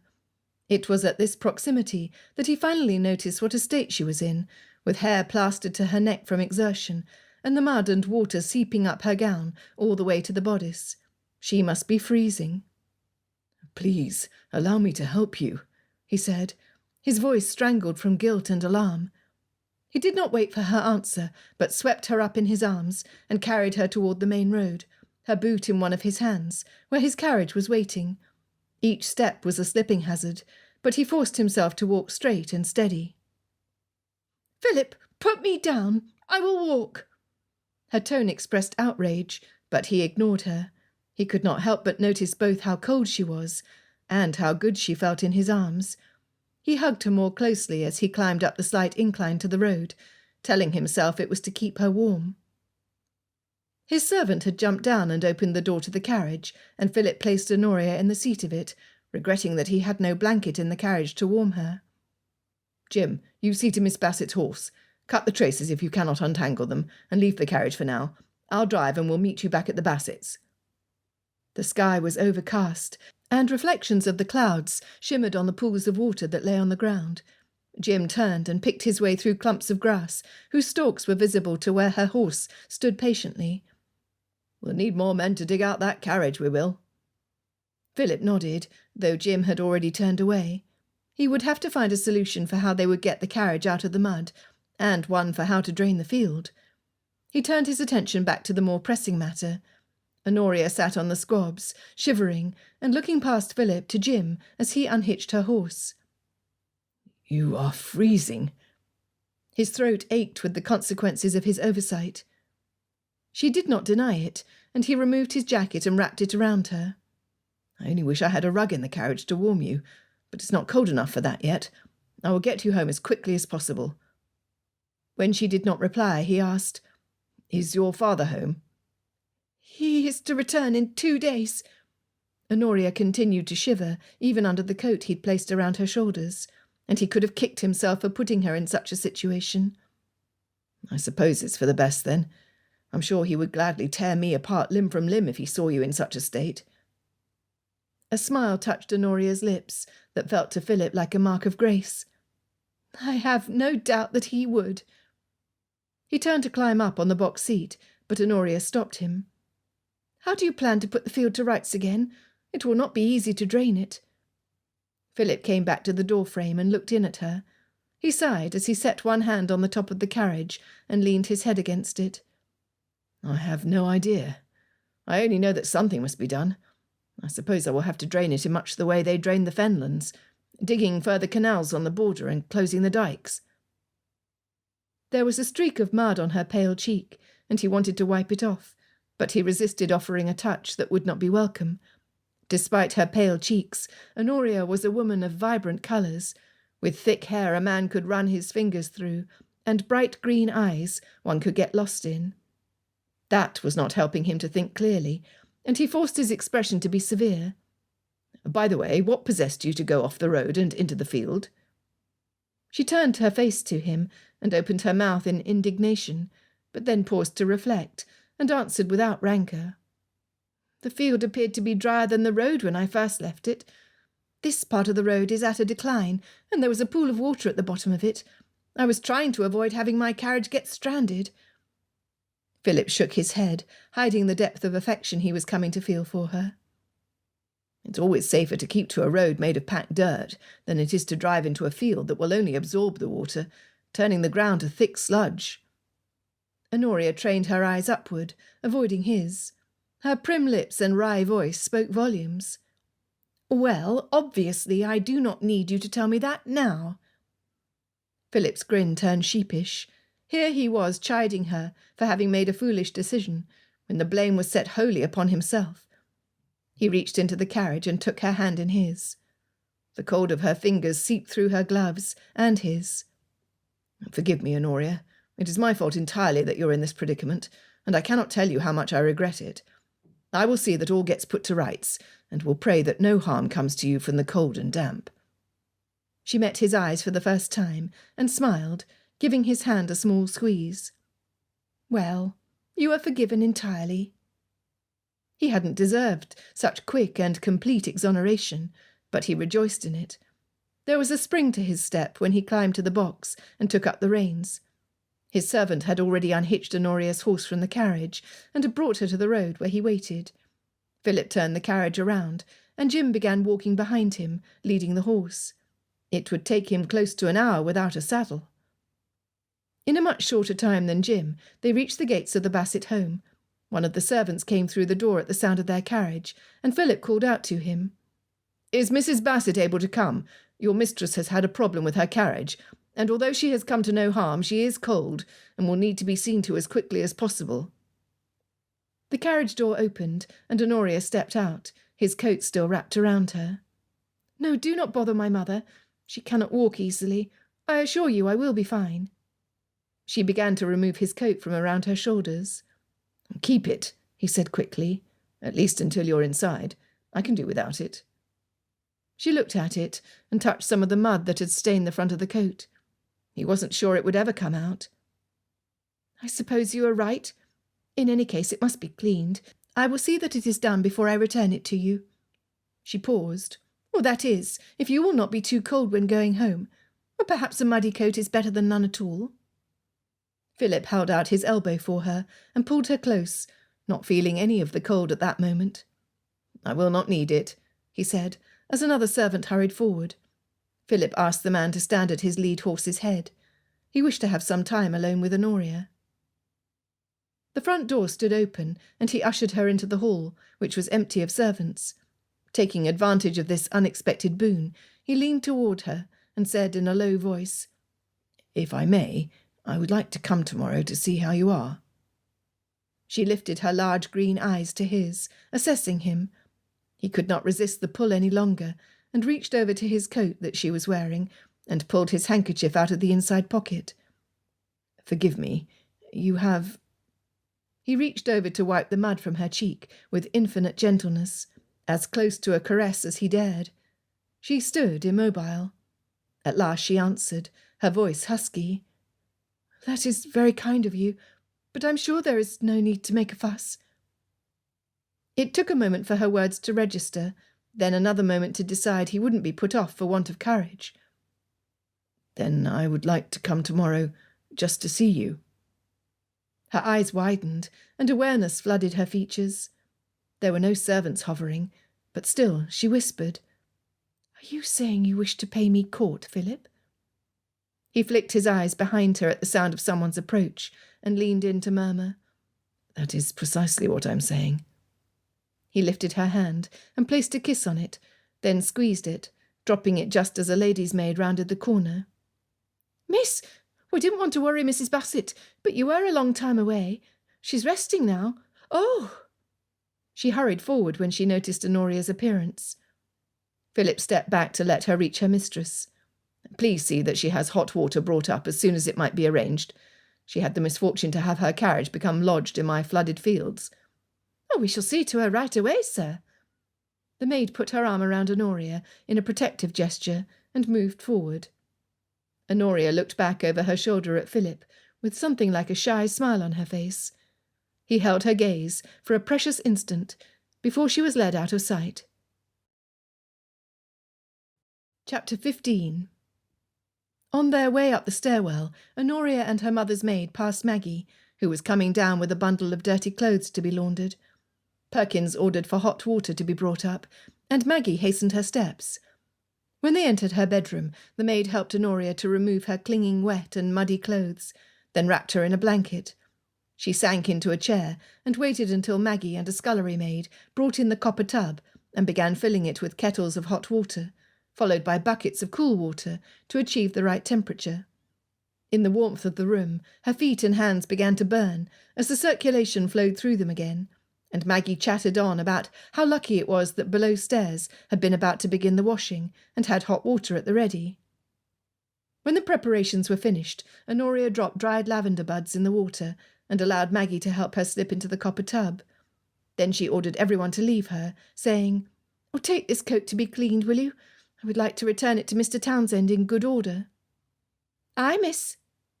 Maggie took the coat, along with the muddy gown and pelisse, before closing the door quietly behind her. Honoria swirled her hand in the hot water and watched the lavender buds spin, then float back to the surface, allowing a smile to touch her lips. Philip Townsend had declared his interest in her. Philip. She would have to find out when his heart had shifted in her direction. She couldn't even begin to think when and if her own heart had changed. It was too confusing after so many years of loving Gus. But she could not deny that there was both attraction when his face hovered close to hers, and feelings that went deeper than that as she thought about his honourable behaviour that was, above all, consistent. The fact that Gus had so quickly switched his interest to Arabella, after showing Honoria a most flattering attention at the ball, had been a disheartening blow, and even Christine had sat her down for tea in the week that followed their stay in Lincoln, and advised her in no uncertain terms to set her sights elsewhere. "My brother is not the kind of man who appears capable of settling down with one woman," she had told her. "I hope he might prove me wrong one day, but I do not want my best friend to suffer from his lack of constancy." "You deserve better," Christine had said. And Honoria believed her. The 2 weeks after the ball were a time of grieving the loss of what would never be. She had too much self-respect to continue to offer her heart to someone who would never value it.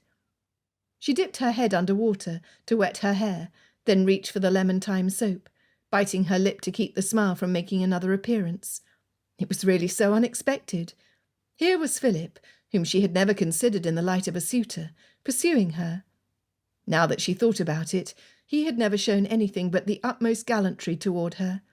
He was gracious and kind when she had trespassed on his property, although she supposed she must have expected such behaviour from him, or she never would have dared to go in the first place.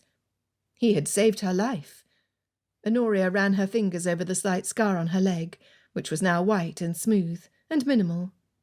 He had even noticed her crushing disappointment after the ball, and he got to his feet to serve her breakfast. Honoria reached again for the soap and began scrubbing away the mud from her arms, replacing the memories of cold and disappointment with warmth, soothing scents, and a calm joy. The next day Honoria selected a gown of soft beige lawn that she felt made her skin glow.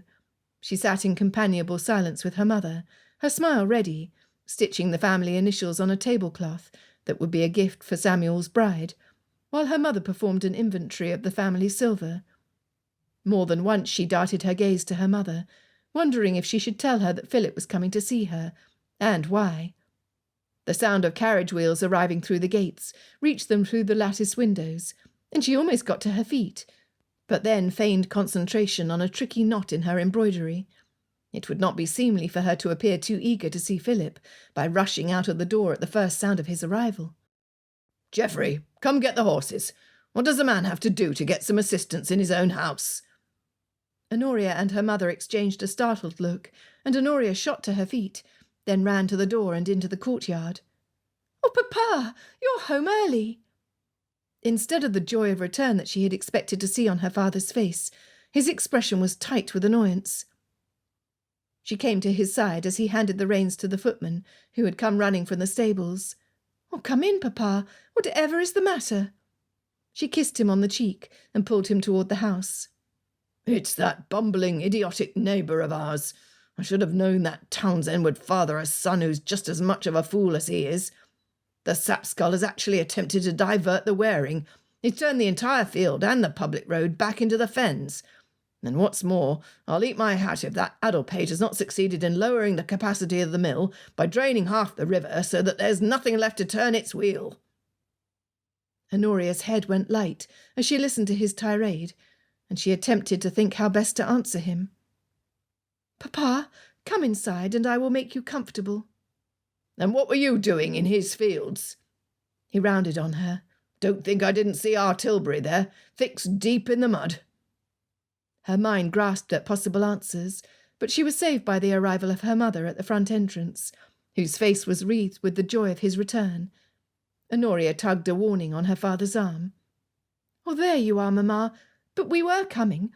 Are you sure you should be walking?" She leaned in to whisper to her father, "Remove your scowl, please. Mamma has missed you so much." She needn't have given him the warning, as her father was already smiling and striding toward his wife to envelop her in his arms. They held each other for a long moment, and Honoria moved past them into the house to give them their privacy. She hoped her father would postpone his talk with her until after he had had some tea and was a good deal calmer. Having gone to the kitchen to oversee the tea platter, ensuring it was filled with all the delicacies her father loved best, Honoria entered the drawing-room behind their cook. Her father had already been coaxed into a much better humour, and she took that as a good sign. Mrs. Sands set the heavy tea-tray in front of him. "Welcome home, sir." Mr. Bassett responded agreeably, all traces of his former ill-humour gone. He was not a cantankerous man, but when something set him off, he would explode like a thundercloud, and then just as quickly put his good mood back in place, like the sun upon its return. She sat and prepared tea the way her parents liked, adding bread and ham to her father's plate, along with sweetened biscuits. She would have to escape and warn Philip not to come today, and could only hope he would not call this early. It was impossible that she depart so soon after her father's arrival. "Is there anything else you need, Papa?" she asked, resigning herself to staying until he had had his fill of domesticity and escaped into his library. "No, this is quite nice." He set his plate down to take his wife's hand, smiling at her fondly. "What do you both think of Samuel's wedding?" "I was never more shocked in my life," Honoria answered promptly, causing her parents to laugh. "It is true. He's never shown the slightest interest in settling down.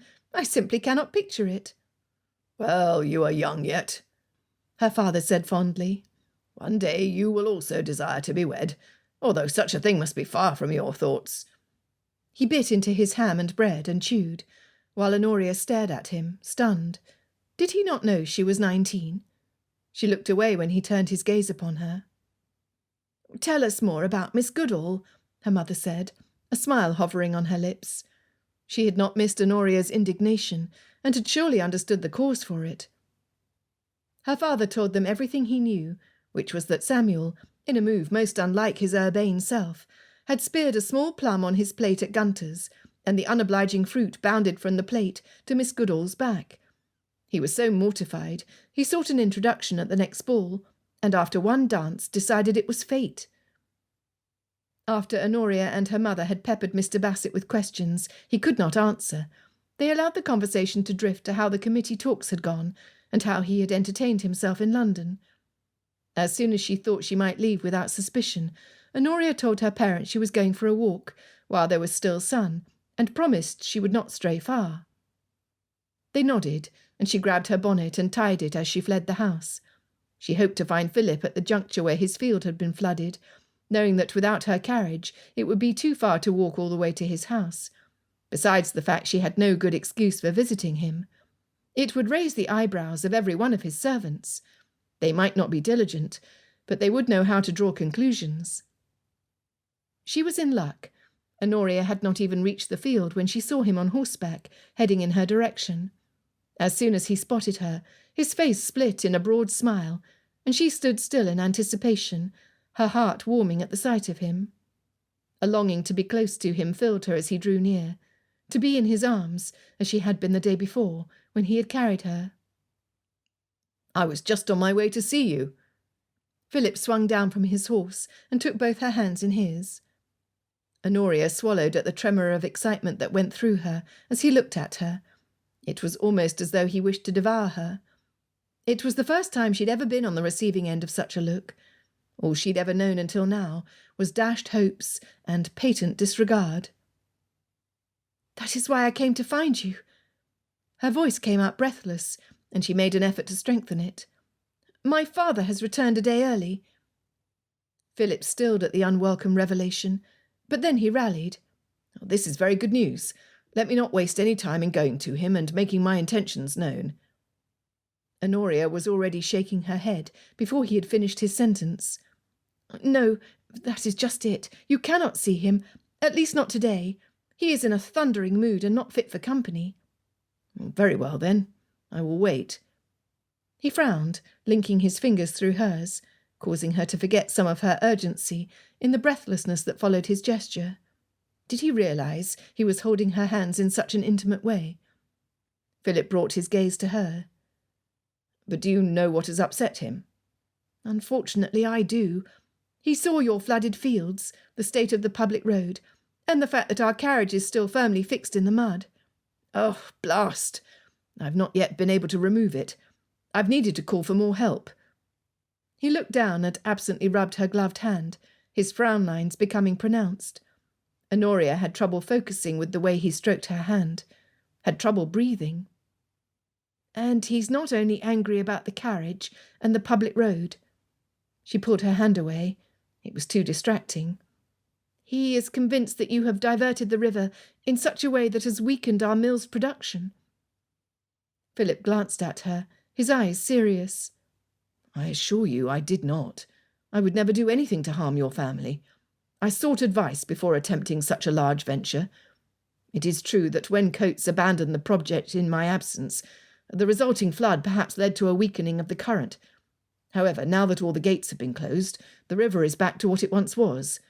It is only that I must now take care of the public road and drain my own fields, but that should not affect your father at all." Honoria's heart softened at Philip's plight, and she wished somehow that she might help carry his burden. He was trying his best, and it was not easy to surmount so many difficulties. "I believe my father will soon see that the diversion has not affected mill production, at least not permanently. However, I think you must know that my father is particularly sensitive to correct behaviour between neighbours. That is why our fathers were at such odds. He did not appreciate the way your father carried on projects that would affect the village without consulting his peers, such as excavating for the mine.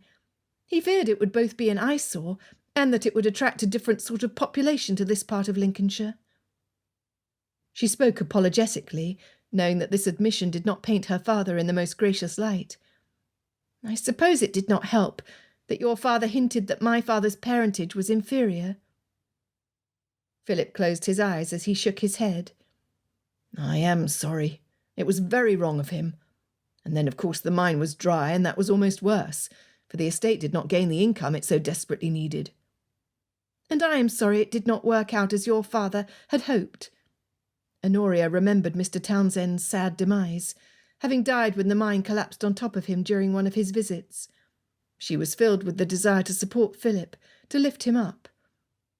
"You are not your father, however, and if you did decide to speak to my father, It would be with my full support." "Is that so?" Philip lifted his eyes to hers, and his gaze stilled.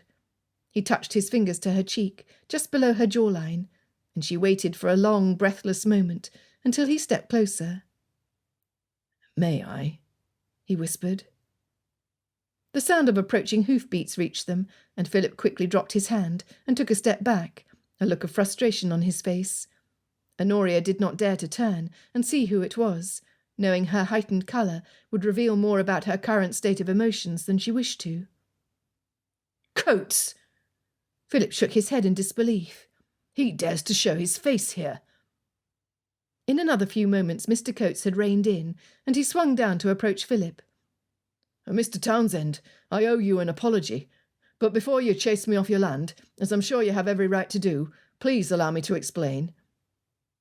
Philip had turned fully, placing Honoria behind him, as though to protect her from the stranger's gaze. "Go on, then." Coates lifted his hands as though to clarify. "Just after we opened the pipes to divert the water, and were in the critical stage of controlling its flow, I received an urgent summons from my wife that my daughter had contracted scarlatine and was in danger of her life. Upon learning of it, I could not delay my departure. I left the project in the hands of Tom Hull and the team, but I had misplaced confidence in them."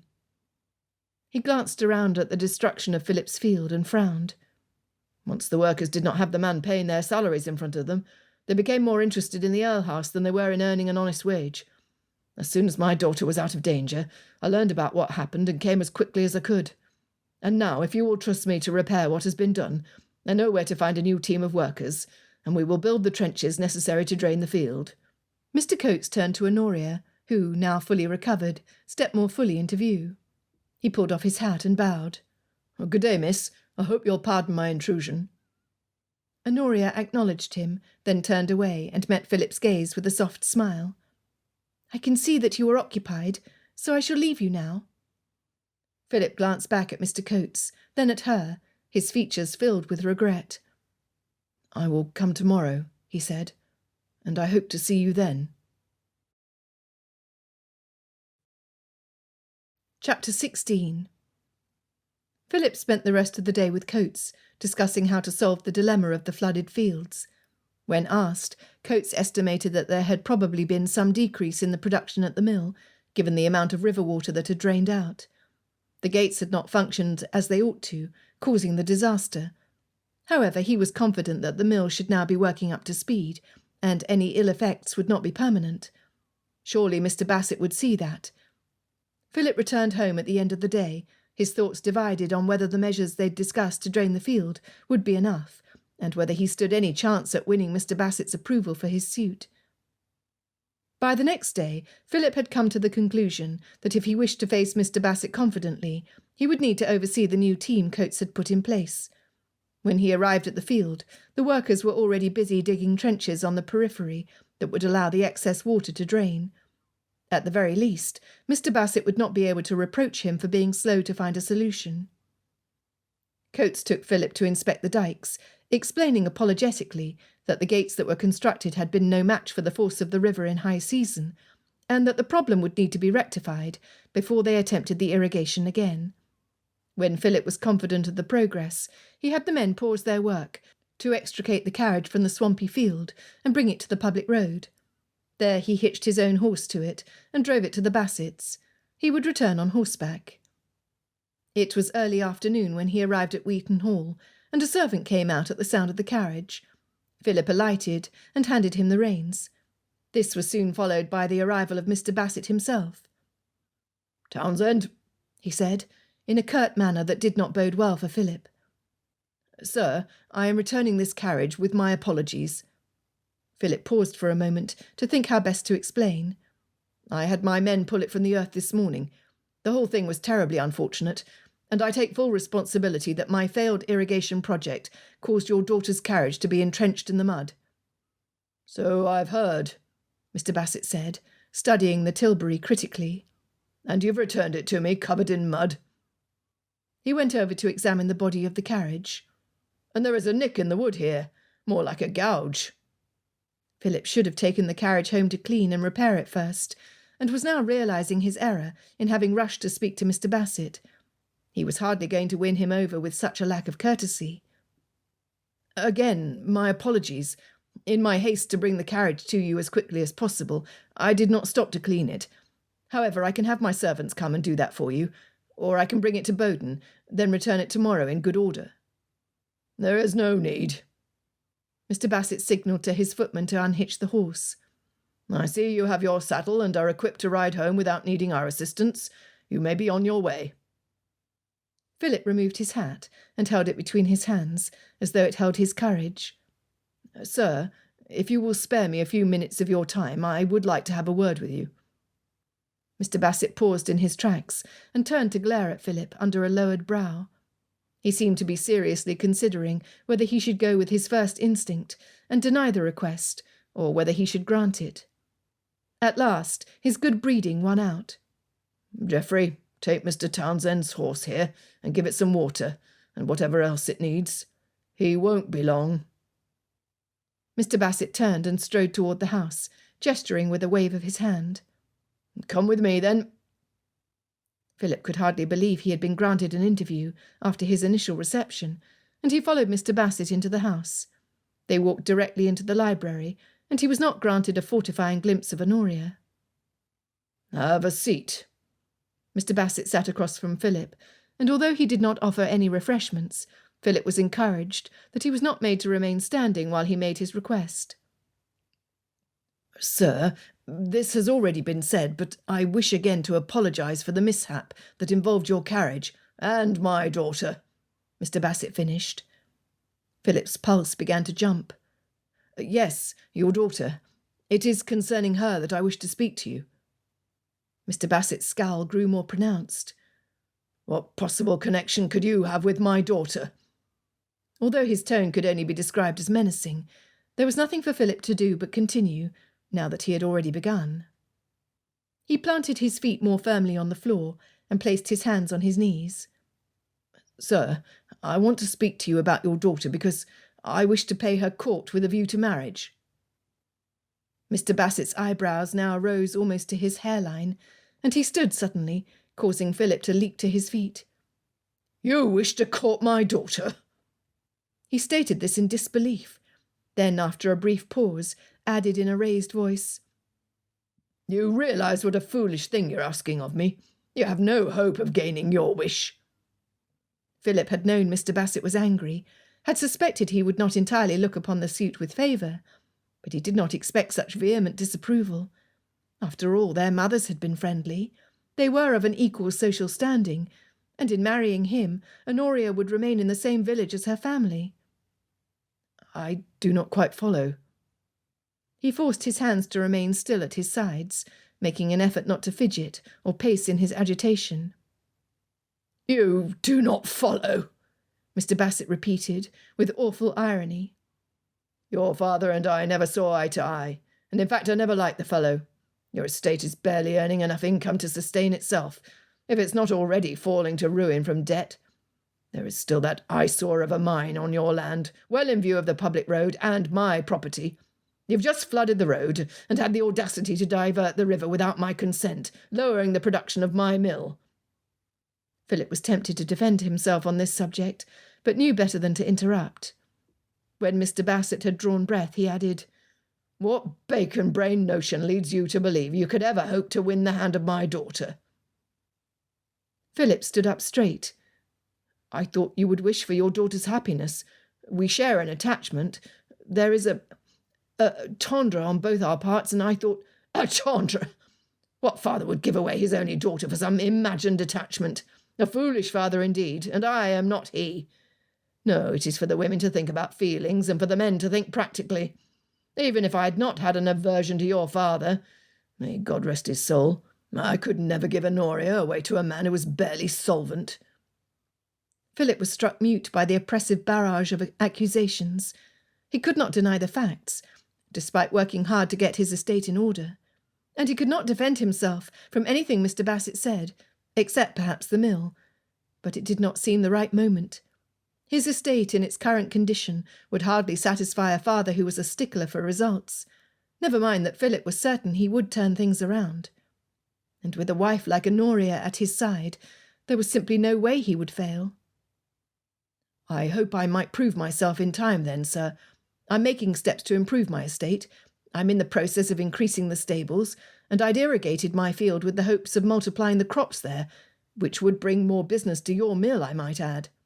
I refuse to marry my daughter off on mere plans, nor do I want to marry her to the son of a man who sank his fortune into an empty mine, which grates my nerves every time I see it. No, sir, it is better to give up any pretensions toward Honoria, and I say this for the good of you both. I trust you understand me, and will not think to darken my doorstep again with your talk of plans and attachment." Mr. Bassett opened the door and held it, putting an end to the conversation. Reeling from the harsh words, Philip's voice abandoned him. He gave a stiff nod and put on his hat, managing a "Thank you for your time, sir," before making his way outdoors. He found his horse ready and swung into the saddle, leading him out of the gates at a walk. As soon as he had the open field in front of him, he gave Poker up his head. They both needed a good run. Philip spent the rest of the day in his library with a book on his lap. When he finally came to his surroundings and realized he had not turned the page for the past hour, he closed it and set it on the table. He had hardly moved from his chair, and the servants seemed to have noticed. Mrs. Mason treated him with more kindness than usual, bringing him tea without being summoned. He couldn't believe his hopes for Honoria were over before he could prove himself. It was vastly unfair of her father to refuse even to consider the idea. How could Mr. Bassett say with such certainty that they would never be a good match? Here he was, unable to, as her father put it, darken their doorstep with his presence. How could he convince Mr. Bassett he would be as good a match for Honoria as the man could hope for? And if Philip couldn't see her, how would he ever find out whether she were willing to submit to her father's decree? As the day grew into night, Philip turned Mr. Bassett's threat over in his mind, and it suddenly dawned on him that he had not precisely given his word to obey. It was true, at the time he had been too distraught to answer. But what that meant was that he had not exactly promised he wouldn't come, which meant he would not be breaking his word if he went to see Honoria and learn what she thought about the matter. He just didn't know how he would accomplish this, since he was not to go to the front door. The longing to see her grew in intensity until he began to pace. It grew until an idea took root. He quite thought, from those rare visits his mother made when they were children, that her room was on the south side and within easy reach. There was a brick wall not too far from that side of the house, where her bedroom was located. If he were to get to the top of the wall, he could then lean over to the side of the building, grab the vines that grew there, and make his way up. There was a grotesque sculpture of a medieval goblin or some such thing cut into the stone that would allow him to gain the first foothold, and then he could climb the rest of the way on the vines and knock on her window, if indeed it were still her window. It was a daring idea, but it might be his only chance to learn how she felt. He just had to win her hand. What good was a rambling house and estate if he lived in it alone? It just wanted a little courage, and his prize was within reach. Philip waited until there was no longer a sound heard in his own household. It was well after midnight when he saddled his horse again and rode to Wheaton Hall, stopping at a line of trees just on the edge of the property where he would not be heard. "You stay here and wait for me." He tied his gelding to a tree and rubbed its neck. "I shall not be long." The air was crisp, and there was little moonlight when he went over to the wall. He blew on his hands, then grasped the protruding bricks and began to climb, relying on the missing chinks to gain a hold. At the top he straddled the wall and peered around the property, but spotted no one. There were no lights on anywhere in the house that he could see, so he leaned over and caught the vine on the side of the wall. The bark and remaining red leaves were more slippery than he'd expected, but he managed to get a foothold on the sculpture and continue his climb. As he neared the window, he wedged his top boots in a notch where the vines intertwined, but it was not enough of a hold, and he slipped. He clung to the vine more securely until he had regained his footing, thinking wryly that he should have worn his dancing slippers, then climbed the rest of the way until he reached her window. "I cannot believe I'm doing this. Pray heavens let it be her room." He rapped softly on the window, not wishing to scare her. But when he waited, and Honoria did not come, he knocked again a little more forcefully. In the next minute, he saw a flash of white at the window, followed by a vision of her red hair and pale face, peering through it. Her eyes widened in surprise, and she lifted the sash. "Philip, what are you doing here? My father would absolutely kill you, and I mean that quite literally. Oh, come inside quickly." She tugged on his arm. He did not need any further encouragement, and hauled himself over the ledge into the bedroom, that was warm, even with the fire burning low. "You must not let a servant catch sight of you, or we will both be in the suds."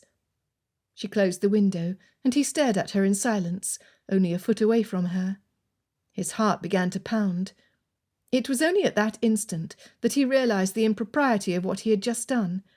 He had known such a visit would be improper, but convinced himself that they had known each other their whole lives, and were for all accounts mere friends. Yet there she stood, more beautiful a woman than he'd ever seen in his life, the long thick waves of her hair falling loosely around her shoulders, and her night shift settling not much below her knees. He blushed in spite of himself, thankful for the dark. "I will just get my dressing gown." Honoria hurried over to it and slipped her arms through the garment, tying the belt around her waist as she returned. Her eyes were round as she whispered, "Tell me, Philip, what is it? What caused you to come in the middle of the night, a great risk to us both?" "Forgive me. I'm now realizing the idea was mad. I was driven by my need to see you." Philip rubbed his face, burying it in his hands for a moment. "Your father told me never to darken his doorstep again, so I wiggled around the promise by darkening a window." This admission was met with silence, and he looked up. Honoria was staring at him in shock, before a laugh escaped her. "That is mere form, you realise." "I do." Philip took a step backwards and held up both of his hands. "I promise you will receive no harm from me." "I know it," she answered softly, waiting for him to explain himself. It was not such an easy thing to do, now that he was standing before her. "It came upon me suddenly, but I suppose it is the way with men when they meet the woman they hope—" Philip stopped when his voice cracked, and he swallowed. "When they meet the woman they wish to marry. But my hopes proved to be in vain, for your father has said no." "I suspected such a thing," she said, even more softly. When he looked more closely at her face, despite the dearth of moonlight, he thought he saw traces of tears. "I heard my father ushering you into the library. Afterwards, my father said nothing of the matter to me, and that told me everything I needed to know. If he had approved your suit, he would have spoken to me." "I will wait. I would wait for you until you came into your majority if you were willing," Philip said.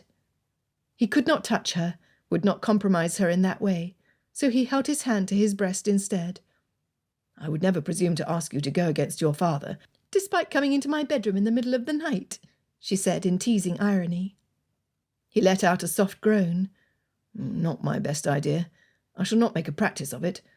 But if you thought I might have a chance at winning your heart, I would do everything possible to win your hand, even if it meant waiting for years." Honoria regarded him with a tender expression, her feet bare and hair flowing freely around her shoulders. Her arms were relaxed at her side and her face soft. Everything about her invited a kiss. Philip took another step backwards and grabbed the window ledge to remind himself that he should not be here. "You already have, Phil," she whispered. Philip's mind struggled to catch up. He had been so busy imagining what it would be like to taste her lips that he couldn't make sense of what she was saying. "I already have... what?" "You already have won my heart." The whispered words echoed in the dark silence. He heard only her breath and his own, his feet rooted to the ground. In the shadows, their gaze grew in longing, until she glided directly into his chest and put her arms around him. She lifted her face and went up on tiptoe, placing her lips on his. He was stunned. Stunned. It took only a fraction of a second before he returned her kisses with all the suppressed passion of a man for whom the gates had been opened. Her dressing gown was satiny soft, and he skimmed his hands along her ribs as he ran them up her back, then lifted them to cradle her face, his fingers tangling in her hair. If her gown had felt like satin, her cheeks were somehow even softer, and so fragrant as he breathed in her scent. He let his hands linger there. But then, caressing her face, left her too far from him, and he had to reach down and pull her closer, to press his lips on hers with a hunger he had never known. Philip shot away like a bolt and bumped into the window. His chest was heaving, and his eyes were wide. Honoria opened her eyes slowly, as though coming out of a dream. She didn't speak. Philip grabbed the window frame behind him. I would like to say that there will be no more nighttime visits while we wait for your father's approval. This was one of my... He shook his head and moistened his lips. One of my less inspired ideas. Grasping at any gallant instinct he had remaining, he bowed. Good night, dearest. Opening the window, he swung his legs over the ledge, making sure he had a good grip on the vines that kept him from plunging to the ground, then climbed down enough so that his head was level with the window. She had come to it and looked down at him, her hands resting on the sash, and a smile tugging at her lips. He returned it before looking down and beginning the shaky descent that would bring him to the safety of firm ground. But really, he thought he might not plummet to the earth if he fell. He might just fly. Chapter 17. Honoria watched Philip climb the rest of the way down, stretch his feet over to the wall, and leap to the other side without a backward glance, before she slid the window shut with a muted sound. She went over and sat on the bed, her unseeing gaze fixed on the darkened window. A sudden violent shiver had her slipping her feet under the covers and clasping her hands on top of them. Her lips still tingled from the unexpected kiss. She could scarcely believe she had been the one to instigate such a thing, but in that earth-shifting moment there had been something about his presence that drew her like a magnet. There was also, she had to own, a degree of curiosity that had prompted her to make such a bold step. What would such a thing feel like? Now she had a glimpse of understanding as to why so many rules were set in place to keep propriety between a man and a woman before marriage. She grinned suddenly and turned to bury her face in her pillow in a mixture of embarrassment and delight. Philip had done right in warning her there would be no more nighttime visits, and now that she herself knew the danger of early intimacies, she would be much more careful. She rolled onto her back and touched her lips in wonder. Nothing, however, could keep her from dreaming. She was determined to marry Philip without delay, now that she knew what an exhilarating thing his kisses could be. The sensation of his lips on hers was magical, but it was not just that. It was his strong hands, holding her close, as if he could not bear for there to be any separation between them, and the look in his eyes when he broke away from her, one of alarm, as though he had not quite acted the gentleman. There was another look there, and it was that one she adored. It was a look of hunger, of danger, one that said there was much more in store for her. She could feed on that look for a very long time. Honoria exhaled in a soft sigh and tried to fall asleep, but it was impossible. To think she had almost thrown her heart away on Gus, whom she now felt she scarcely knew, despite having him in her life every bit as long as Philip. As a man, he must know about such intimacies, and it seemed he was ready to exchange them with just about any woman. Sharing such a kiss with him would not have left her feeling the same way, of that she was sure. Even when the physical sensation of cold and excitement died down, and the memories of Philip's face near hers began to fade, her mind was unceasingly restless. It did not take long for her to come to the realization that her first thought had been deceiving. She could not live on that look for so many years, or even months. No, she could not bear to have her marriage to Philip put off until she came of age. She would have to find a way to convince her father. He had to come to see Philip as a worthy suitor. It was time to turn her thoughts to how she might help Philip assure his future prosperity, enough to convince her father to accept. Although Honoria did not fall asleep before the wee hours of the morning, the knowledge that something significant had happened, and a heart bursting with excitement, woke her up the next day well before the morning was advanced. She rang for Maggie to come and dress her, wondering as she stared at her reflection in the glass if something looked different about her, wondering if it could be seen on her face that she was a woman kissed. No. Upon staring long enough, she thought not. A woman was allowed to keep her secrets, after all.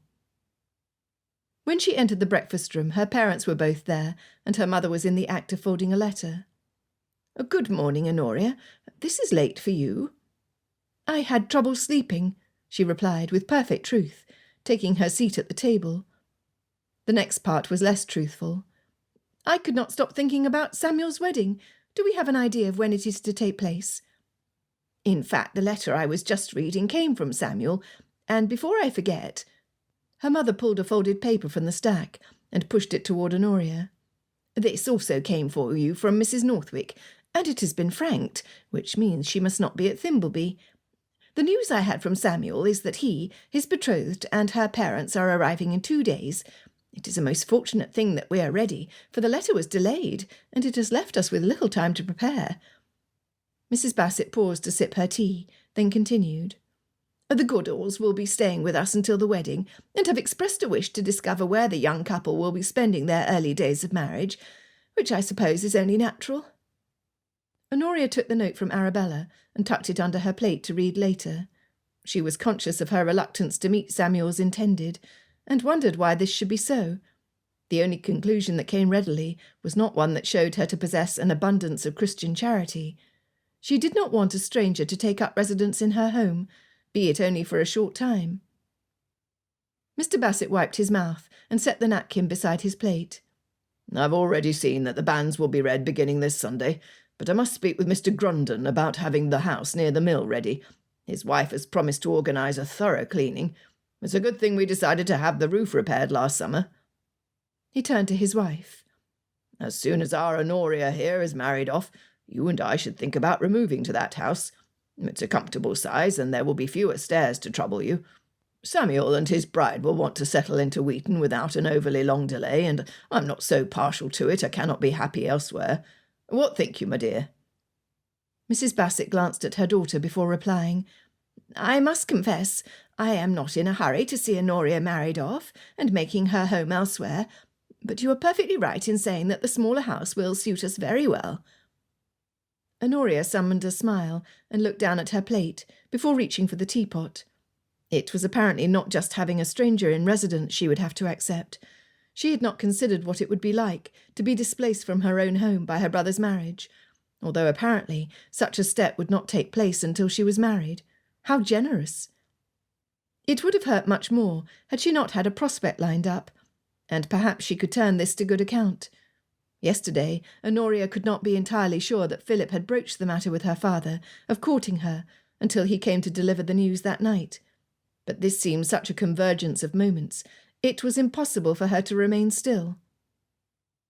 "Papa, speaking of marriage guests, Philip Townsend came to speak with you yesterday." Honoria stopped short and reddened. She had been on the tip of confessing to him that she knew what had transpired, but it would mean revealing that Philip had paid her a secret visit. And not only would that inspire her father's wrath toward both of them, it would be the final nail on the coffin of any potential betrothal. "What did he wish to speak to you about?" Mr. Bassett sent his daughter an unusually severe look under his thick ginger-coloured eyebrows. "So you know about that meeting, do you?" Honoria refused to be nervous, although she could not quite command her limbs not to quake under the table. "Yes, I saw him through the window when he came, and as I had some inkling that he was to speak to you, I suppose I was able to discern why. However, you never breathed a word of it." She let the sentence dangle. It was unlike her father not to take her into his confidence, especially for something that concerned her so nearly. Her parents exchanged a look. Then her father picked up his napkin and crumpled it in his hand. "Philip Townsend came to speak to me concerning matrimony to you, my girl. As I was sure that no such arrangement could do you any good, I had no hesitation in turning him down." Honoria glanced at her mother, whose gaze was on her teacup. She could not tell if her mother was against the idea or not, but hoped she would speak up in Philip's favour. "Yes, Papa, but you have not given me a good reason for why. I know there was some animosity between you and his father, but his father is no longer here. Philip is our closest neighbour, which means that in marrying him I would remain near to my family. I thought such a thing might please you." You mean you would have a chance to sponge off your parents when he can't pay the tradesman's bills? He shot back, and the unexpected harshness in his tone and words hit Honoria like a brick. "Father, how can you think such a thing of me? She could not finish the sentence, as her throat had closed off the possibility of further words. "Harold?" Mrs. Bassett's gentle voice carried an unmistakable warning. Mr. Bassett stared at his wife for a moment, blinking, then stood and reached across the table, squeezing Honoria's hand. "Oh, forgive me, my daughter. My anger is directed toward Townsend. I did not mean for it to be directed at you." He resumed his seat and continued. "He is simply incapable of supporting a wife.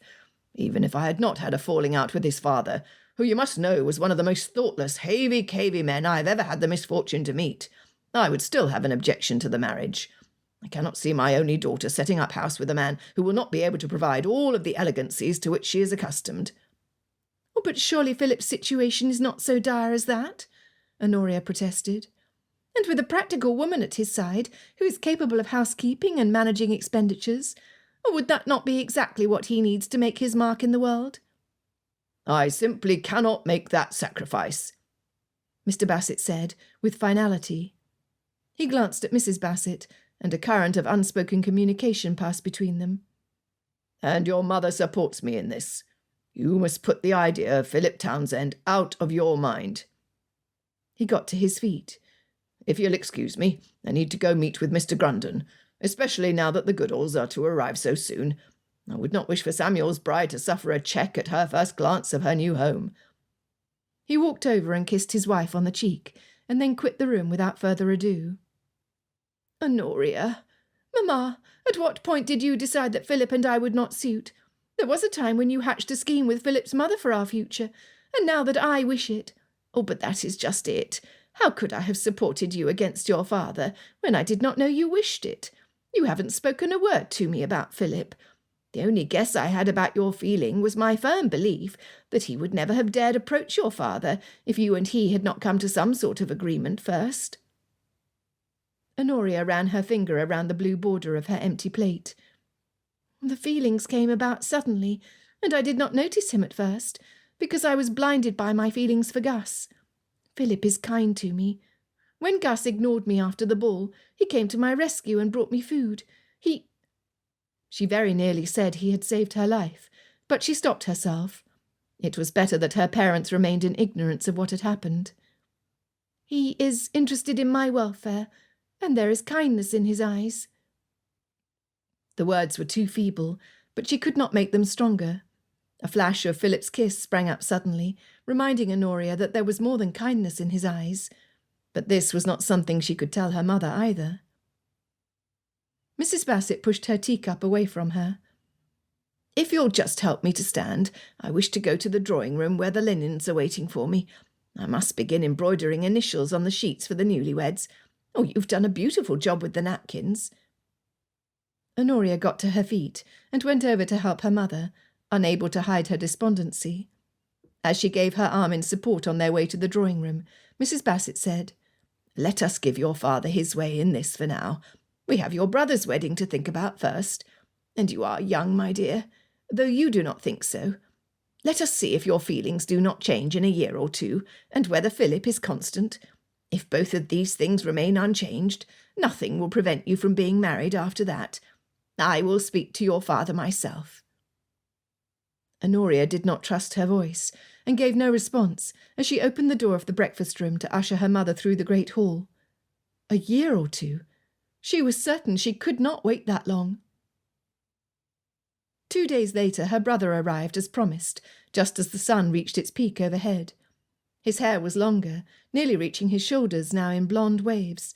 He was slightly stouter and had grown whiskers, which gave him more the appearance of a man settled and grown. Even without these physical changes, the care he took in helping his betrothed out of the carriage showed him to be a changed man. Honoria and her parents stood at the door of the house to greet them, and Mr. Bassett went forward first, shaking hands with his son and giving a kiss on the cheek to his future daughter-in-law. An older woman appeared at the door to the carriage, and he stepped forward to assist her, and then her husband. "Welcome to our house, Mrs. Goodall, Mr. Goodall." Samuel bussed Honoria on her cheek. "Oh, come meet Babs. Babs, this is my sister Honoria. You must use your Christian names. And this is my mother." Mrs. Bassett greeted Barbara, then turned to the girl's parents, while Honoria smiled at her brother's wife-to-be. "I wish to offer you congratulations on your betrothal, and hope you might be happy here." "I thank you." Barbara, whose clothing and deportment portrayed a woman given to considering appearances, looked up at the front of the house and allowed her gaze to roam around the small courtyard in front.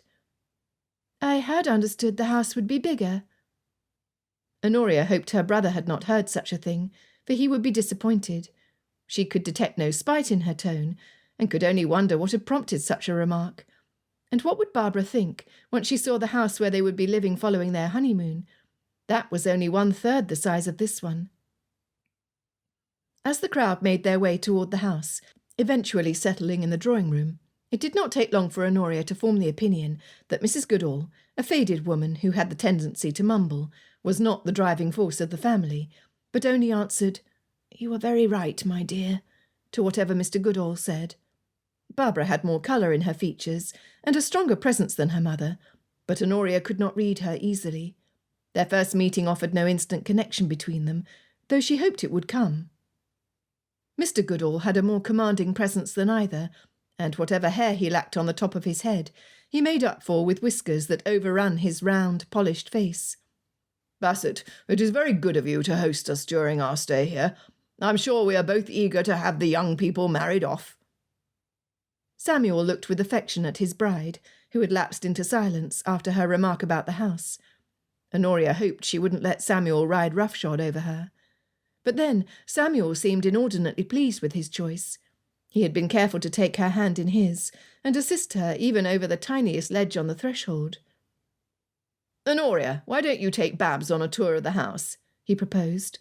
"I will take her around myself too, of course, since this is to be her home one day, but I wish to show Mr. Goodall that fine stretch of hunting we have in the woods near the Waring."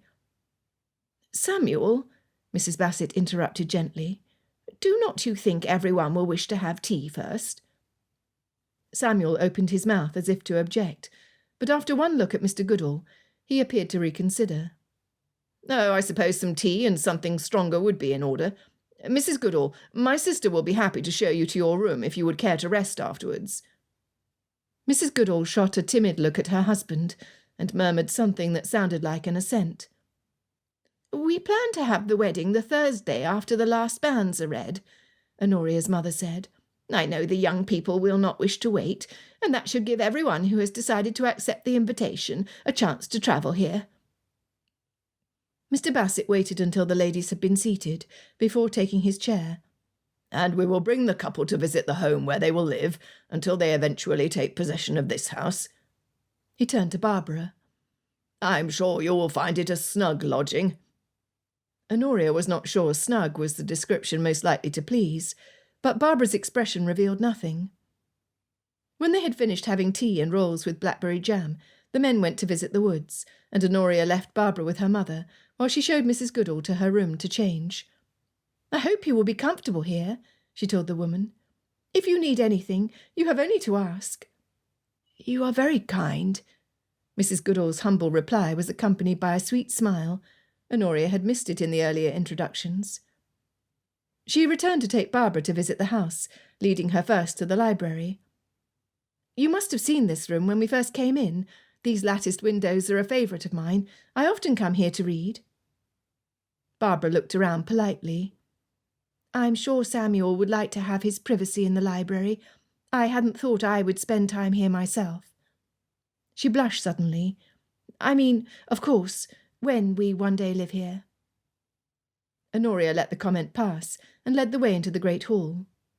"This is where they used to hold banquets in the 17th century.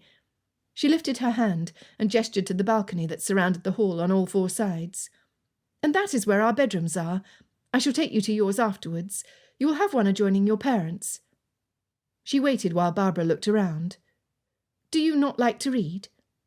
"I am not a great reader," Barbara admitted. I much prefer spending time in the garden.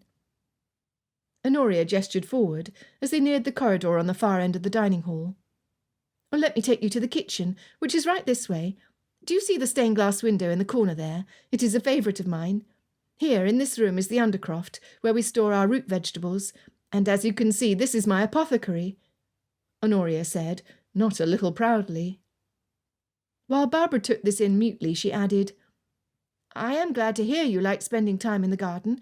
I believe you will not be disappointed when I show you all of it. There is a fountain in the back, at the end of a stone pond, and 2 very old oak trees in the walled garden beyond that. The yews on our property are hundreds of years old, and are much admired. Sam and I used to race under them when we were children. Honoria gave a smile of encouragement, and touched Barbara's arm. I'm sure the gardens will flourish under your touch. Oh, Barbara faltered. I am not so sure. I do not mean to say that I am an avid gardener, but I do like to walk in the gardens, and I do like shade. She turned as the cook entered the kitchen from the door leading to the outside. Mrs. Sands, meet your future mistress, Miss Barbara Goodall. She is to be Samuel's bride. As the introductions took place, and the cook asked questions of Barbara, who confessed not to know the first thing about organising a dinner, Honoria began to feel sorry for her brother, and to worry whether Barbara would be capable of running the house. She will naturally need some advice. I will assist her in every way I can. When Honoria was finished showing the kitchen and surrounding rooms, she brought Barbara to her bedroom, and to a few of the rooms that were not currently being occupied. She then led her up into the attic, where there were stored various articles belonging to the house from centuries past. Copper bed warmers, a broken spindle, silk dresses 100 years out of date. It had always been Honoria's intention to put the attic to order and sort the trash from the treasures, but she continually found other more pressing things to do. Barbara appeared to be overwhelmed by the chaos that was in the attic, so Honoria gestured toward the wooden stairwell. It is a bit dusty here. You need not ever come up if you do not like it. I scarcely do. But let us go outside. On our way to visit the garden, I can show you the birds we have in cages. Before Barbara's visit, she had been excited about her reaction to the aviary, as everyone who saw it thought it quite wonderful. But having now met Barbara, she tempered her expectations. Outside, the long walking cages held a great variety of plain and exotic birds, with cockatoos, birds of paradise, lorikeets, and golden pheasants alongside the pigeons, quails, parakeets, and turtle-doves. Barbara refused to enter the aviary. I am not altogether comfortable with birds, she admitted. I am afraid they will latch onto my hair and not be able to be freed. I cannot bear the flapping of their wings near me. No matter, Honoria said, but inwardly she was beginning to feel oppressed. It would take some time to help Barbara feel confident in her role. More than that, she had a sinking feeling that her beloved Wheaton Hall would fall to someone who was not up to its measure.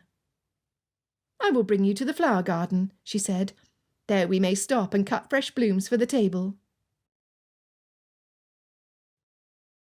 Chapter 18. The week following his visit to Honoria's bedchamber was a maelstrom of torture and bliss. On one hand, Philip knew with certainty how Honoria felt about him. Her kiss had unlocked a door into paradise, and if he could possibly have been in any doubt about his own feelings, which he assuredly was not, or he would never have approached Mr. Bassett, the doubts would have been put to rest by the eager way in which he had responded to her advances. The obstacle, and one which caused him no small degree of torment, was the fact that it would be a long couple of years if he truly had to wait until his fair Honoria reached her majority, and until she won her father's approval. He would do it, of course. There could be no question about that. His own situation reminded him of Jacob, who worked for Laban for 7 long years, but claimed because of his love for Rachel it felt like only a few days. Philip could relate to such a sentiment, but could not say with any confidence that waiting years would seem like days. And what was more, it had been a full week since he had been granted a glimpse of her. She had not come to his field after the night-time visit, and he began to doubt whether he had only imagined the kiss. Now that Mr. Bassett had returned, and with the wedding occurring at their house, he had had the news from Christine. It might be some time before he would see her again. It was time to pay a visit to the Greys. It had previously crossed Philip's mind that he might meet Honoria there, and he certainly hoped he would. But that was not what drove his steps. He had known a strange reluctance to see Gus after having declared himself to Honoria, but such a meeting was not something he could put off forever. At Farlow Manor, the servant who answered the door directed him to the field behind the house, where, he explained, Mr. Gray was in the process of culping wafers with his new pistols. Philip walked through the sitting room and the corridor next to the kitchen that led to the outside. He spotted Gus at the far end of the walled garden, his target on one side and he on the other. Gus remained focused, and upon his approach Philip gave notice, so as not to startle. "Afternoon, Gus. Are those new pistols?" Gus had been inspecting the loading device, but he looked up upon hearing Philip. "Oh, it's you, is it? I haven't seen you since you returned from touring Nottinghamshire with Theo. Yes, do you like them? The handles are ivory inlaid, and with the silver barrels I think they're my prettiest pieces yet. But I've only been toying with them, and I'm not so sure about their accuracy. I'm afraid this one is slightly inferior." He handed it to Philip for inspection. "I study the accuracy first thing before getting caught up in how shiny a pistol is," Philip retorted, in something like his old tone. Gus flashed a grin and checked Philip playfully on the shoulder. "Braggart, even you make mistakes at times." The pistol had a good weight to it, and he handed it back in silence. They had fallen into the comfortable practice of old friends, although Philip had built up an imagined tension between them in his mind, because of Honoria. He had not come with any firm ideas of broaching the subject, but it suddenly seemed imperative that he do so. Gus was, after all, a friend of long date. Gus went back to examining the loading device, and Philip knew he had to begin what he had come to say before he lost courage. "I thought you should know that Honoria Bassett and I have come to an understanding, although I must own that it is not with her father's approval." Gus had lifted his arm and squinted at the target, but at this he lowered the pistol and faced him. "You and Honoria? What sort of an understanding?" He did not look entirely pleased, and Philip could feel his own defences rising. "An understanding in the traditional sense, of course. We wish to marry, but may very well have to wait until she reaches her majority. I could not convince her father to accept my suit." Gus frowned at him. "I'm surprised. To be truthful, she has always favoured me. I thought you knew that. I don't know what possessed her to switch her allegiance so easily to you." Philip forced himself to take a steadying breath. "Well, it might very well be the fact that you had your chance to pursue her, but you did not take it. You gave her marked attention the night of the ball, and completely ignored her the next day at breakfast." Gus set the pistol down on the table the servant had laid out for him, and folded his arms. "No good comes in forcing a man to make up his mind too soon. She is young, and I have not long been able to think of her as a viable candidate. There was time enough to decide if she was the right one for me. Well, there would have been if no one had rushed the matter." There was an unspoken accusation that he had stolen a march on Gus, which raised Philip's hackles even more. "What of Mrs. Northwick?" When Gus did not respond, he added, "I was made to understand she was the one who'd caught your interest. You certainly have spoken enough of her of late, and very little of Honoria." Gus's mouth was set in firm lines. "She has left. The house was shuttered when I went to pay a visit, and the servant was not able to tell me when she would return. As Mrs. Northwick did not think to apprise me of her removal, I can only assume that whatever interest I had in her was one-sided. But you should have let me sort out how I feel about Honoria, since it has been many years that she's been holding out for me." Philip could take it no longer. "Gus, you've been my closest friend since childhood, but sometimes you're a cad. What right have you to toy with Honoria's feelings that way? Either you are certain of your interest in her, or you refrain as a gentleman from engaging her affections. You do not get the right of first refusal just because she liked you before she did me." Gus scowled. He picked up the gun and cocked it to empty the bullets, before slamming it in the case next to its twin. "If you think I'm a cad, perhaps you have no interest in continuing our friendship." Philip almost laughed, but caught himself in time. It would not be taken well. "Don't be daft, man. We cannot throw away a lifetime of friendship for a girl for whom I've been brought to the point of declaring myself, and for whom you've never had more than a passing interest. Let it go, and let's shake on it. Confess that you were never serious about pursuing her." Gus hesitated for a long moment, then reached out and shook Philip's hand. He did not speak as he finished packing his 2 pistols in the leather-bound case and snapped it shut, and Philip did not force it. They would get through this, but Gus needed a little time to allow his pride to recover. They walked back toward the house, and a servant hurried past them to close the table and bring it inside. Gus tucked his pistol case under his arm as they walked. "When did it begin?" Philip searched his memory, a smile hovering on his lips as he answered, "It began, I suppose, when I found her on my land picking blackberries. I hadn't seen her since my return, and she struck me as being grown. And then, of course, that unfortunate incident of the fire brought us together. I discovered in her a gift for healing, which I admired, and I suppose I discovered her charms as well." Gus led them through the gate and past the stables into the house. "Fair enough. It is true she is a taking young thing, but I'm not sure she would have made the right wife for me. I suppose no one will do for me except a woman with a bit more mystery than one I've known my whole life." Philip clapped his hand on Gus's shoulder without attempting to offer empty words. He was just glad they had got through the worst of it. Any thoughts he had on the mystery of Honoria Bassett and what her kisses were like, he kept to himself. When they entered the house, Philip heard Christine giving directions to one of the servants. Gus led the way in, and as Philip stepped into the sitting room, she smiled at him before finishing her instructions. "Philip, I've been waiting for your visit. I hear some form of congratulations is in order." Philip was struck with a mild sense of alarm. What if he had not had a chance to speak with Gus first? Following quickly on the heels of that reaction was one of pleasure. Christine's words meant she had spoken to Honoria, and that she had not wavered in her feelings. However, he had to stay sober about his prospects. "I fear your congratulations are precipitous. I was just telling Gus here of my plans, but as they depend on Mr. Bassett for the next 2 years at the very least, it is too soon to accept any well wishes." Christine beamed at her brother. "It is very good news, is it not, Gus? Our 2 closest friends are to make a match, whether it is sooner or later." Gus did not return the smile. "Just don't go spreading it about the countryside.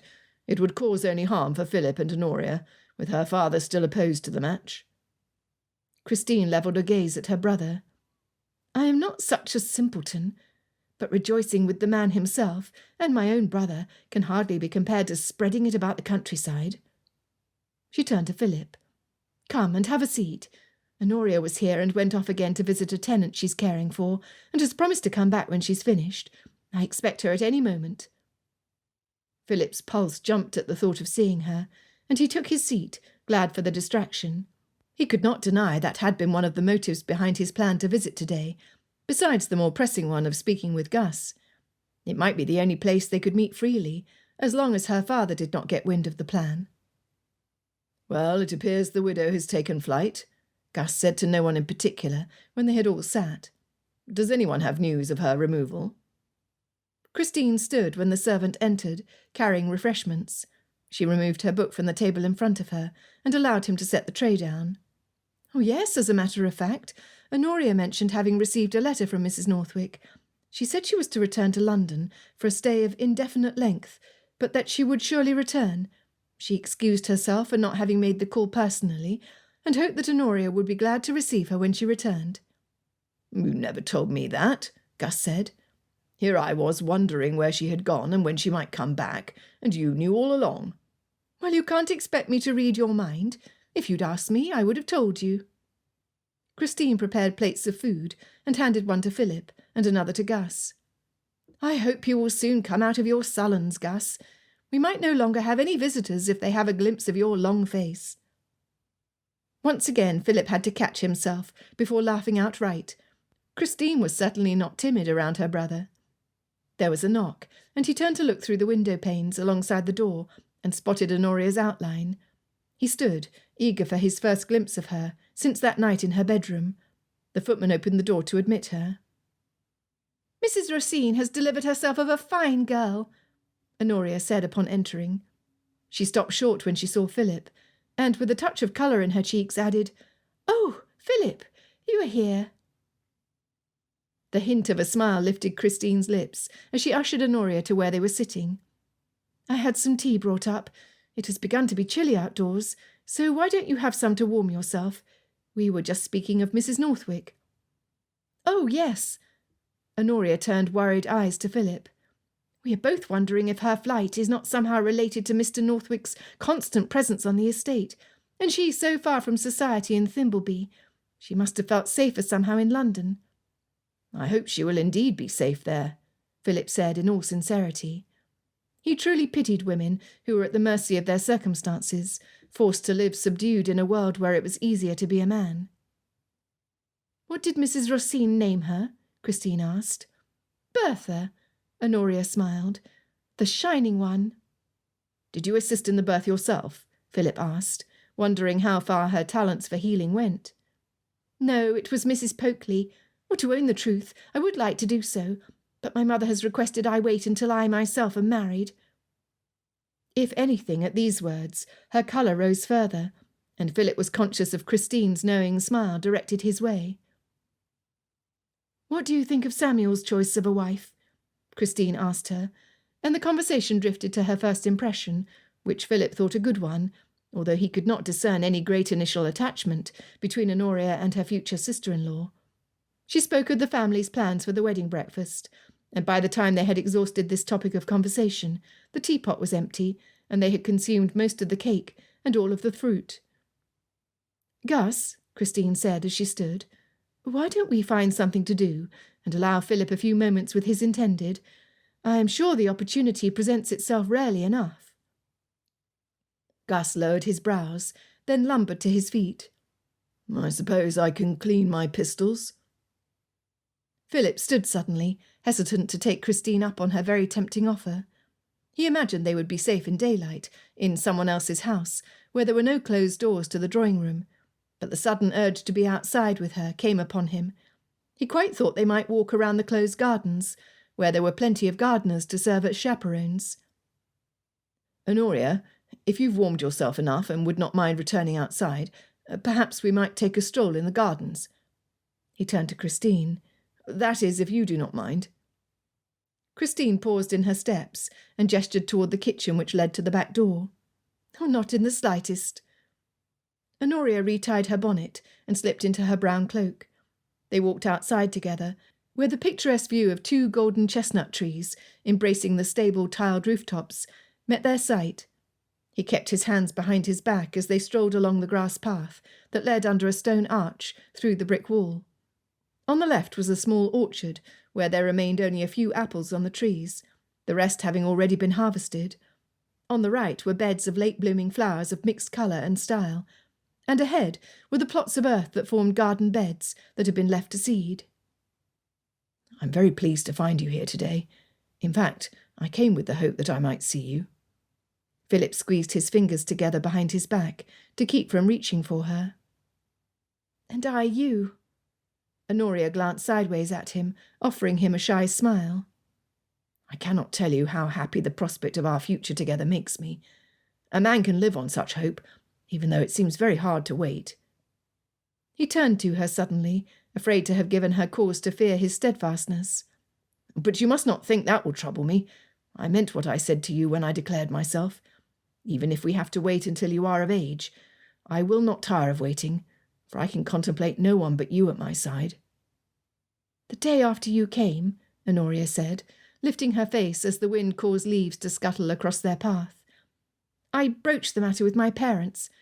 My father remains dead set against the match, and even my mother said that we must wait until Samuel's wedding is finished, and then wait still another year or 2. She turned worried eyes his way. "A year seems interminable to me, much less waiting the 2 years until I'm of age, and however much longer it will be until I can persuade my father to let me go with good grace." Philip grew tired of there being such distance between them, and he held out his arm. She tucked herself into his side, curling her fingers around his elbow, and he placed his own hand on hers, pulling her close. "What are 2 years out of a lifetime?" he asked. "Do not trouble yourself on that score. The only thing that continues to preoccupy my mind is that I should not like your father to have such a low opinion of me. I cannot ask him to give his only daughter away in marriage, even should you be old enough to make up your own mind, to a man he does not respect. If you think there is anything I might do to improve my situation, please do not hesitate to let me know."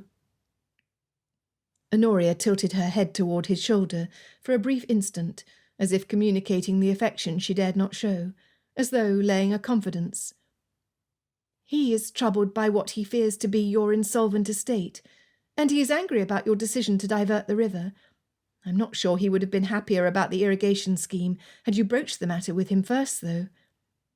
She stopped, and it allowed Philip to confirm this. "I don't think he would have given me his blessing, and no matter how much I seek his good opinion, I could not give up something I thought would help my land, and which truly did not affect his estate in any material way, on the chance I might garner his approval. In truth, I hardly think he would like me any better if I had." "Probably not," she agreed. They continued on the path slowly, following its circular bent that would bring them back to the house, and he felt pleasure to his bones that she appeared in no greater a hurry than he was to end their time together. "I believe he still holds some animosity regarding the mine that caused the initial falling out between your father and him." She looked up at Philip suddenly, as if struck by a thought. "I must own that the way the mine was excavated is not so pleasing to look upon, and it can be seen from the public road. Perhaps we might do something about that." Philip treasured her words. We might do something about that. It had been a long time since he'd had anyone close enough for such a sentiment. "I've been avoiding that mine since my father's death. But maybe it is time I see if anything might be done to make it less of an eyesore, and less of a potential danger. Very well, I will give some thought to it. I wish I might be at your side for your brother's wedding." "I wish it too." Honoria leaned into him again, and he could happily grow used to such affection. "It is to be held in 2 more weeks.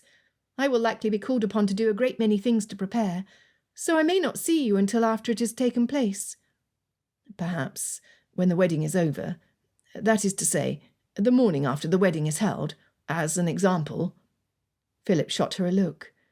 "We might meet by chance at the same time on the field near the public road." "As it happens, I might very well need to go in that direction on that particular day," she said with a smile. "After all, I will need to check on Mrs. Reedsby, who lives along that road." They had returned to the back door of the Greys' house, and Philip stopped to face her. He lifted her hand to his lips and pressed a kiss on it. They entered the house just as the Mercers arrived through the front door and were removing their cloaks for a visit. Mrs. Mercer raised her eyebrows at seeing Philip and Honoria enter together from the garden, but this soon turned into a warm smile of satisfaction. Philip did not stay and risk the questions that might come, instead taking leave of his friends. His purpose had been achieved after all. He had cleared the air with Gus about his interest in Honoria, and he had seen the woman herself. Barring a sudden change in heart from Mr. Bassett regarding his suit, the day simply could not be improved upon. Chapter 19. Honoria filled the bowls of water in the aviary, allowing one parakeet she had dubbed Wink to sit on her shoulder. "No, you may not come out with me, dear birdie. You know that all too well. It's a cruel world out there, and I could not bear for you to become dinner for a hawk." She closed the door securely and walked toward the house as she removed her apron. She did not know what would become of the aviary if Barbara did not care for it, but she would not think about that just now. That week, Honoria had enough to occupy her that her thoughts did not stray too often to Philip. At least, she did not have the luxury of pretending to set a stitch or read a book while dreaming of him. She was constantly doing. The most consuming of these tasks was to give orders for which meals would be served with which removes that cook would ply their guests with every day. She hired a girl from the village to come and help, for they were unaccustomed to hosting for extended periods of time, and it had proven to be more of a charge than they had expected. For the first 2 days, Mr. Bassett had taken pains to enter into discussions with Mr. Goodall, but when he found they had little in common, soon remembered urgent things to occupy him on the estate and in the village. It was left to Samuel to entertain his future father-in-law, which he did by bringing him to the house by the mill that they would occupy following the honeymoon. There they discussed at length the improvements Mr. Goodall thought it necessary to put into place. Unfortunately for Samuel, Mr. Goodall's enthusiasm over what sports could be had at Wheaton soon waned, and all efforts were focused on house improvements. Led by his love for his betrothed, Samuel entertained all of his suggestions, with the proper feeling of a man who was to marry Mr. Goodall's daughter. Early in the Goodalls' stay, Honoria's mother had forced herself to be active in seeing to the needs of their guests, but she soon realised the error of her ways when she was no longer able to stand without help. She then had to resign their care solely to Honoria's charge, with the reminder to assist Barbara in adjusting to her eventual role. Normally such a thing would not fluster Honoria, except that Samuel's intended had an unexpected stubborn streak, and seemed ill-disposed to accept any guidance in learning the running of a household that was foreign to her. This puzzled Honoria, almost to the point of annoyance. When she thought to demonstrate the best way to store the root vegetables in the undercroft, tucked in boxes of peat moss, Barbara had heard that sand was better. Honoria was mystified as to how someone could expound so confidently on a matter over which she had never overseen herself, and she was further at a loss to understand how it was that someone who'd expressed fear at the prospect of creating menus with cook and presiding over a table could maintain such staunch ideas about where to place the white soup and whether carp or trout should be served alongside quail, based on the expert advice from a London friend. As Barbara remained unbending on domestic affairs, Honoria was forced to accept her own diminished role in the household. So as not to offend her future sister-in-law, she found herself secretly preparing menus to give to cook, instructing her to propose the ideas to Miss Goodall, but to let herself be guided by her future mistress, should Miss Goodall have a different idea. As obstinate as she was with Honoria, Barbara accepted all of Cook's ideas with complacency, and in the end, Honoria was able to order dinners that would be in season and available. In the meantime, in order to gain a measure of the freedom she so desperately desired, Honoria insisted she be allowed to attend to the wedding breakfast herself, so that she might present it as a gift to the betrothed couple. Only through this argument was she allowed to have her way. Day after day passed in this silent battle of wills, and it was not long before she was knocking on Christine's door, looking for a little solace. They were sitting in the tidy drawing-room that was now perfectly in order under Christine's capable touch, and Honoria found great relief in unburdening her heart. "I suspect Miss Goodall is attempting to establish her place, and not finding it easy," Christine said, her gaze fixed on the tiny paper cuttings she was making for an arrangement to be placed in the family sitting-room. "You must not find it surprising that you present a formidable example to follow. I'm sure once she settles into her role, she will become more accommodating." "I hope for Samuel's sake it is so." Honoria toyed with a scrap of paper, then grinned suddenly. "On the other hand, it might be just the thing he needs to take him down a peg or two in his conceit." Christine laughed, and Guinea looked up from the ham bone he was enjoying at his mistress's feet. "The third banns were read yesterday. You must be looking forward to the day of the wedding, when you can at last see the happy couple off on their honeymoon." There was not a hint of unkindness in her tone, yet she had been friends with Honoria long enough to understand how much it pained her to be forced to give way in her own home to someone who was so new to the role. With Mrs. Bassett unable to move about freely, Honoria had long held the unofficial post of matron of the household. "They will go on their honeymoon, but eventually they will come back," she grumbled, before thinking the better of it. She had only one brother, and she was determined to have an ally and a friend in his wife, even if it meant biting her tongue. This forced her to amend her words. "But she's only right in wishing to assert herself. If I were in her shoes, I would not want my husband's younger sister ruling the roost once I came to stay. I wish I could say with any truth that I do not envy her position, and that I am willing to hand it over gladly. But you know me too well, and will see that for the falsehood it is. In truth, it pains me to give up my role. I've always loved Wheaton Hall, and now I have to leave it. My father envisions Samuel and his bride settled in our house before the year is out, and no longer deems it necessary to wait for my marriage. He wants a more manageable arrangement for my mother, so we will be taking the smaller house near the mill, after only a few months, to allow Samuel and Barbara to adjust to married life. I'm coming to see what little place a woman has in a home that is not her own. We are nothing without marriage," she added with despondency. Christine tucked a loose strand of hair into her chignon, before focusing her efforts back on the design her thin blade made upon the paper. I suppose I would feel the same way had I not some lurking fear that my brother will never marry, and I shall be forced to play housekeeper to him in his old age. I assure you, this scenario had not played any part in my childhood dreams for my future. Honoria smiled at her and shook her head. You must be jesting. There is not a chance in the world that you will end up an old maid. You are the loveliest, most capable and kindest woman of my acquaintance, and you will make a fine wife to some lucky man. Christine sighed. One would think so, but as much as you fight against your father's restraints, I can only wish my father was still here to look out for my future. I am left with my brother as guardian until I am of age, and he is an indifferent one at best. I'm not sure he can see past the end of his nose to consider looking out for a husband for me. Honoria examined the tiny, perfect paper butterflies Christine was cutting. Even the wings were detailed. She felt for her friend, fearing she had spoken only the truth. What did you think of Mr. Dawson, Philip's cousin? Christine did not take her eyes off her design. He is a fine young man, and we held conversations of interest, but I never felt anything more for him than what I might for Philip, and I'm quite sure he harboured no deeper feelings for me. No, I am doomed to old maidenhood, I fear. Honoria stretched her legs out and set her elbows on the armrests of her chair.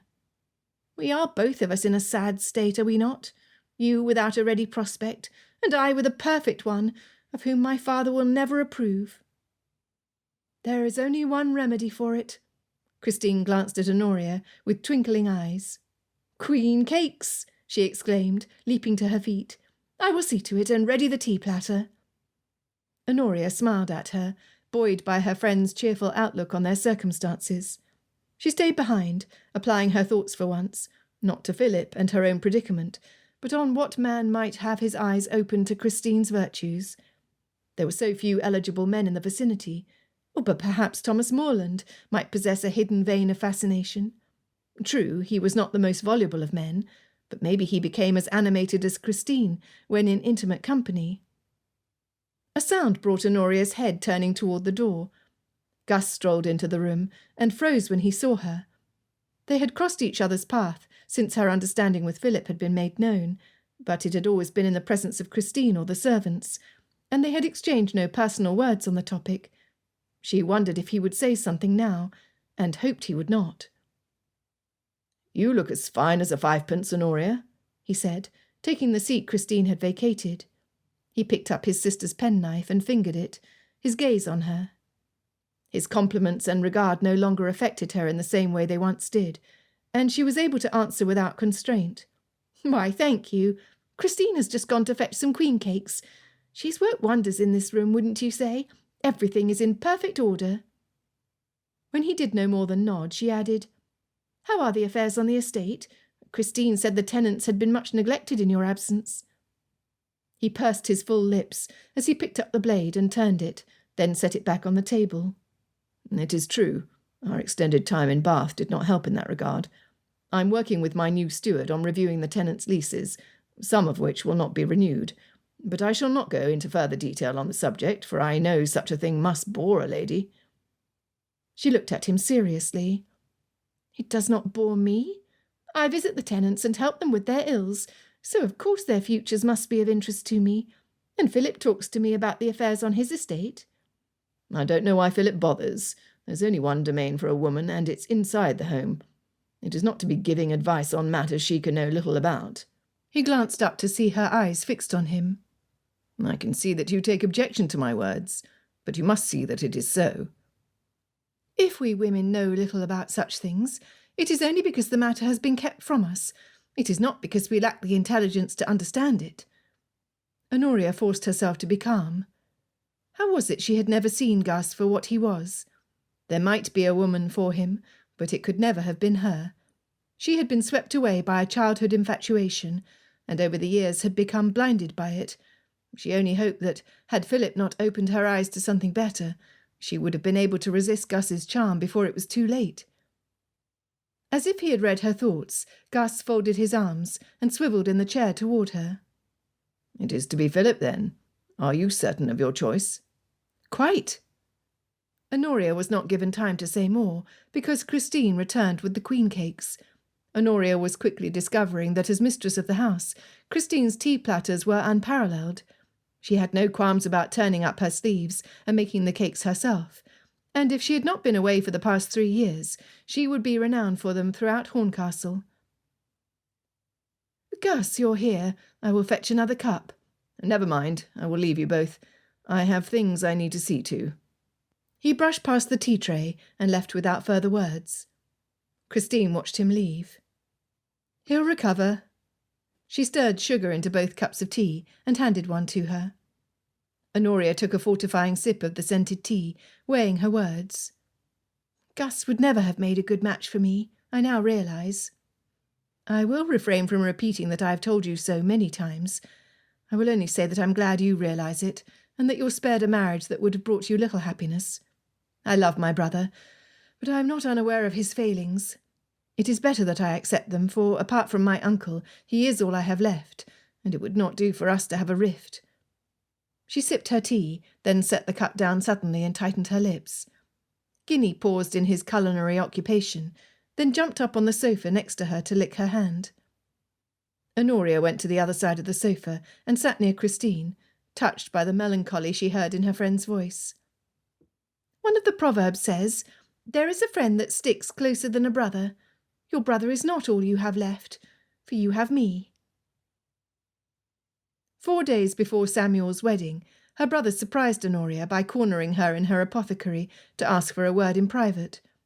She set down the bouquet garni that she had been preparing to give to cook, and gave him her full attention.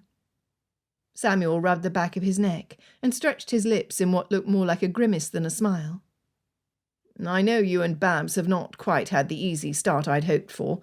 She can be—" He seemed at a loss for how to go on, as though he was loath to say anything about his betrothed that might be anything less than absolute praise. Honoria kept her face perfectly neutral. "Well, what I mean to say is, Babs can be a bit stubborn about getting her way, but she only does that when she feels threatened, and you, dear sis, can be quite intimidating in how you run Wheaton. She will be a good sister to you, I know it. Just don't pay too close attention to her little fits and starts, will you? She doesn't mean them." Honoria couldn't help but be touched by her brother's efforts on Barbara's behalf, and it helped her to see more than anything else that he was well and truly smitten with his future wife. She would make every effort to keep their relationship a peaceful one. "Oh, Barbara will make you a lovely wife. I will take everything she says in a spirit of goodwill and will respond in kind. You may count on it." If the fact that her brother sought her out on the subject was not enough to surprise her, his reaching over to pull her into an awkward embrace was. He gave a few clumsy swats on her back, then pulled away, his face a dull red.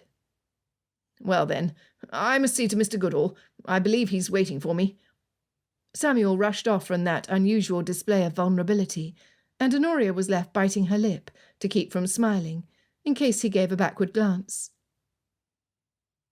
The heavens were pleased, it seemed, on the day of the wedding. They had been blessed with blue skies and a slight rise in temperatures that had recently threatened snow, and which made it possible for the bride to wear the dress of her choice. The gown in question had an open bodice, short puff sleeves made of fur, and thin silk sleeves under it extending to her hands. This, as opposed to the heavy embroidered silk which constituted her other choice. She had been afraid the latter would be too stiff to be comfortable, and that it would make her itch.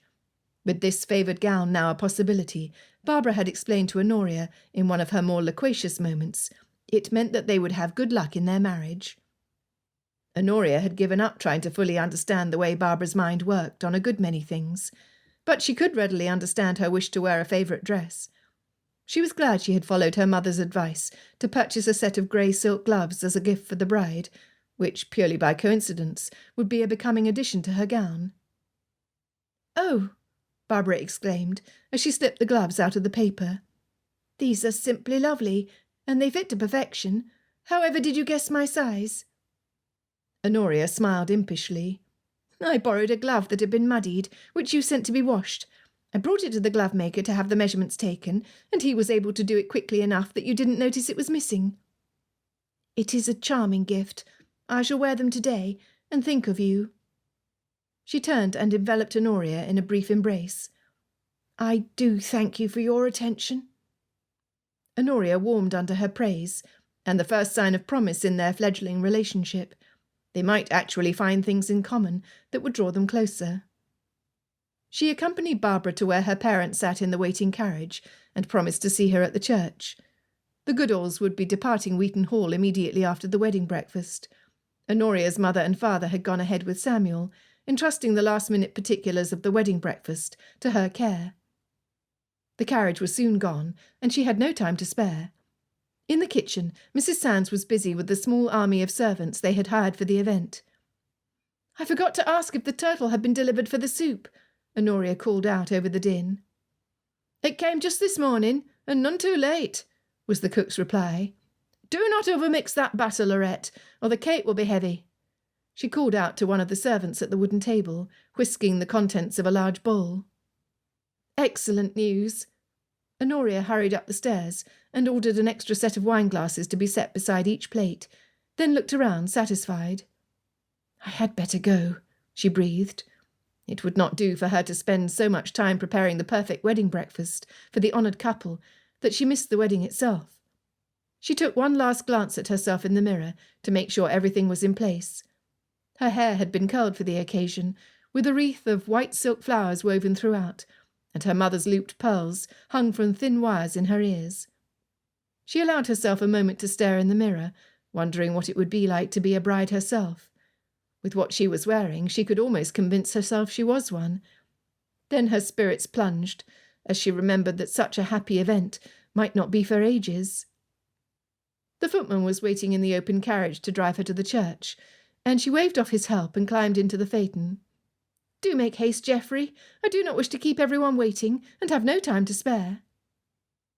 He flicked the reins and they set out, turning right to drive over the little stone bridge that led onto the road around the small village, where they could reach the chapel on the northern edge. They could not take the more direct route, as it was market day. At the sound of an approaching carriage coming from the opposite way, Honoria looked up in time to see Philip, and held out her hand to stop the footman's progress. "Oh, please wait a moment. I wish to greet Mr. Townsend." Philip had seen her, and his eyes lit with surprise and pleasure as he pulled his carriage alongside hers. He held out his hand, and she put hers in it for a brief moment. "Honoria, how fine you look! I heard the bells ringing from the chapel. It is Samuel's wedding today, is it not?" "It is. I fear I'm running late, as I was seeing to the wedding breakfast details, but when I saw you—" She stopped, blushing. Philip's eyes spoke volumes, but he did not take her hand again. He would take no chance that a passer-by should have something to remark upon, or that the servant could report back to her father. Honoria knew this, and yet it contributed to her melancholy. She wished to tell him about the wedding, and how long she found it to be before they, too, could have their chance at happiness. She could say none of this in front of the footman. "I suppose I must not detain you," Philip said, when no more words were forthcoming. "Christine and Gus will be there, I'm told. I wish you will pass on my congratulations to the happy couple." "I will," she replied softly. She hoped he had remembered their plans to meet the next day, but she would not remind him of it. With a nod, she signalled for Geoffrey to continue. The wedding was solemn, with the curate's words resonating in the sparsely attended pews. Barbara's voice wavered when she repeated the vows, and this unexpected sign of emotion gave Honoria hope for their future. Despite her new sister-in-law's reserve, it did seem as though she was eager to find happiness in her marriage to Samuel. When the vows had been exchanged, and the new Mr. and Mrs. Bassett were pronounced man and wife, the elder Mr. Bassett took Mrs. Bassett and Honoria on either arm and followed the rest of the crowd down the centre aisle of the chapel. "Well, Honoria," he said, his indulgent tones echoing in the empty church, "I believe it is time we gave thought to your marriage now. Samuel's wedding has only given me a taste for you to be suitably riveted." Her heart leapt. He has had a change of heart. "I have thought of it, Papa, as I have told you. I am determined to marry Mr. Townsend." Her father pulled the two women to a stop and stared at her with raised eyebrows. "Him? I told you I would in no way countenance such a match. You shall have to look elsewhere." "Now, Harold," her mother said, but she was interrupted by the raised hand of her beloved spouse. who continued to try to cow his daughter through his glare. "I have always allowed you to have your own way, my girl, but you must trust me in this. If I forbid a match with Townsend, it is with good reason." Honoria was determined that she would not give way to high flights of emotion or tears. "You have always been a most excellent father," she began, in what she thought was a measured voice. "You say you have indulged me, and it is true, but you have also raised me to know my own mind. Philip and I will make a good match, and we are determined to be wed, even if we must wait until I reach my majority." Her father opened his mouth to retort, but Mrs. Bassett laid her hand on his arm and spoke in firm tones. "As important as this discussion is, we must not keep the guests waiting. It is Samuel's day, after all." Mr. Bassett snapped his mouth shut and moved forward again, bringing his wife and daughter with him, as the sounds of conversation outdoors spilled into the church from the narthex. "You are perfectly right, Mary. Very well. Once you reach your majority, Honoria, I shall have little enough say in your future, and you may spend it as you please," he said. "If you are still of the same mind in 2 or 3 years, then we will visit the discussion again." This should have felt like a victory. After all, it was not an outright no. But at the moment, 2 years was akin to a lifetime. And her father's disapproval felt like a closing curtain on the glimpse of something magical. Chapter 20. Philip led his stallion under the shade of a silver birch tree on his field, the frozen grass crunching under his feet. When he left the shade to walk over to the newly dug trench that was being used to drain the field, the ground became less frozen, but his boots did not sink into the mud as they had during the flood. The day was one typical of autumn, with an intermittent show of sunlight and a cool wind that seemed to promise storms at one moment, and a brightening of the clouds and a calming of the wind the next. The climate seemed to match his present mood. Bright rays of hope for his future that were in the next moment obscured by the reality of his circumstances. He lifted his head and cast his gaze across the field of grass and cropped stalks ready to be ploughed and furrowed for the spring. It would bring in much-needed income. Although he did not agree with the idea of fixing grain prices, for he knew what devastation it caused to the working class, the law would help him out of his current predicament of insolvency and give him what was needed to get his estate into order. This thought naturally led to Honoria. As of late, his attempts to improve his fortune were more to win her than they were for his own sake. Perhaps when he saw her today, he might place his arm around her waist. Perhaps he might even coax another kiss from her. At his side, Crown Glory stretched his head down and nibbled on the stiff grass that had not yet thawed in the chill of late morning. Mr. Fiennes had made his visit as promised, and was impressed with the stallion.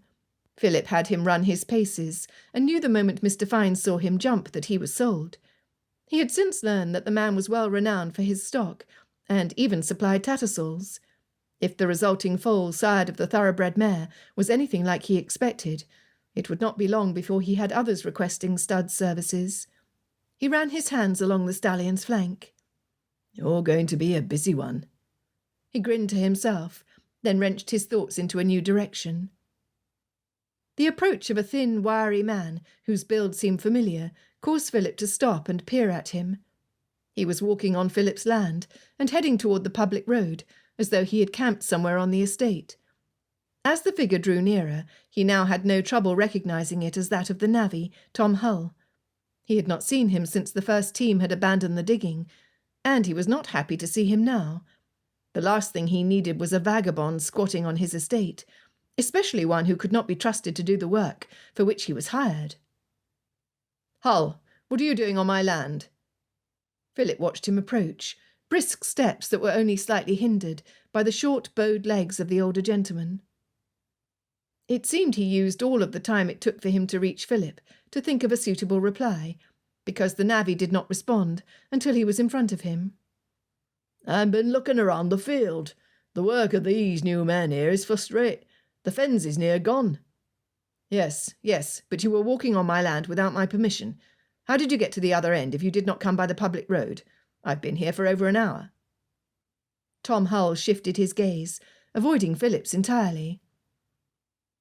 "I figured you was in trouble, and my spirit was lowered at the thought. After I heard Coates had brought in some new men, I thought as how I might help." Philip was aware that Tom had avoided his question, and came to his own conclusions about what he was doing on the land. He was probably in between jobs, and needed some place to camp. The man smelled as though he needed a wash, though. His clothing and person were about as fresh as a bucket of rotten eggs. He did not think Hull a bad character, however, perhaps just a lazy one. "Why did you abandon the digging when Coates left?" "The other workers were not as experienced in the project, so I'm not entirely surprised they took off. But you, I would have thought you would have done what you came to do regardless." Tom studied his cap, which he had pulled off, and rubbed at a stain that was beyond hope of being removed. "They chased me off, sir. One rascal let me know I was not welcome." At this admission he looked up at Philip. "Oh, truth be told, digging'll get tiresome after a certain age, but I would have kept at it, I would. I was the one as sent a message to Coates to say we're in trouble." This was news to Philip. Coates had never mentioned how he had learned of the project's failure. "I'm much obliged to you, then." Philip looked across the land, which was now draining as it should, with the canals in place for the spring. There was no sense in revisiting the past. "If you don't want to dig any more, what do you hope to do?" As if sensing he was no longer under scrutiny, Tom put his cap back on and sent Philip a cheeky grin. "I always thought to be a farmer. That'd be the life for me, it would. Only my father is thrown off as a tenant, and a chance to find a different line of work." As quickly as the idea came to Philip, he spoke it. He had afterwards only to pray he had not been wrong in his instinct to trust the man. "Well, you might be in luck. It just so happens that I'm going to have more land that I'll need tending to, and there are some tenant houses that are not yet filled. If that sounds like something that will interest you, come to the house next week and we can sort out the terms. This will be on a trial basis, mind." Tom's weathered face broke into a smile, and he bowed deeply. "Much obliged to you, sir." He put his cap back on his head and nodded again, before beginning to walk in the opposite direction toward the village, this time making his way along the public road. Philip watched him start off, then, with a sudden inspiration as to where he might have been camping, thought to send him a warning. "Hull." The navvy turned, and he said, "If you should chance to be on my land again without my knowledge, which I am very sure you would not like to risk, stay clear of the old mine that's boarded up. It has collapsed once and lives were lost. I should not like it to happen again." Hull looked thoughtful, sobered, and he nodded once. "Aye, sir." The field was entirely too quiet. Philip was accustomed to the sound of men working here, or the occasional horse or carriage on the public road, but there were none, and the silence made him grow even more impatient for a sight of Honoria. He walked over to one of the basins in the canal to examine the water pooled in it. There was not much, as there was no plan to divert more of the Waring until it was needed. He lifted one of the gates in the dike to test the water flowing through. Then he dropped it back in place before the water level grew too high. With half his mind listening for Honoria's approach, he occupied the rest with his plans for the future. The field had been properly drained by now, and the system for irrigation was in place to begin planting in the spring. If he had calculated correctly, the additional crops would bring enough income after 2 plentiful seasons for him to purchase a second stud horse. The investment in his stables did not give an immediate return, and he would need to look at all other sources of income in the meantime. But it was a start. Good heavens, but he was impatient. Had Honoria forgotten? With the fields empty, Philip had nothing to do but wait for her to arrive, and he hoped she would come soon. He was thirsting for a sight of her. Leaving Crown Glory to nibble on the grass of his field, he crossed the part of the public road where his property adjoined the Bassetts, and sat there waiting for her to appear. What he saw instead was a carriage barrelling down the public road from the opposite direction, with Mr. Bassett driving it. His thick brow furrowed when he saw Philip, and he reined in. "Townsend, you may have done what you wished with the river, but you will not sit on my property." Philip got to his feet, nervous, guilty, defiant. "I apologise, sir. I was waiting for—" He stopped before that piece of folly left his mouth, but Mr. Bassett finished it for him. You were waiting for Honoria.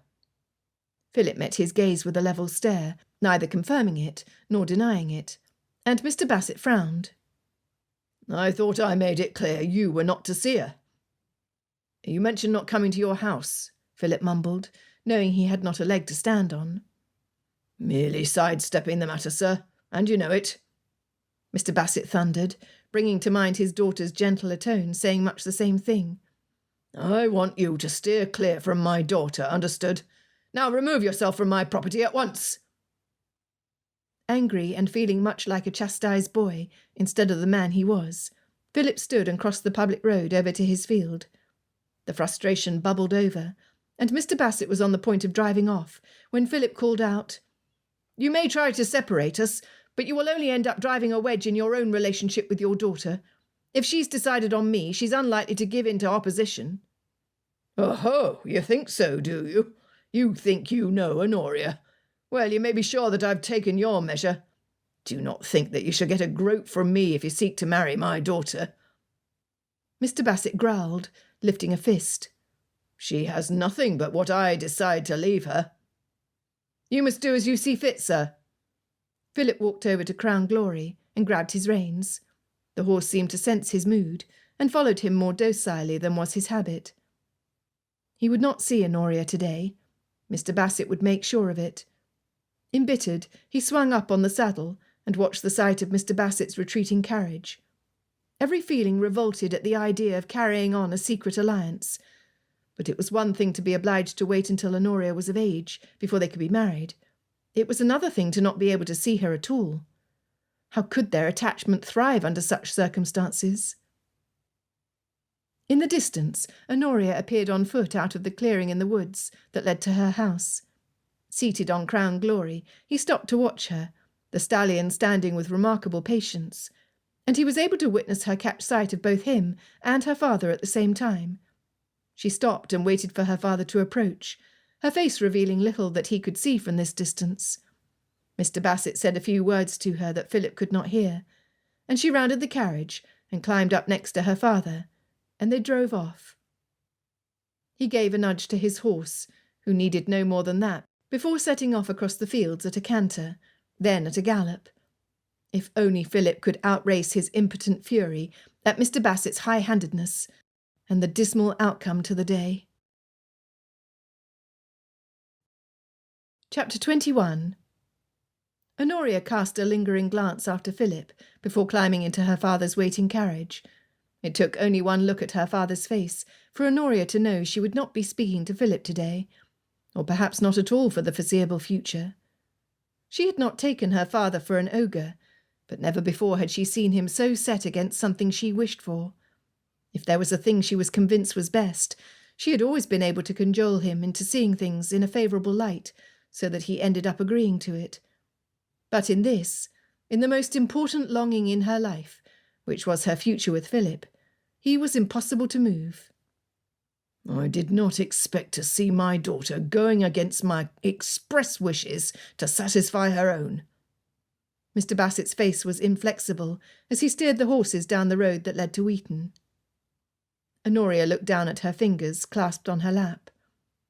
Papa, I cannot understand what it is you object to so much about Philip, that you would forbid me to even see him. How can you have so little regard for what is important to me? Her father had set his horses at a spanking pace as they drove down the road, a sure sign of his agitation, along with his clenched jaw. Well, you must simply trust me on this, my girl.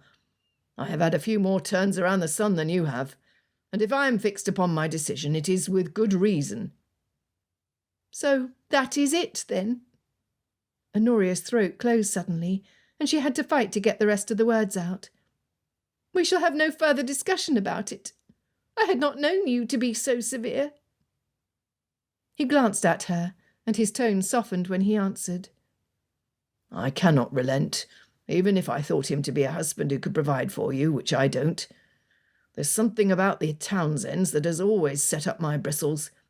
To think that old Townsend looked down his nose at me because I had not held this land for 3 generations, and our family can boast of no crest. Fustian! I'm every inch the gentleman he is, or was, and wealthier besides. I cannot have my only daughter wed to a man such as that." "But Philip is not his father, Papa. Surely you must see that." She remembered how he had pulled away from her kiss that night in her bedroom, her private, sacred memory. "He's kind and gentlemanly." "Even a man appearing gentlemanly can be a wolf." "But he is not." Honoria was growing weary of insisting, her progress rather like water wearing away stone. "You knew that Mamma and Mrs. Townsend were at one time keen to see us wed. If at that time you were so set against the idea, why did you not say so? Mamma would never have spoken to me about it. I'm quite certain I would have developed feelings for him anyway, but I would not have been fooled into thinking it would meet with your eventual approval." "Humbug! I'm sorry to say it, but women scheme, and they may do so at their heart's content. You know I love and esteem your mother, but in this I cannot agree with her. In this she was wrong." They had crossed the bridge and pulled into the courtyard of Wheaton Hall. Honoria felt that if she did not get him to see reason now, the subject would be closed, and she would never be allowed to open it again. "Papa, please, I beg of you, don't allow your prejudice to ruin my only chance at happiness." Her voice broke at the end. "You are only 19 years old," he replied, pulling the horses to a stop and turning to look at her. He lifted his finger and finished with quiet resolution.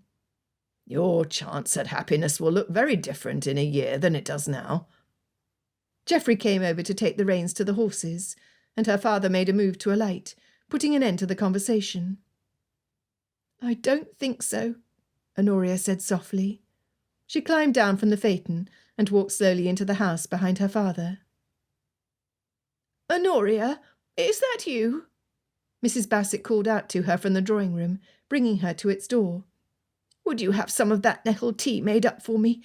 I'm feeling particularly stiff, and it has been difficult to do the tasks I wish. If there is enough to make up a paste for my fingers as well, I would take that gladly."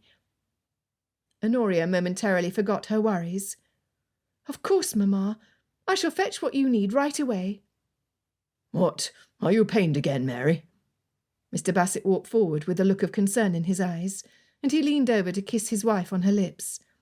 Taking her hands in his, he sat at her side and rubbed them gently. Honoria had a glimpse of the loving man her father was, a side to him it seemed she had not seen of late. She made up the tea and the paste, which had thankfully not caused any irritation to her mother's skin, but rather had shown to possess improving benefits. She brought them both to her mother, and her father stood when she entered the room to allow her his place.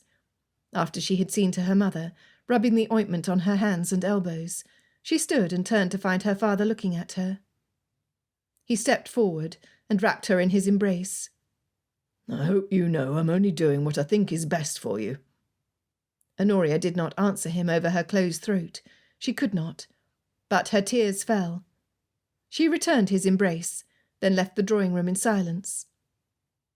Alone in her room, she thought back to the quick glance she had had of Philip. She had been so looking forward to seeing him today, and discussing what they might do about their own wedding. From where things stood now, it seemed that even waiting 2 years might be too optimistic, when she would not be allowed to see him. How could she ask him to wait for that long with no encouragement? If she could not reconcile her father to the idea, she would have to let him go. It was the only kind thing she could do. The beauty of the autumn day called to her through her window. Above the yew trees, the sky had turned from the dull orangish grey of late morning to the most beautiful colour of purple in the far distance. It gave all the signs that a storm might brew, but it did not seem imminent, and there was enough sun to tempt her. A sudden gust of wind through the branches of an elm tree sent the leaves scuttling across the grass, and that decided it for her. The wind seemed to be blowing the storm in the opposite direction, removing its threat from breaking above their heads. In any case, Honoria suddenly needed to be outside. She could not bear to be in this house any longer. Knowing her father would assume she was disobeying him by leaving, she did not warn him of her departure. It was only to walk off her distress and be healed by the fresh air. She was not planning to go see Philip, and assumed he would have left the fields after their failed rendezvous. Then again, if she did have a chance to stand before him, have her hands taken in his, why then that was Providence. It was not her disobeying. Outside, the wind did indeed seem to be blowing the storm away from them, although it blew hard enough to whip her cloak around her legs. At this time of year, they did not risk anything so drastic as a thunderstorm, so there was no harm in continuing. She hurried out of the courtyard before any of the servants could see her, and went back over the bridge in the direction of Philip's fields, deciding at the last minute that she should walk along the public road toward her father's woods, instead of the open field. That would remove all temptation to see Philip. As she strode forward, she breathed in deeply, allowing the exercise to ease her heart.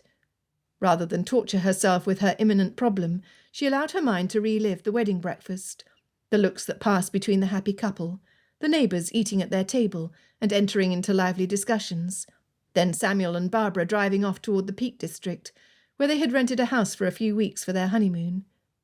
Then she thought of Philip, who was alone. Perhaps it was that more than anything else. She had a family, but he had no one. She wanted to be his family. She had marched forward with her head lowered in thought, but as she crossed the public road, it impressed upon her that the direction of the wind had changed, and was now bringing the storm her way. The air had grown suddenly chillier, and the black, low-lying clouds against the grey sky were more menacing than she had ever seen them. She quickened her pace, even as the wind picked up, doubtful that she would reach the woods before it broke. She was jogging now, her legs hindered by the skirt of her narrow gown. There was no one in sight. It seemed that everyone but her was possessed of some degree of sense that kept them indoors. Her heart began to beat in fear as a howling gust of wind hurled a thick broken tree branch beside her, nearly hitting her. She was a puny creature in the vast elements.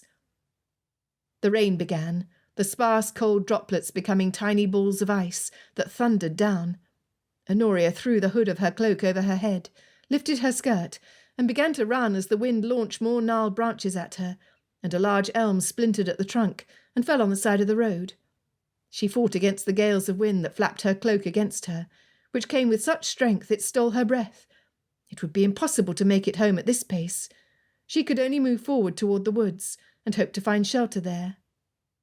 The rain now came down in driving force, and she squinted to see where she was going. Ahead, off the side of the road, was the dilapidated structure of the old Townsend mine, its entrance partially enclosed by a steep hill that ended with a sharp drop. She hurried toward it as the closest place for shelter. Even a piece of roof overhanging the entrance, if such could be found, would spare her the worst of the wind and rain. When she reached it, the door to the mine was partly open, and propelled forward by a sudden squall of wind driving the icy rain into her cloak, she stumbled into it. The door clattered shut behind her, and she blinked in the dark space, the sudden stillness both eerie and welcome. The rain and howling wind outside continued to devastate the countryside, but inside every breath was audible, and her sopping dress and cloak chilled her skin. A new burst of wind pulled at the door, which flapped open to reveal, in the weak light of the outdoors, some old lanterns hanging on the side of the wall, along with a tinder-box. She went over to the shelf and blew on her hands to warm them, then with some effort and fumbling in the darkness, got the match in the tinder-box to light and transferred it to the lantern. Having achieved a source of illumination, she turned now to examine the inside of the mine. She wouldn't go far into it. After all, this was how Mr. Townsend had met his demise. But surely there would be a safe place to wait out the storm that was more sheltered than the entrance. On the right was a small room, where a dusty table was tucked in one corner next to some buckets and utensils that had at one time been in use. Ahead was a tunnel that led farther into the pitch black, and when she paused beside it, she was struck for the first time by a strange but familiar odour. "I know what that is." Honoria's breath quickened as she took 2 more steps into the corridor. If I'm right, this could be the making of Philip's fortune. Now heedless of the potential danger, Honoria turned into the corridor, her steps coming faster, as though propelled by the hint of peril. Perhaps if she hurried, there was a chance to verify her hunch before any harm could befall her. After today, her father would never let her step foot on the Townsend property again. This would be her only chance. The light from the lantern bounced around the chiselled dirt walls of the mine as she moved forward. She kept going until the tunnel branched off in one direction, but she needed only to direct her lantern that way to see a dissuading pile of stone. It was possibly here that Mr. Townsend had been mortally wounded. But it was too late to turn back now. Philip's fortune was at stake, and it was too important. She continued down the main tunnel. The sounds from the outside had now completely given way to the quiet dripping sounds of the interior, and the smell that had intrigued her and called for her to investigate became overpowering. Her heart picked up a notch as she inhaled the odour of sulphur, which was combined with a warmth that felt heavenly in the moment, but would soon make her wish to remove her cloak. She recognised that smell. It was the exact smell of the waters they had bathed in when they went to Harrogate. As she continued towards its source, she noticed a bedroll tucked to the side of the tunnel along the wall, and for the first time began to think that perhaps she was not alone. A frisson of fear stole over her, and made her want to turn back to the entrance. But the discovery of where the sulphur smell came from was too strong to deny. The implications were too important. "Is there someone here?" she called out, hoping the tremor of fear in her voice would not be heard. There was no answer, only the sounds of humidity emanating from the walls of the mine. As she walked on, the dripping sound grew louder, until she arrived at the place where the mine tunnelled downward. She lifted her lantern to look around at the circular tunnel that constituted a small room, and then cast her gaze down. In place of a gaping hole that led to blackness, there was water. With a small gasp, Honoria reached down to touch it, and found the water to be hot. Swirling her fingers through the pool, she then cupped her hand and sipped the water before making a face. The revolting taste gave her a jolt of pure excitement. This was the exact taste of the water in Harrogate. This was spa water. She leapt to her feet. She had to tell Philip instantly. This was how he was going to restore his estate, and this was how she was going to convince her father of his suitability. This discovery was as good as a gold mine. Honoria turned to run back down the tunnel, no longer caring about the storm outside. The lantern caused shadows to jerk across the walls of the mine, but it did not hinder her, and she hurried on in determination. A sudden draught of air blew out the lantern, and before she could slow her pace, she tripped over some obstacle in her path. And then she was falling. Chapter 22. The storm came over the countryside suddenly. There had been little hint that they could have such squalls of wind as to fell trees, but that was what Philip was seeing as he watched the storm unfold over the meadows. He began to wonder how bad the damage would be.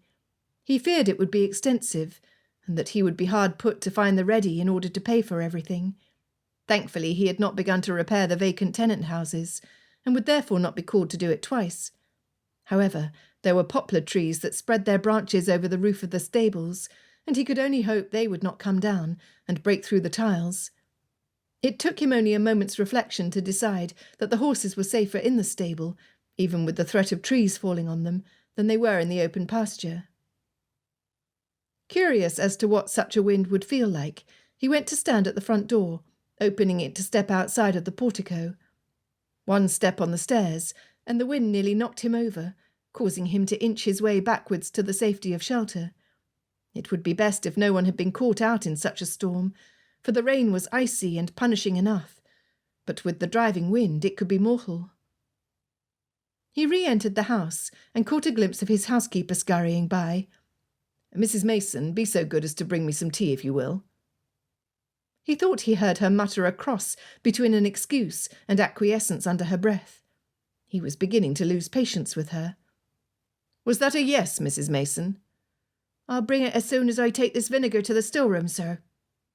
His housekeeper disappeared from sight, and Philip went to stand by the window, where he watched the rain pelting down, blurring the image of the landscape.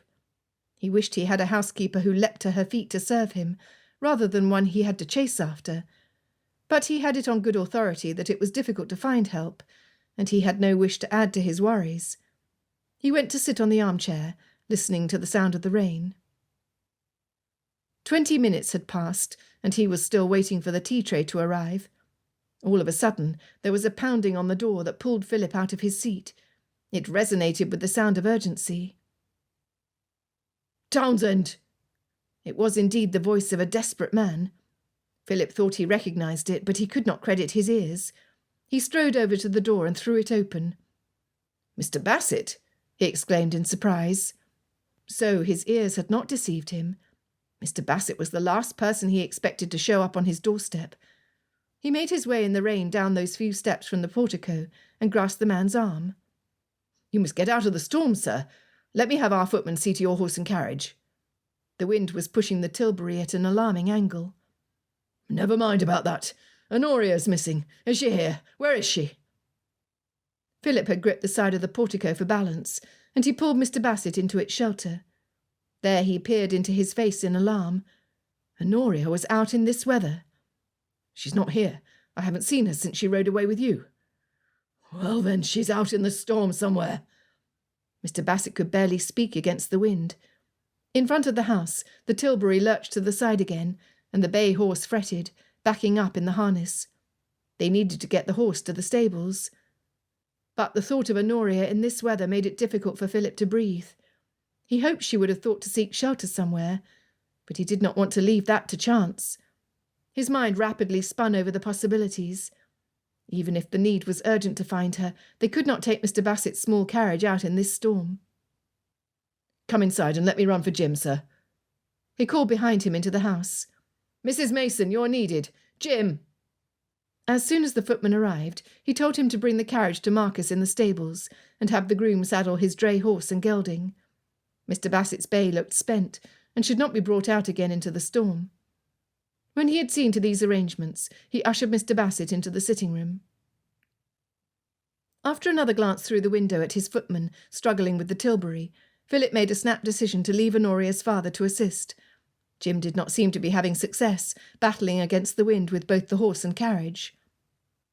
"Wait a moment, will you? I will help my footman." He left the safety of the house, and if anything was needed to tighten his resolve to help Honoria, it was how difficult it was to make any headway against the driving wind. This was an antediluvian level storm. Jim pushed on the side of the tilbury that was being beaten by the wind, while Philip steered Mr. Bassett's horse, and, like this, they made it into the stables, where Philip relayed the orders himself to have the horses readied. The groom promised he would bring them as soon as it was possible, so Philip made his way back, finding relief from the wind in the shelter of the house's facade. When he arrived at the front door, he found that Mr. Bassett had come back outside, and was now leaning against the wall inside the portico, his hands on his knees, as he attempted to recover his breath. "How long before we may set out?" Mr. Bassett was clearly worn through with exhaustion and worry. His skin had taken on a grey pallor, causing him to look aged and feeble. Honoria would never be able to bear it if anything happened to her father.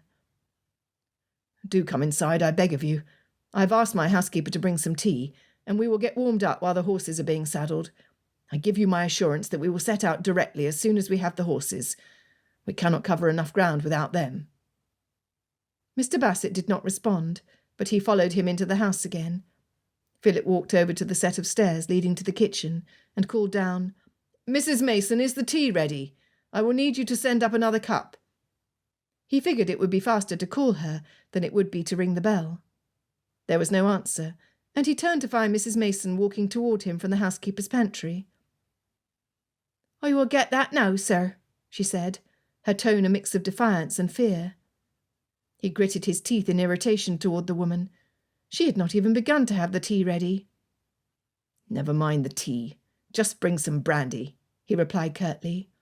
"And in the future, if you cannot have tea prepared when I ask for it, I shall have to wonder how fit you are for the role of housekeeper." Philip did not stay to see her reaction, but went into the sitting-room, where Mr. Bassett stood, dripping. He started forward. "Please let me take your coat and hang it before the fire." He was glad that he had seen to the fire himself, because it was now a blazing raw, nestled firmly behind the new fender he had ordered. Mr. Bassett would need to dry off quickly before they set out again, and as he had not recovered from his shocked silence, Philip was determined to remain at his side as they searched for her.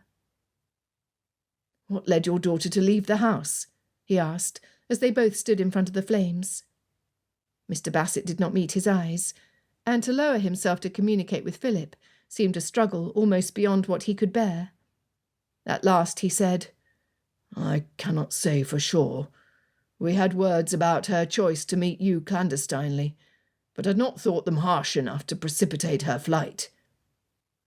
Philip wished to object to the word clandestine, because that was not at all what they were attempting to do. But then he remembered his nighttime visit, and knew he could not proclaim his innocence. Instead he asked, "I must know, what led you to believe your daughter would come here when you had expressly forbidden her to see me?" "I had hoped she was not lost to all sense of propriety," he grumbled, "but I could not be sure." "As you can see, she is not." Philip strove for an even tone to cover his indignation that her father thought so little of her honour, and of his. The memory of Honoria in her night shift and in his arms, while her parents slept in a nearby room, intruded most inconveniently into his conscience again, and he wanted to throw up his hands. He had no defence. "But if she were, I would not have encouraged her to remain here, sir. That is, not in any other situation. In a storm like this, I must have given her shelter." Mr. Bassett glanced over at his coat, drying over the chair, then looked around the room. "It chafes me to remain here." "As it does me," Philip said. "My groom will bring us my horses as quickly as he can. We cannot set out without them." At that moment Mrs. Mason came in, carrying a decanter of brandy and 2 glasses. "That will be all," Philip said. He poured a small amount of brandy for Mr. Bassett, which he drank quickly. He seemed to regain his strength from it. "I can't imagine where she could have gone. She likes to take walks and tends to stay to the woods for shade when it's hot and the open road for sun when it's cool. But I've ridden through both and have not seen a sign of her. What is keeping your groom?" Mr. Bassett was right. The delay seemed excessive. Philip glanced through the window for a sign of him. The wind blew so hard across the garden and pasture beyond, it seemed as though even the thick trees were doubling over. At that moment, the large oak at the edge of his property lost a heavy limb, nearly splitting the tree in 2. His immediate worry for Mr. Bassett's health was beginning to give way to the urgency of needing to be out looking for Honoria, despite the danger. "Let me get my cloak," Philip said. He went into the stairwell and grabbed it from the hook underneath the stairs, and after Mr. Bassett had donned his own coat, they went outdoors, where they made slow progress toward the stables. Philip just needed to calculate the best course. If they kept to the path along the woods, they were at risk of what might fall on them, but in the open meadow, the wind would hinder their progress to a degree that might be equally dangerous. Marcus and Jim had the 2 horses saddled and were on the point of leading them both out of the stables. Philip took the reins of his gelding and said, "I think we should search for her together, even if we might be less effective that way. One of us may need the other's help." Mr. Bassett did not object, and they mounted their horses and rode off toward where Philip's property met the Bassetts. It was easier on horseback than on foot, as long as they leaned forward to break the force of the wind. As they rode to the edge of his property, in the direction of the public road, they called her name and tried to listen for an answer. It was difficult to hear their own voices over the wind. "Honoria!" they called again, but only the shrill whistle of the wind was their reply. The rain came down unabated as their horses pushed forward at a walk. Up ahead, a small dark form distinguished itself from the rain-soaked terrain. To Philip's surprise, it was Tom Hull, making his way toward them, and with difficulty. "What in the world is he doing out in this weather?" he mumbled. When at last Tom looked up enough to spot them, he began waving to get their attention, but then bent over again as the wind almost knocked him backwards. "Tom!" Philip called out when he had reached him. "What are you doing out in this storm? Have you seen Miss Bassett? A young woman, red hair, petite." "Oh, just so! I know where she is," he called out, though Philip had to lean forward to catch Tom's words. "She's in the mine. She is. She's had a fall." Philip did not stay to hear more, but urged his horse forward, his heart full of panic. Where had she fallen, and how far? The mine was unstable. A gruesome image of her pale face, struck by the falling rocks, filled his mind. It took them an unbearable length of time to reach the entrance to the mine. fighting against the wind. Its door swung on its hinges with sharp claps against the rocky exterior, and it looked as though it would not stay attached. "Look out!" Philip cried, as the door tore free and catapulted mere inches from where Mr. Bassett sat astride his horse. Philip swung down from the saddle and with difficulty led Poker up toward the entrance to the mine, where there was a natural shelter from the gale, although not from the rain. In this space the wind howled less fiercely, and he tied his gelding to an iron ring that had been drilled into the outside wall. Mr. Bassett followed suit, and they both hurried into the mine through the wooden structure at its opening. "Honoria!" Mr. Bassett called out, as soon as they had entered. His hoarse voice echoed through the tunnels. "I'm here," she answered instantly from the recesses of the mine. "Do not fret, Papa. I'm well." Philip wanted to fall to his knees in relief. He was incapable of uttering a word. In a softer, muted voice he could hear her add, "Or nearly." He rushed forward, listening to the sounds of dripping water from somewhere inside, and unsure how to find her in such darkness. His foot bumped against something, and he almost fell, but righted himself by throwing his hand out, where it met the slimy wall. A horrid smell of rotten egg permeated the entire place. What had happened to the mine? This was not something he had ever noticed when he used to come here with his father. Such a smell he would have remembered. The dim light from the broken door at the entrance did not extend far into the mine. Despite Philip's desperation to get to Honoria, he did not walk more than a few steps into the pitch black before he realised he would not get far without some sort of light. He began feeling his way along the side of the wall, growing accustomed to the revolting feel of it. "There are lanterns and a tinderbox at the entrance," Honoria called out. "You will find me more easily with it. I do not want you to fall, Papa." "It seems it is you who mean to rescue us and not the other way round," Philip said, the relief that overcame him at last giving him his voice. "Philip, is that you? What are you doing here?" "Let us get to you and we will explain everything," Mr. Bassett called out as Philip hurried back to the lanterns. In his haste, it was impossible to get one to light. "You're blowing on it too hard." Mr. Bassett dipped his hand around the tinderbox. When at last Philip coaxed a flame to it and had transferred it to the lantern, he led the way forward, gagging under the smell that was emanating from the mine. He feared if they didn't get Honoria out of here quickly, she might suffer from the noxious odour.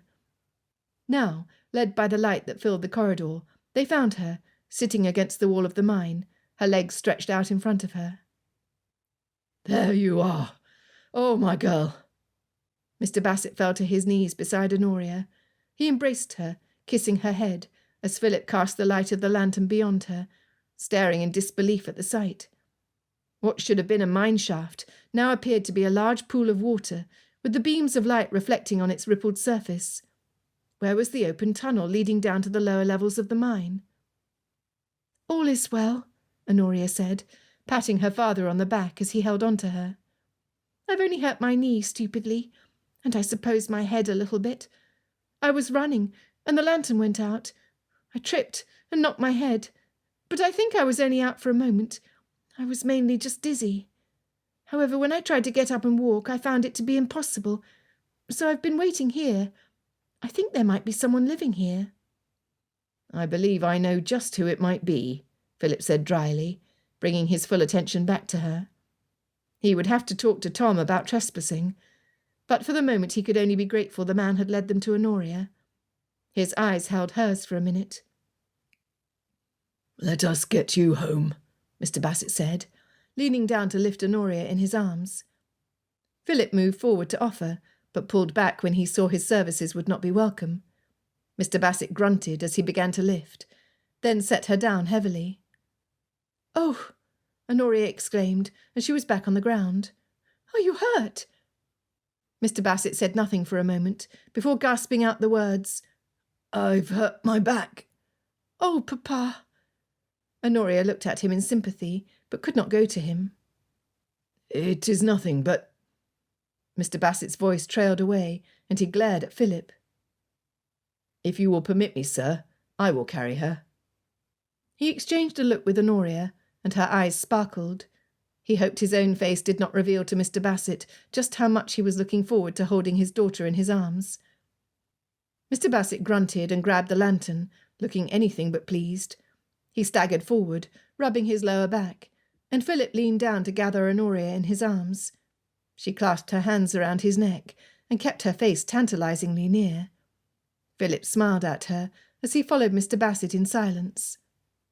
"Careful you do not trip like I did," she said in a near whisper, her grin teasing. "Ah, thank you for the warning. The mine is dangerous," he replied. "You scared us both out of our wits." "What in heaven's name are you doing with my father?" she whispered. "I was never more surprised in my life." "He thought he might find you at my house." Philip set his jaw and looked down when Honoria gasped. "Papa, I cannot believe you thought I would leave the house just to go to Philip's without your permission. I just went for a walk." "We'll talk more about that. Never you fear." Mr. Bassett's words echoed behind him as he marched forward in slow progress. Honoria put on a look of weary resignation before bringing her gaze back to Philip and smiling. In a voice so soft he almost did not catch it, she said, "I could get used to this mode of transportation. I see you have no need for buckram padding in your coats. You seem to carry me with ease." "You will not hear any complaints from me," he replied, inordinately pleased by her compliment. "Sound carries in this tunnel. I can hear your words quite clearly," Mr. Bassett said, as Honoria stifled a giggle, then gave her own retort. "Oh, perhaps you ought to marry your daughter off, so you need not be troubled by her any longer." Not deigning to answer, Mr. Bassett moved stiffly toward the entrance of the mine. As they neared it, Tom Hull stepped inside from the storm, panting at the effort of having reached it at last. Outside, the wind howled as heavily as before. Mr. Bassett nodded to Tom. "Obliged to you for leading us to my daughter." Tom, drenched to the skin, touched his cap to Mr. Bassett, then turned to Honoria. "Good day, miss. I doubt you aren't feeling sorely. When I saw you, you're senseless." "Thank you." The hesitation in Honoria's voice showed that she did not fully understand how he had come to find her. Pivoting so she could see the navvy, Philip explained, "This here is Tom Hull, a navvy who was digging the canal for me, and who apparently also has been squatting in the mine. That misdemeanour ended up being a fortunate thing, since as soon as he saw your fall, he braved the storm to get help." "I thought there might be someone here, but I did not see you," Honoria said, her brows furrowed. "Aye, miss, I afeared I had only frightened you. Thought your own people could help you better nor me." Hull said this with gentle respect, and Philip's trust in the man grew. "Well, I do thank you, then." Honoria bestowed a smile upon him that had him ducking his head shyly. Philip carried Honoria into the front room that had served as an office, where the wind could not reach them, and set her down gently near the table. After peering out to see that the horses were all right, he came back and sat on the floor beside her. He looked up at Mr. Bassett. "I believe we shall have to wait this storm out. We can't take Honoria out in such a wind." Mr. Bassett did not reply, but lowered himself stiffly to the floor, and Tom followed suit, forming a cosy circle of four. Philip looked outside as the storm continued to rage. Dreadful though it was, he was feeling optimistically cheerful. Here he was, with Honoria at his side, and her father sitting across from them, the way it should be, on terms of peace, as neighbours ought to be. He could not imagine that he had won Honoria's hand so easily in the work of one afternoon, but it was a glimpse of possibility. He folded his arms. "I suppose we shall have to endure the horrid smell while we wait, but I, for one, shall be glad to be rid of it." "You will soon recant those words," Honoria replied enigmatically.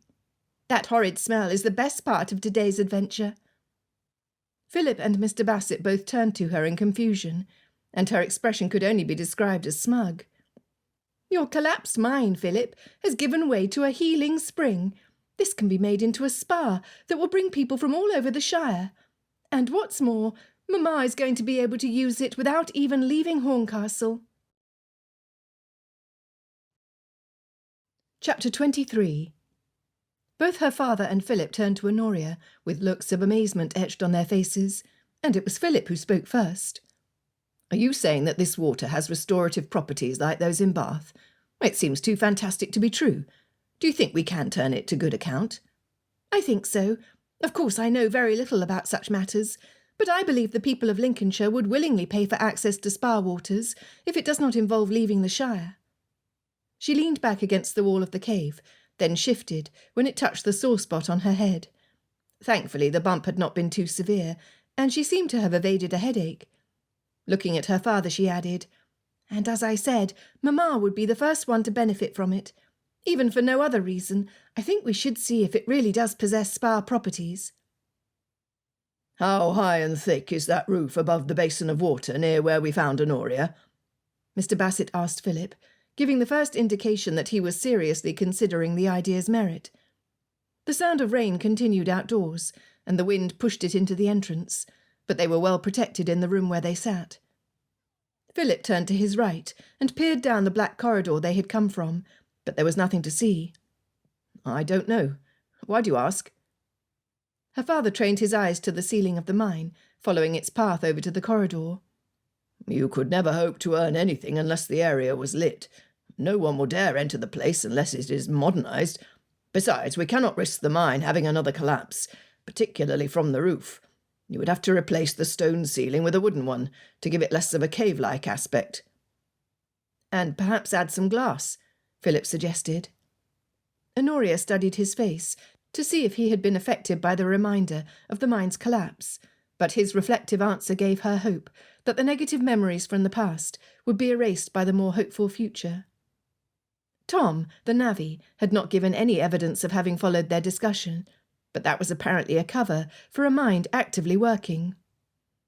We'd have to begin to dig from above, the same way as if we were digging a canal. The earth first, and the rock after that, but it's so much as could be done. Philip looked at him now with curiosity. Do you think it's something you could do, along with Coates? Trustin' I could, Tom said without any modesty. It seemed the fact that this idea was actually a feasible one was beginning to dawn on Philip, for he met Honoria's gaze with a look of excitement on his face. As if on impulse, he reached for her hand and pressed it to his lips. You are a gem, he said, and apparently the maker of my fortune. Don't think this changes anything. Mr. Bassett scowled at Philip from where he sat across from them. My answer is still no. Honoria sent him a look of indignation, but the suspicion dawned on her that this was just bluster, and she clamped her mouth shut. Her father would have to arrive at the decision that Philip was as worthy as she knew him to be, and he would, with a little help. As the storm outside continued unabated, they deliberated over how it might be possible to create some sort of a floor with benches in the water that would allow for people to sit in the hot springs, which were currently of an unknown depth. They argued over the merits and drawbacks of both wood and iron. At last, the storm lost strength, and the weather outdoors grew calm enough for Philip to carry Honoria to the entrance, where he set her down on a bench. Then he and her father ventured outside. The two horses stood docilely, as though they had not just weathered a fierce storm. The sheltered area at the entrance of the mine had been enough to spare them the worst of it. Then Philip went over to talk to Tom, and she overheard him giving a rare trimming for having trespassed. But he softened at the end of his diatribe, and thanked him for having led them to her. With her father's back still paining him, he led the horse over to a large rock, and climbed up with difficulty, then turned his face to Philip. We shall have to bring Honoria to your house first, then I can drive her home in my carriage. I would be much obliged if you would lift her to me, Townsend. This was said in an almost cordial tone, and to make up for any softening on his part, Mr. Bassett added, Do not think I shall permit her to ride with you. I thought no such thing, Philip said, walking back toward Honoria and winking at her. Honoria's father waited on the horse as Philip reached down and swept her into his arms. With his back to her father, he pressed a kiss on her lips and murmured, Thank you. Our future is assured. I like to think so, she said, returning his grin, and filled with more hope than she had felt in weeks. He lifted her up to her father, who scooted back on the horse so she could hook her uninjured knee over the pommel. With his arms holding the reins around her, he placed a kiss on her head. Once they arrived at Bowden, a servant came running from the house. Philip dismounted and handed the reins to him, then walked over to where she sat and held up his arms. Honoria allowed herself to fall into them, and he called over his shoulder, "Help Mr. Bassett to dismount, and then bring both horses to the stables." "Aye, will do, sir. We are that glad that you've come to no harm." He led Philip's horse over to where her father sat astride and dropped the reins to assist him. Philip carried Honoria inside and set her gently down on the sofa, then went over to stoke the fire, as the room had grown chilly. Her father did not immediately follow, and she hoped his back was not paining him too much. While Philip was kneeling before the fire, the housekeeper entered the room, pulling back to stare at Honoria as though she were a trespasser. It was time someone reminded Mrs. Mason of her place. After all, the woman must earn no less than 25 guineas a year as housekeeper. "Mrs. Mason, I will trouble you for some tea." She made sure her tone was cordial but firm. "The kitchen maid has gone off to see her family. There is no one in the kitchen to help." The housekeeper planted her feet, as though she had no intention of moving for a mere Miss Bassett. Philip turned at his task and began to get to his feet, but Honoria forestalled him. "Then I suggest you fan the fire and get a kettle boiling yourself," she replied in a pert tone. "It is the task of the housekeeper to see to such things. Of course, if you are not sufficiently skilled to run the household, Mr. Townsend has only to find a replacement. I am sure Mrs. Sands at Wheaton will have no problem providing a recommendation." A variety of emotions flitted across the housekeeper's face, ranging from anger to alarm, and she dipped a curtsy. "As you wish, miss." When she left, Philip brushed off his hands and went to her side, his face full of affection and humour, but his eyebrow lifted at her daring. She was compelled to say to him, "Honestly, if she does not improve rapidly, there are others who are more worthy." "Do you think it possible for her to reform?" He stared in doubt at the empty doorway the housekeeper had just quit. "With the right mistress, perhaps. She must learn to show respect, or she simply cannot remain. A house must have a good housekeeper, or it will not be run well." This was a conviction Honoria held deeply, especially since she performed many of the roles a housekeeper might, not out of necessity, but out of pleasure. And while she would not want to be the cause of someone losing their position, there was nothing that gave her more satisfaction than putting a house to order. Philip draped a blanket around her shoulders and sat across from her. "When you are mistress here, you shall take her well in hand." "I certainly shall," she replied, as her father came indoors at last, moving slowly but without help. "Honoria, we shall leave as soon as the carriage is readied, so do not think to become too comfortable here." Mr. Bassett remained at the threshold of the sitting-room, and Philip stood, indicating for him to have a seat if he was so inclined. Honoria looked at her father, not missing his signs of exhaustion. "I shall be ready as soon as I've had some tea, and you have had some as well, Papa. It has been a trying afternoon, and it will be beneficial to get something hot inside of us. Besides, it will be good for Philip's housekeeper to be put to proper use for once." Mr. Bassett made a sound of dissent deep in his throat that sounded like a growl. "I am anxious to be off. Your mother will be fretting over what has happened to us both." However, he took the seat that was offered. That brought Honoria swiftly to reality. In her contentment to have her father and Philip speaking cordially under the same roof, she had forgotten about her mother and how worried she would be. "I understand, Papa. We will leave immediately after we have had tea." Mrs. Mason brought the tea tray with a celerity that gave Honoria satisfaction, and hope for the woman's possibility of redemption. The housekeeper even stooped so far as to ask, "Will you pour, miss?" "I will." Honoria removed the lid of the charming teapot and poured in leaves from a copper tea canister. She prepared tea for everyone, and true to her word did not dawdle over her own. No one was inclined to do so, as Mr. Bassett appeared to be both worried for his wife and in some degree of discomfort. At the sounds of the carriage pulling up, Philip and her father went outside to where Marcus was holding the horse and Tilbury. He allowed Mr. Bassett the dignity of climbing up on his own, though it took him some time to do so. He came back inside to sweep Honoria up in his arms, then brought her out, where he set her in the conveyance at her father's side. She reached her hand out to caress his cheek, before her father's watchful gaze brought Philip back to his surroundings, and he stepped back. "Townsend." Mr. Bassett stretched out his hand to Philip, and they shook. "I could not have found my daughter without you. For the moment, my answer is still no, but I will see how this project of yours comes along. That will give me time to judge if there's something different in you than in your father. I should not like to give my only daughter away to a man I cannot esteem." "I understand that, sir." The humility in Philip's response touched Honoria to the core. Her father had insulted his father and him in one go, and he took it with grace and dignity. She turned and waved at Philip as they rode off, but then faced her father. "Papa, I am grateful that you're willing to reconsider my marriage to Philip, but do you not think you're being severe to him? He has shown nothing but good in his regard toward me." Mr. Bassett kept his eyes trained ahead, as though absorbed by his task of driving. So far, everything Townsend has done is what I would expect of a gentleman, but those small services can still be deceiving. I should not like to give you away, only to find out when it's too late that your new husband is a rake. I could not forgive myself if I ushered you into an unhappy marriage." Honoria did not answer. There was love and protection in his words, but she hoped she might prevail upon her father with time to trust. He really did have a soft heart underneath his gruff exterior, and such a thing was not impossible. When they reached Wheaton, her mother came to the door immediately, her hands held to her lips. "Oh, my heavens, I was so worried."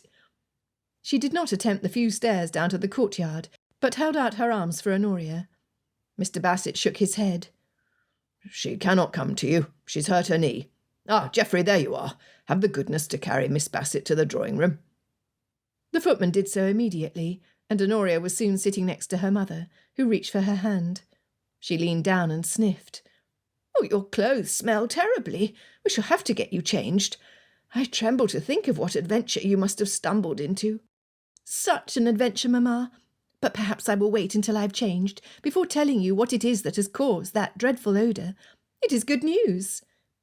In her mind she was already working out how a bathing area with fresh water could be arranged so the smell alone did not turn people away. They would likely need special bathing costumes that could be taken to be cleaned following their dip in the water. "And I must tell you how Philip found me." "Did he?" Mrs. Bassett turned to her husband, who had come into the room. Mr. Bassett clarified.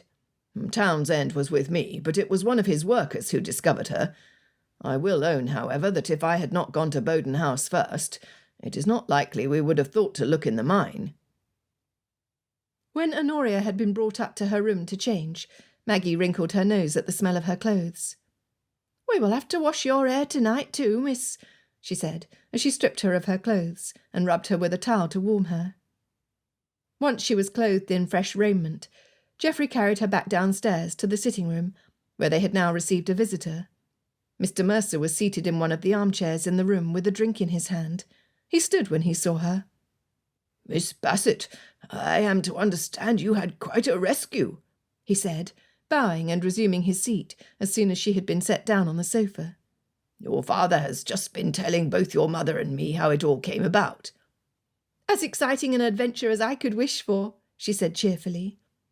"I came by to tell your father about the storm's damage to the mill, which I happened to see when I rode by, but this news is eclipsed indeed by your exciting rescue." Turning to her father, he added with a benign smile, "You must be quite indebted to Townsend. This makes a second time he has come to her aid in a rather dramatic fashion, although in the first incident, as I'm sure you are aware, he truly saved her life." Honoria's expression froze, and she blinked, darting a glance from her mother to her father. Mr. Bassett turned his regard from Mr. Mercer to her. "I am not aware of to what you are referring," he said slowly. Her mother chimed in, her tone puzzled and carrying notes of alarm. "Honoria, what is this?" Sensing the tension in the room, a look of confusion crossed Mr. Mercer's face. "Ah, I believe I've let my tongue run away with me. But, miss, there is no reason you should keep your parents from what happened. Indeed, they should know of it."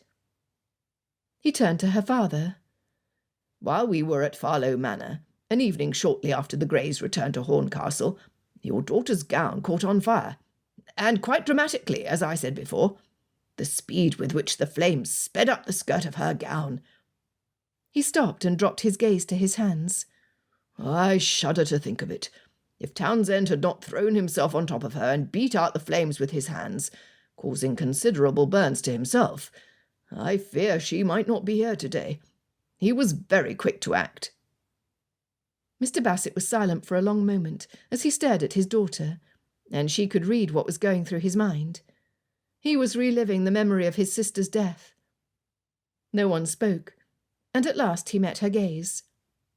"Is this true?" Honoria's heart, which had sped up at the unexpected turn to the conversation, now sank at the pain she saw in his eyes. She dropped her gaze. "It is. I didn't want to tell you. I didn't wish to resurrect frightening memories." It seemed the implications were too much for her father, and he lowered his face in his hands. Her mother reached over to his armchair and placed her hand on his arm, and Mr. Mercer stood. "Well, I shall not trespass upon your time any longer. I can see you have things to discuss that are better done without the annoyance of outsiders underfoot."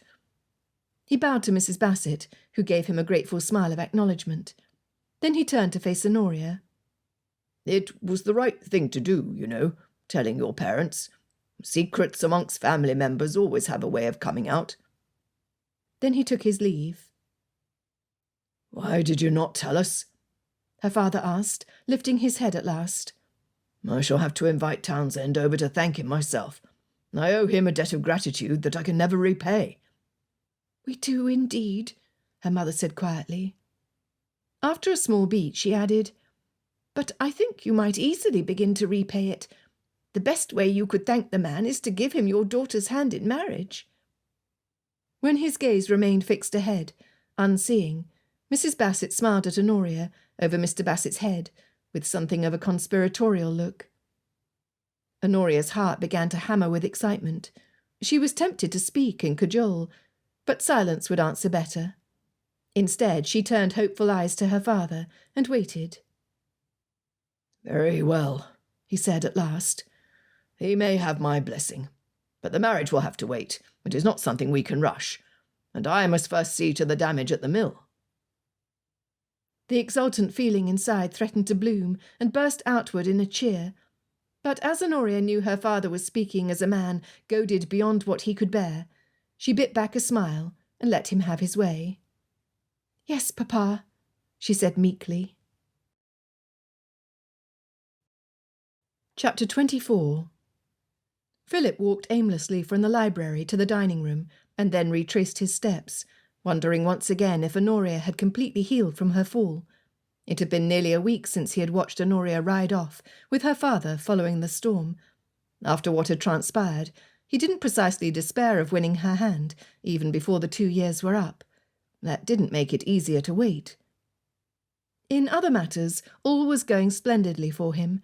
He had received a letter from another prospective horse breeder concerning Crown Glory, and with the money he'd received from Mr. Fiennes to the same purpose, he had begun work repairing the stables. He met with Coates and Tom Hull together regarding the mine, and as they discussed the specifics of the proposal, he was growing confident that they would indeed be able to accomplish the task of turning the place into a spa that could bring in an income. And he had promised Tom a tenancy if he would first assist with the spa endeavour. His grounds were ready for planting once they got through the winter, and he had engaged a new bailiff to oversee the tenants. Everything was looking up, compared to a few months ago, when it was hard to imagine the estate running with anything approaching efficiency. Even Mrs. Mason had seemed to take the combined warning from him and Honoria to heart, and was answering his summons with a readiness he hoped would last. The sound of a carriage rolling to the front of his house reached him in the dining room, and he began to walk to the entrance that led to the front drawing-room. A stab of hope shot through him that it might be Honoria, although such a thing could hardly be likely. Despite all the recent improvements he was enjoying on his estate, he missed her. His house echoed with the loneliness of it. More than once, he'd wondered what the point was of doing all of these things on his estate, if she were not there to share it with him. A knock sounded on the door, and Jim went to answer it as he entered the room. "I'm here to see Townsend." Philip took in a sharp breath at the sound of that voice. Jim opened the door fully, and Mr. Bassett walked into the drawing-room. Philip hesitated, wondering if he should bow or shake his hand, and when Mr. Bassett did not offer his own, he bowed. Townsend, He glared at Jim, who had hung back with an unbecoming degree of curiosity, and who now quickly left the room. I am to understand I owe you my daughter's life. Philip could see no reason why Mr. Bassett was bringing this up now. Well, we both found her, sir. No, I'm not talking about the other day in the storm. I've recently learned from Mr. Mercer that you risked your own life to put out the flames when Honoria's dress caught fire. Mr. Bassett glowered at him now, and it dawned on Philip that the scowling look hid deeper feelings that he did not like to reveal. Your quick thinking and willingness to put yourself in harm's way resulted in my daughter being with us today. She suffered no serious burns to speak of, and I am to understand that you suffered worse. Philip looked at his hands, which had white scars on the palms that would probably never go away. Other than the scars on his hands and thighs, there was no lasting harm. He would have done it again. I thought you knew, sir. I did not realise she'd kept this from you. Mr. Bassett removed his top hat as he took a step toward Philip. When I was a lad, my older sister had a like thing happen. I watched the flames catch, heard her scream. He stopped and allowed his gaze to rest on the window and the scenery beyond it. I was too small to do anything, and she did not fare so well. Amy died as a result of her injuries. I believe Honoria kept silent because she wished to spare me the horror she must have known I would feel, and indeed did feel when I heard. It made sense now. Philip had been led to believe that Mr. Bassett was aware of what had happened, and still held a prejudice against him. Not that Philip would have hesitated for an instant to save her even with no hope of ever gaining her hand. In the silence that followed, Mr. Bassett glanced around the room, assessing everything in it. Philip followed his gaze, and saw the shabby set of furniture as if for the first time. He could understand why Mr. Bassett hesitated. He could hardly prove himself worthy as a son-in-law with such a home as this. Well, Philip, I believe with everything that has transpired over the past couple of days, you deserve to win the hand of my daughter. Mr. Bassett scowled even more fiercely. I will not make her wait until her majority, or throw any other obstacle in your path. If you are still of the same mind, of course, Philip broke in quickly. I am of the same mind. I have interest in no one but her, and apart from the affairs of my estate, I think only of her. You have my word that I will care for her and protect her in the same way I've done in the fire, in the storm, until my last breath. At these words, Mr. Bassett broke out into a rare smile, and Philip was finally given a glimpse of why he was thought so well of in the village. For the first time since he had known the man, Mr. Bassett looked approachable.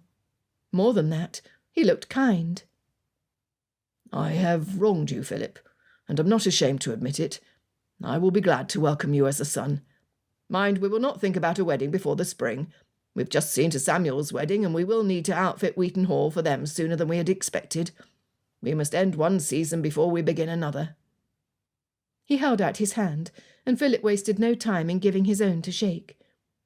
The day that had started with such empty restlessness was now filled with promise. Honoria has been waiting these days for you to come by Wheaton. I did not choose to make this visit to you until I'd seen to some of the matters on my own land, but you may come to us as soon as you wish. Today, even. He gave him a wry smile, and something like a wink. I am on my way to the mill, but you will find my daughter at home. Excellent. I will go at once. Philip thought perhaps that such eagerness did not become him, but he was beyond caring. As soon as he had seen Mr. Bassett off, he had his own horse readied. It required no thought to choose his prize stallion. The thoroughbred needed some exercise, and it matched Philip's own desire for exhilarating speed. On his ride over, at a stretch where there was no one, he laughed and called out a boyish, "Woohoo!" At Wheaton he leapt down and handed his horse's reins to the groom there, then walked up the steps to the front door. He was ushered into the drawing-room, where he found Honoria with Mrs. Bassett, and she sat up straight, an expectant light in her eyes. "How do you do, Philip?" Mrs. Bassett greeted with a knowing smile. Philip looked at Honoria, whose matching smile also reached her eyes. "I am very well, ma'am. In fact, I've never been better." Mrs. Bassett turned to her daughter. "It is a beautiful day, not so very cold, although it's almost November, and your knee is better. Why don't you take Philip for a short walk to one of the benches in the garden?"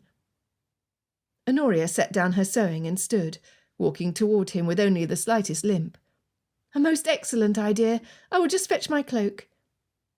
A few moments later they were outside, walking toward the fountain at a slow pace, and Philip took as much of her weight on his arm as he could. He did not want the pain in her knee to grow worse. "Do you suppose the two of us shall ever cease to be candidates for a teaching hospital, that they might gain experience?" Honoria's breath came out in short puffs as she laughed. "Our successive injuries, do you mean?" Philip said, grinning. "We are quite the pair, the two of us. But then at least one of us is a skilled healer." He saw Honoria's dimpled smile at his side. "Thank you for believing in me, Phil." Her quiet confidence and intimate use of his name made him breathe in deeply, throwing out his chest. She stopped and pointed to the alley of yew trees. "Oh, let us go here. There is a bench where we may sit, and it is protected from the wind." "And prying eyes," Philip added to himself. They turned toward it, and he pulled her close, stealing one hand around her waist. The better to help her walk, he thought. They entered the shade of the thick yew trees, with the gnarled branches above them, and moved toward the bench in the open centre that was placed near two old oak trees. He helped her to sit and, instead of taking the seat beside her, knelt so he could look fully into her face. "Miss Bassett," he said, a smile touching his lips. He should not be nervous. He was certain of her answer after all. "Mr. Townsend," she replied, her hands folded on her lap, and her smile more gleeful than shy. It gave him courage. He took her hands in his gaze steady on hers. "I have this very day been given leave to formally request your hand in marriage, and could not avail myself of the opportunity quickly enough. Will you?" "Marry you?" She tucked her chin so her eyes were level with his. "Yes, of course, Philip." "Yes." He quickly took the seat beside her and pulled her toward him. The bench was placed under one of the rare openings of the thick branches that allowed for a shaft of sunlight to fall upon her, and the clouds opened so that a ray did so at that moment. Her hair shone reddish gold, and he thought her eyes would match the green of the trees in summer, although he was discovering that they seemed to change colour according to the setting. He would have a lifetime to figure out exactly what colour green they were. It was the lifetime that stretched before him that gave him courage. "Will you allow me to kiss you, then?" A charming pink colour bloomed in her cheeks, and the smile was now in her voice. "Yes, of course, Philip." Sitting even closer, he lifted his hands to cradle her face, and brought his gaze to her lips. She sat still, and her eyes grew soft as he lowered his head and placed his lips on hers, his heart pounding in his ears. She was his now, and he was entirely hers. Spring could not come soon enough. Epilogue. Theo Dawson handed Philip his hat before placing his own hat on his head and following him out the door. They climbed into the tilbury, where Philip took the reins and drove around the circular path that led to the main road, their first few minutes of the drive done in complete silence. "Mrs. Mason managed to set out a decent supper last night," Theo observed. "Yes." Philip pulled on the reins to turn west along the public road. "It helps that Mrs. Branley takes pride in what she sends up to the table, and that provoked a hitherto dormant spirit in Mrs. Mason, a cook and housekeeper who are each eager to outshine the other, so that my house runs like a respectable gentleman's establishment. I never thought I would see the day." "Honoria?" Theo lifted a gloved hand to secure his hat as the spring wind threatened to lift it off. "Of course." The speed with which Philip drove his tilbury, while fast, could not adequately demonstrate how great his need was to see her. Today was the last day, the very last day, that they would reside in separate houses. Tomorrow was the wedding. "I always thought she would be good for you," Theo said in a smug voice. "I shall take the wind out of your sail by agreeing with you." Philip steered his carriage toward the village, the chill of the spring afternoon cooling his cheeks and threatening to seep into his cloak.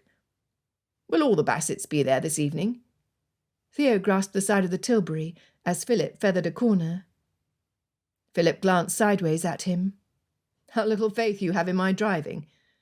No, they've decided to allow the younger set to have our fun. Samuel and Barbara will serve as the married chaperones for the event." Theo laughed. "And next it will be you to serve such a role. My, how we have grown." "Unavoidable," Philip replied, as they neared the Greys' house. His short words and dry tone belied an excitement, an impatience, an absolute joy for what tomorrow would bring. His long wait was nearly at an end. They pulled into the courtyard of Farlow Manor, and Gus's groom came to the carriage to take hold of the horses. Philip leapt down and, without waiting for Theo, walked to the front door, which opened before he could reach it. Christine stood in attendance, smiling. She curtsied before him, then turned to greet Theo, while Philip looked across the room to where the fireplace was, and saw her. Honoria turned, her gown an elegant corbeau-coloured green silk. His eyes went to the fire behind her, but it was too mild to be of danger, and there was now a fender in place too. She came toward him with her hands held out. He wanted to kiss her, but contented himself instead with taking her hands in his and lifting them to his lips. "Mrs. Northwick!" Philip heard Theo's voice of surprise, and with Honoria's hands still in his, turned to see the widow leave Gus's side and come to face Theo, a timid smile on her face. "I'm surprised you remember me, Mr. Dawson," she said, curtsying before him. "How could I forget?" Theo's broad smile stiffened as Gus came to join them. Despite the proprietary gesture towards Mrs. Northwick, Gus seemed genuinely glad to see him. "Theo, I thought it might be years before I saw you again, and here it is mere months. I can't miss my only cousin's wedding." Theo relaxed and shook Gus's hand. Philip leaned down to murmur in Honoria's ear, "I didn't know Mrs. Northwick would be joining us this evening, but I suppose it makes sense, given that she travelled all this way for the wedding." Honoria smiled at him in the way he was coming to depend upon. "I thought you would divine that she would come, of course, and would not need to be told." She leaned in to whisper, "Theo seems happy to see her again. How long will he be staying after the wedding?" Philip did not respond to her observation about Theo's potential interest, but answered the easier question. "It is to be a short visit, as you and I will be leaving directly after the wedding breakfast. As happy as he is to see Gus, I don't think he planned on making a prolonged stay just for him." Honoria pursed her lips. "Then we shall have to invite him for a prolonged stay at a near date to see us." Christine went over to Gus and, at a look from her, held up his hand. "We would like to invite everyone to be seated for dinner." He then led them all into the dining room, as Barbara took Honoria by the elbow and whispered something in her ear, in a way that spoke of their increased affection since Samuel's marriage. Honoria smiled and nodded in reply. Mrs. Northwick was seated on the opposite end of the table, with Theo at her side, and Philip wondered if this was deliberate on Christine's part. Otherwise, as the one woman who was married, and the one to be married, Honoria and Barbara had the places of honour on either side of Gus, and everyone else sat in what places remained. The footman brought one dish after another into the dining room, as conversation flowed freely amongst the group that had little reserve when together. Honoria was seated on the other side of the table and at an angle from Philip, but he did not waste any opportunity to communicate with her with his eyes. Laughter when Samuel said something Honoria would call odiously conceited, and raising his eyebrows when Gus expounded on a winding tale of some sporting exploit. The dinner went on like this in a happy dream. The early crops were in the ground of his new field, with plenty of space left over for corn and wheat as the weather warmed. The mine's transformation into a mineral spa for bathers, wishing to benefit from the healing powers of the waters, was progressing as they carefully removed earth from above it. Coates estimated that they could begin welcoming the public in about another 4 months. And Philip was going to take advantage of their honeymoon trip to the Lake District to visit another stud horse near the Scottish border to continue his ongoing efforts to increase his stables. He caught Honoria's eye again across the table. And he would marry her. The gentlemen decided to forego the port and spend time with the ladies, so they could all end the evening earlier. Tomorrow would be a big day. Christine and Theo would serve as witnesses for their wedding, and in addition to the crowd present tonight, and Honoria's parents, The betrothed couple would have the honour of a few older couples' presents at their wedding, who had all known them from birth. Philip allowed the conversation to flow around him as he waited for Honoria by the door to the sitting-room. He tucked her arm in his, leading her into the room so that he might be seated beside her. When everyone had taken their places, another 2 hours were spent in a game of charades that had them all laughing, both from the silly antics and from the joy of participating in one of life's more festive moments. Samuel's wife Barbara possessed an unexpected knack for pantomime, and Mrs. Northwick was as carefree as Philip had ever seen her. It was soon time to end the evening, and for Philip to prepare for his last night on earth as a bachelor. Stealing a quiet moment amidst the activity, he led Honoria to an empty nook by the window, where they faced each other. He stared at her in silence, holding her hands in his. She spoke first. "Is everything set for tomorrow?" "Yes." "So I have only to marry you?" she said simply. "Yes," he grinned, his gaze dancing from one perfect feature of her face to another. Honoria's eyes were brimming with the joy that mirrored his own. "Well, then." "Well, then," he repeated. He was not sure he would get a wink of sleep in the anticipation that coursed through him. He could hardly care. "I shall meet you at the altar, Miss Bassett." If anything, at these words, her joy seemed only to increase. In full view of anyone who might be turned their way, Miss Honoria Bassett went up on tiptoes and kissed him fully on the lips. "Mr. Townsend, I shall not fail." This has been A Whimsical Notion by Jenny Goutet, narrated by Stevie Zimmerman. Copyright Jenny Goutet. Production copyright Jenny Goutet.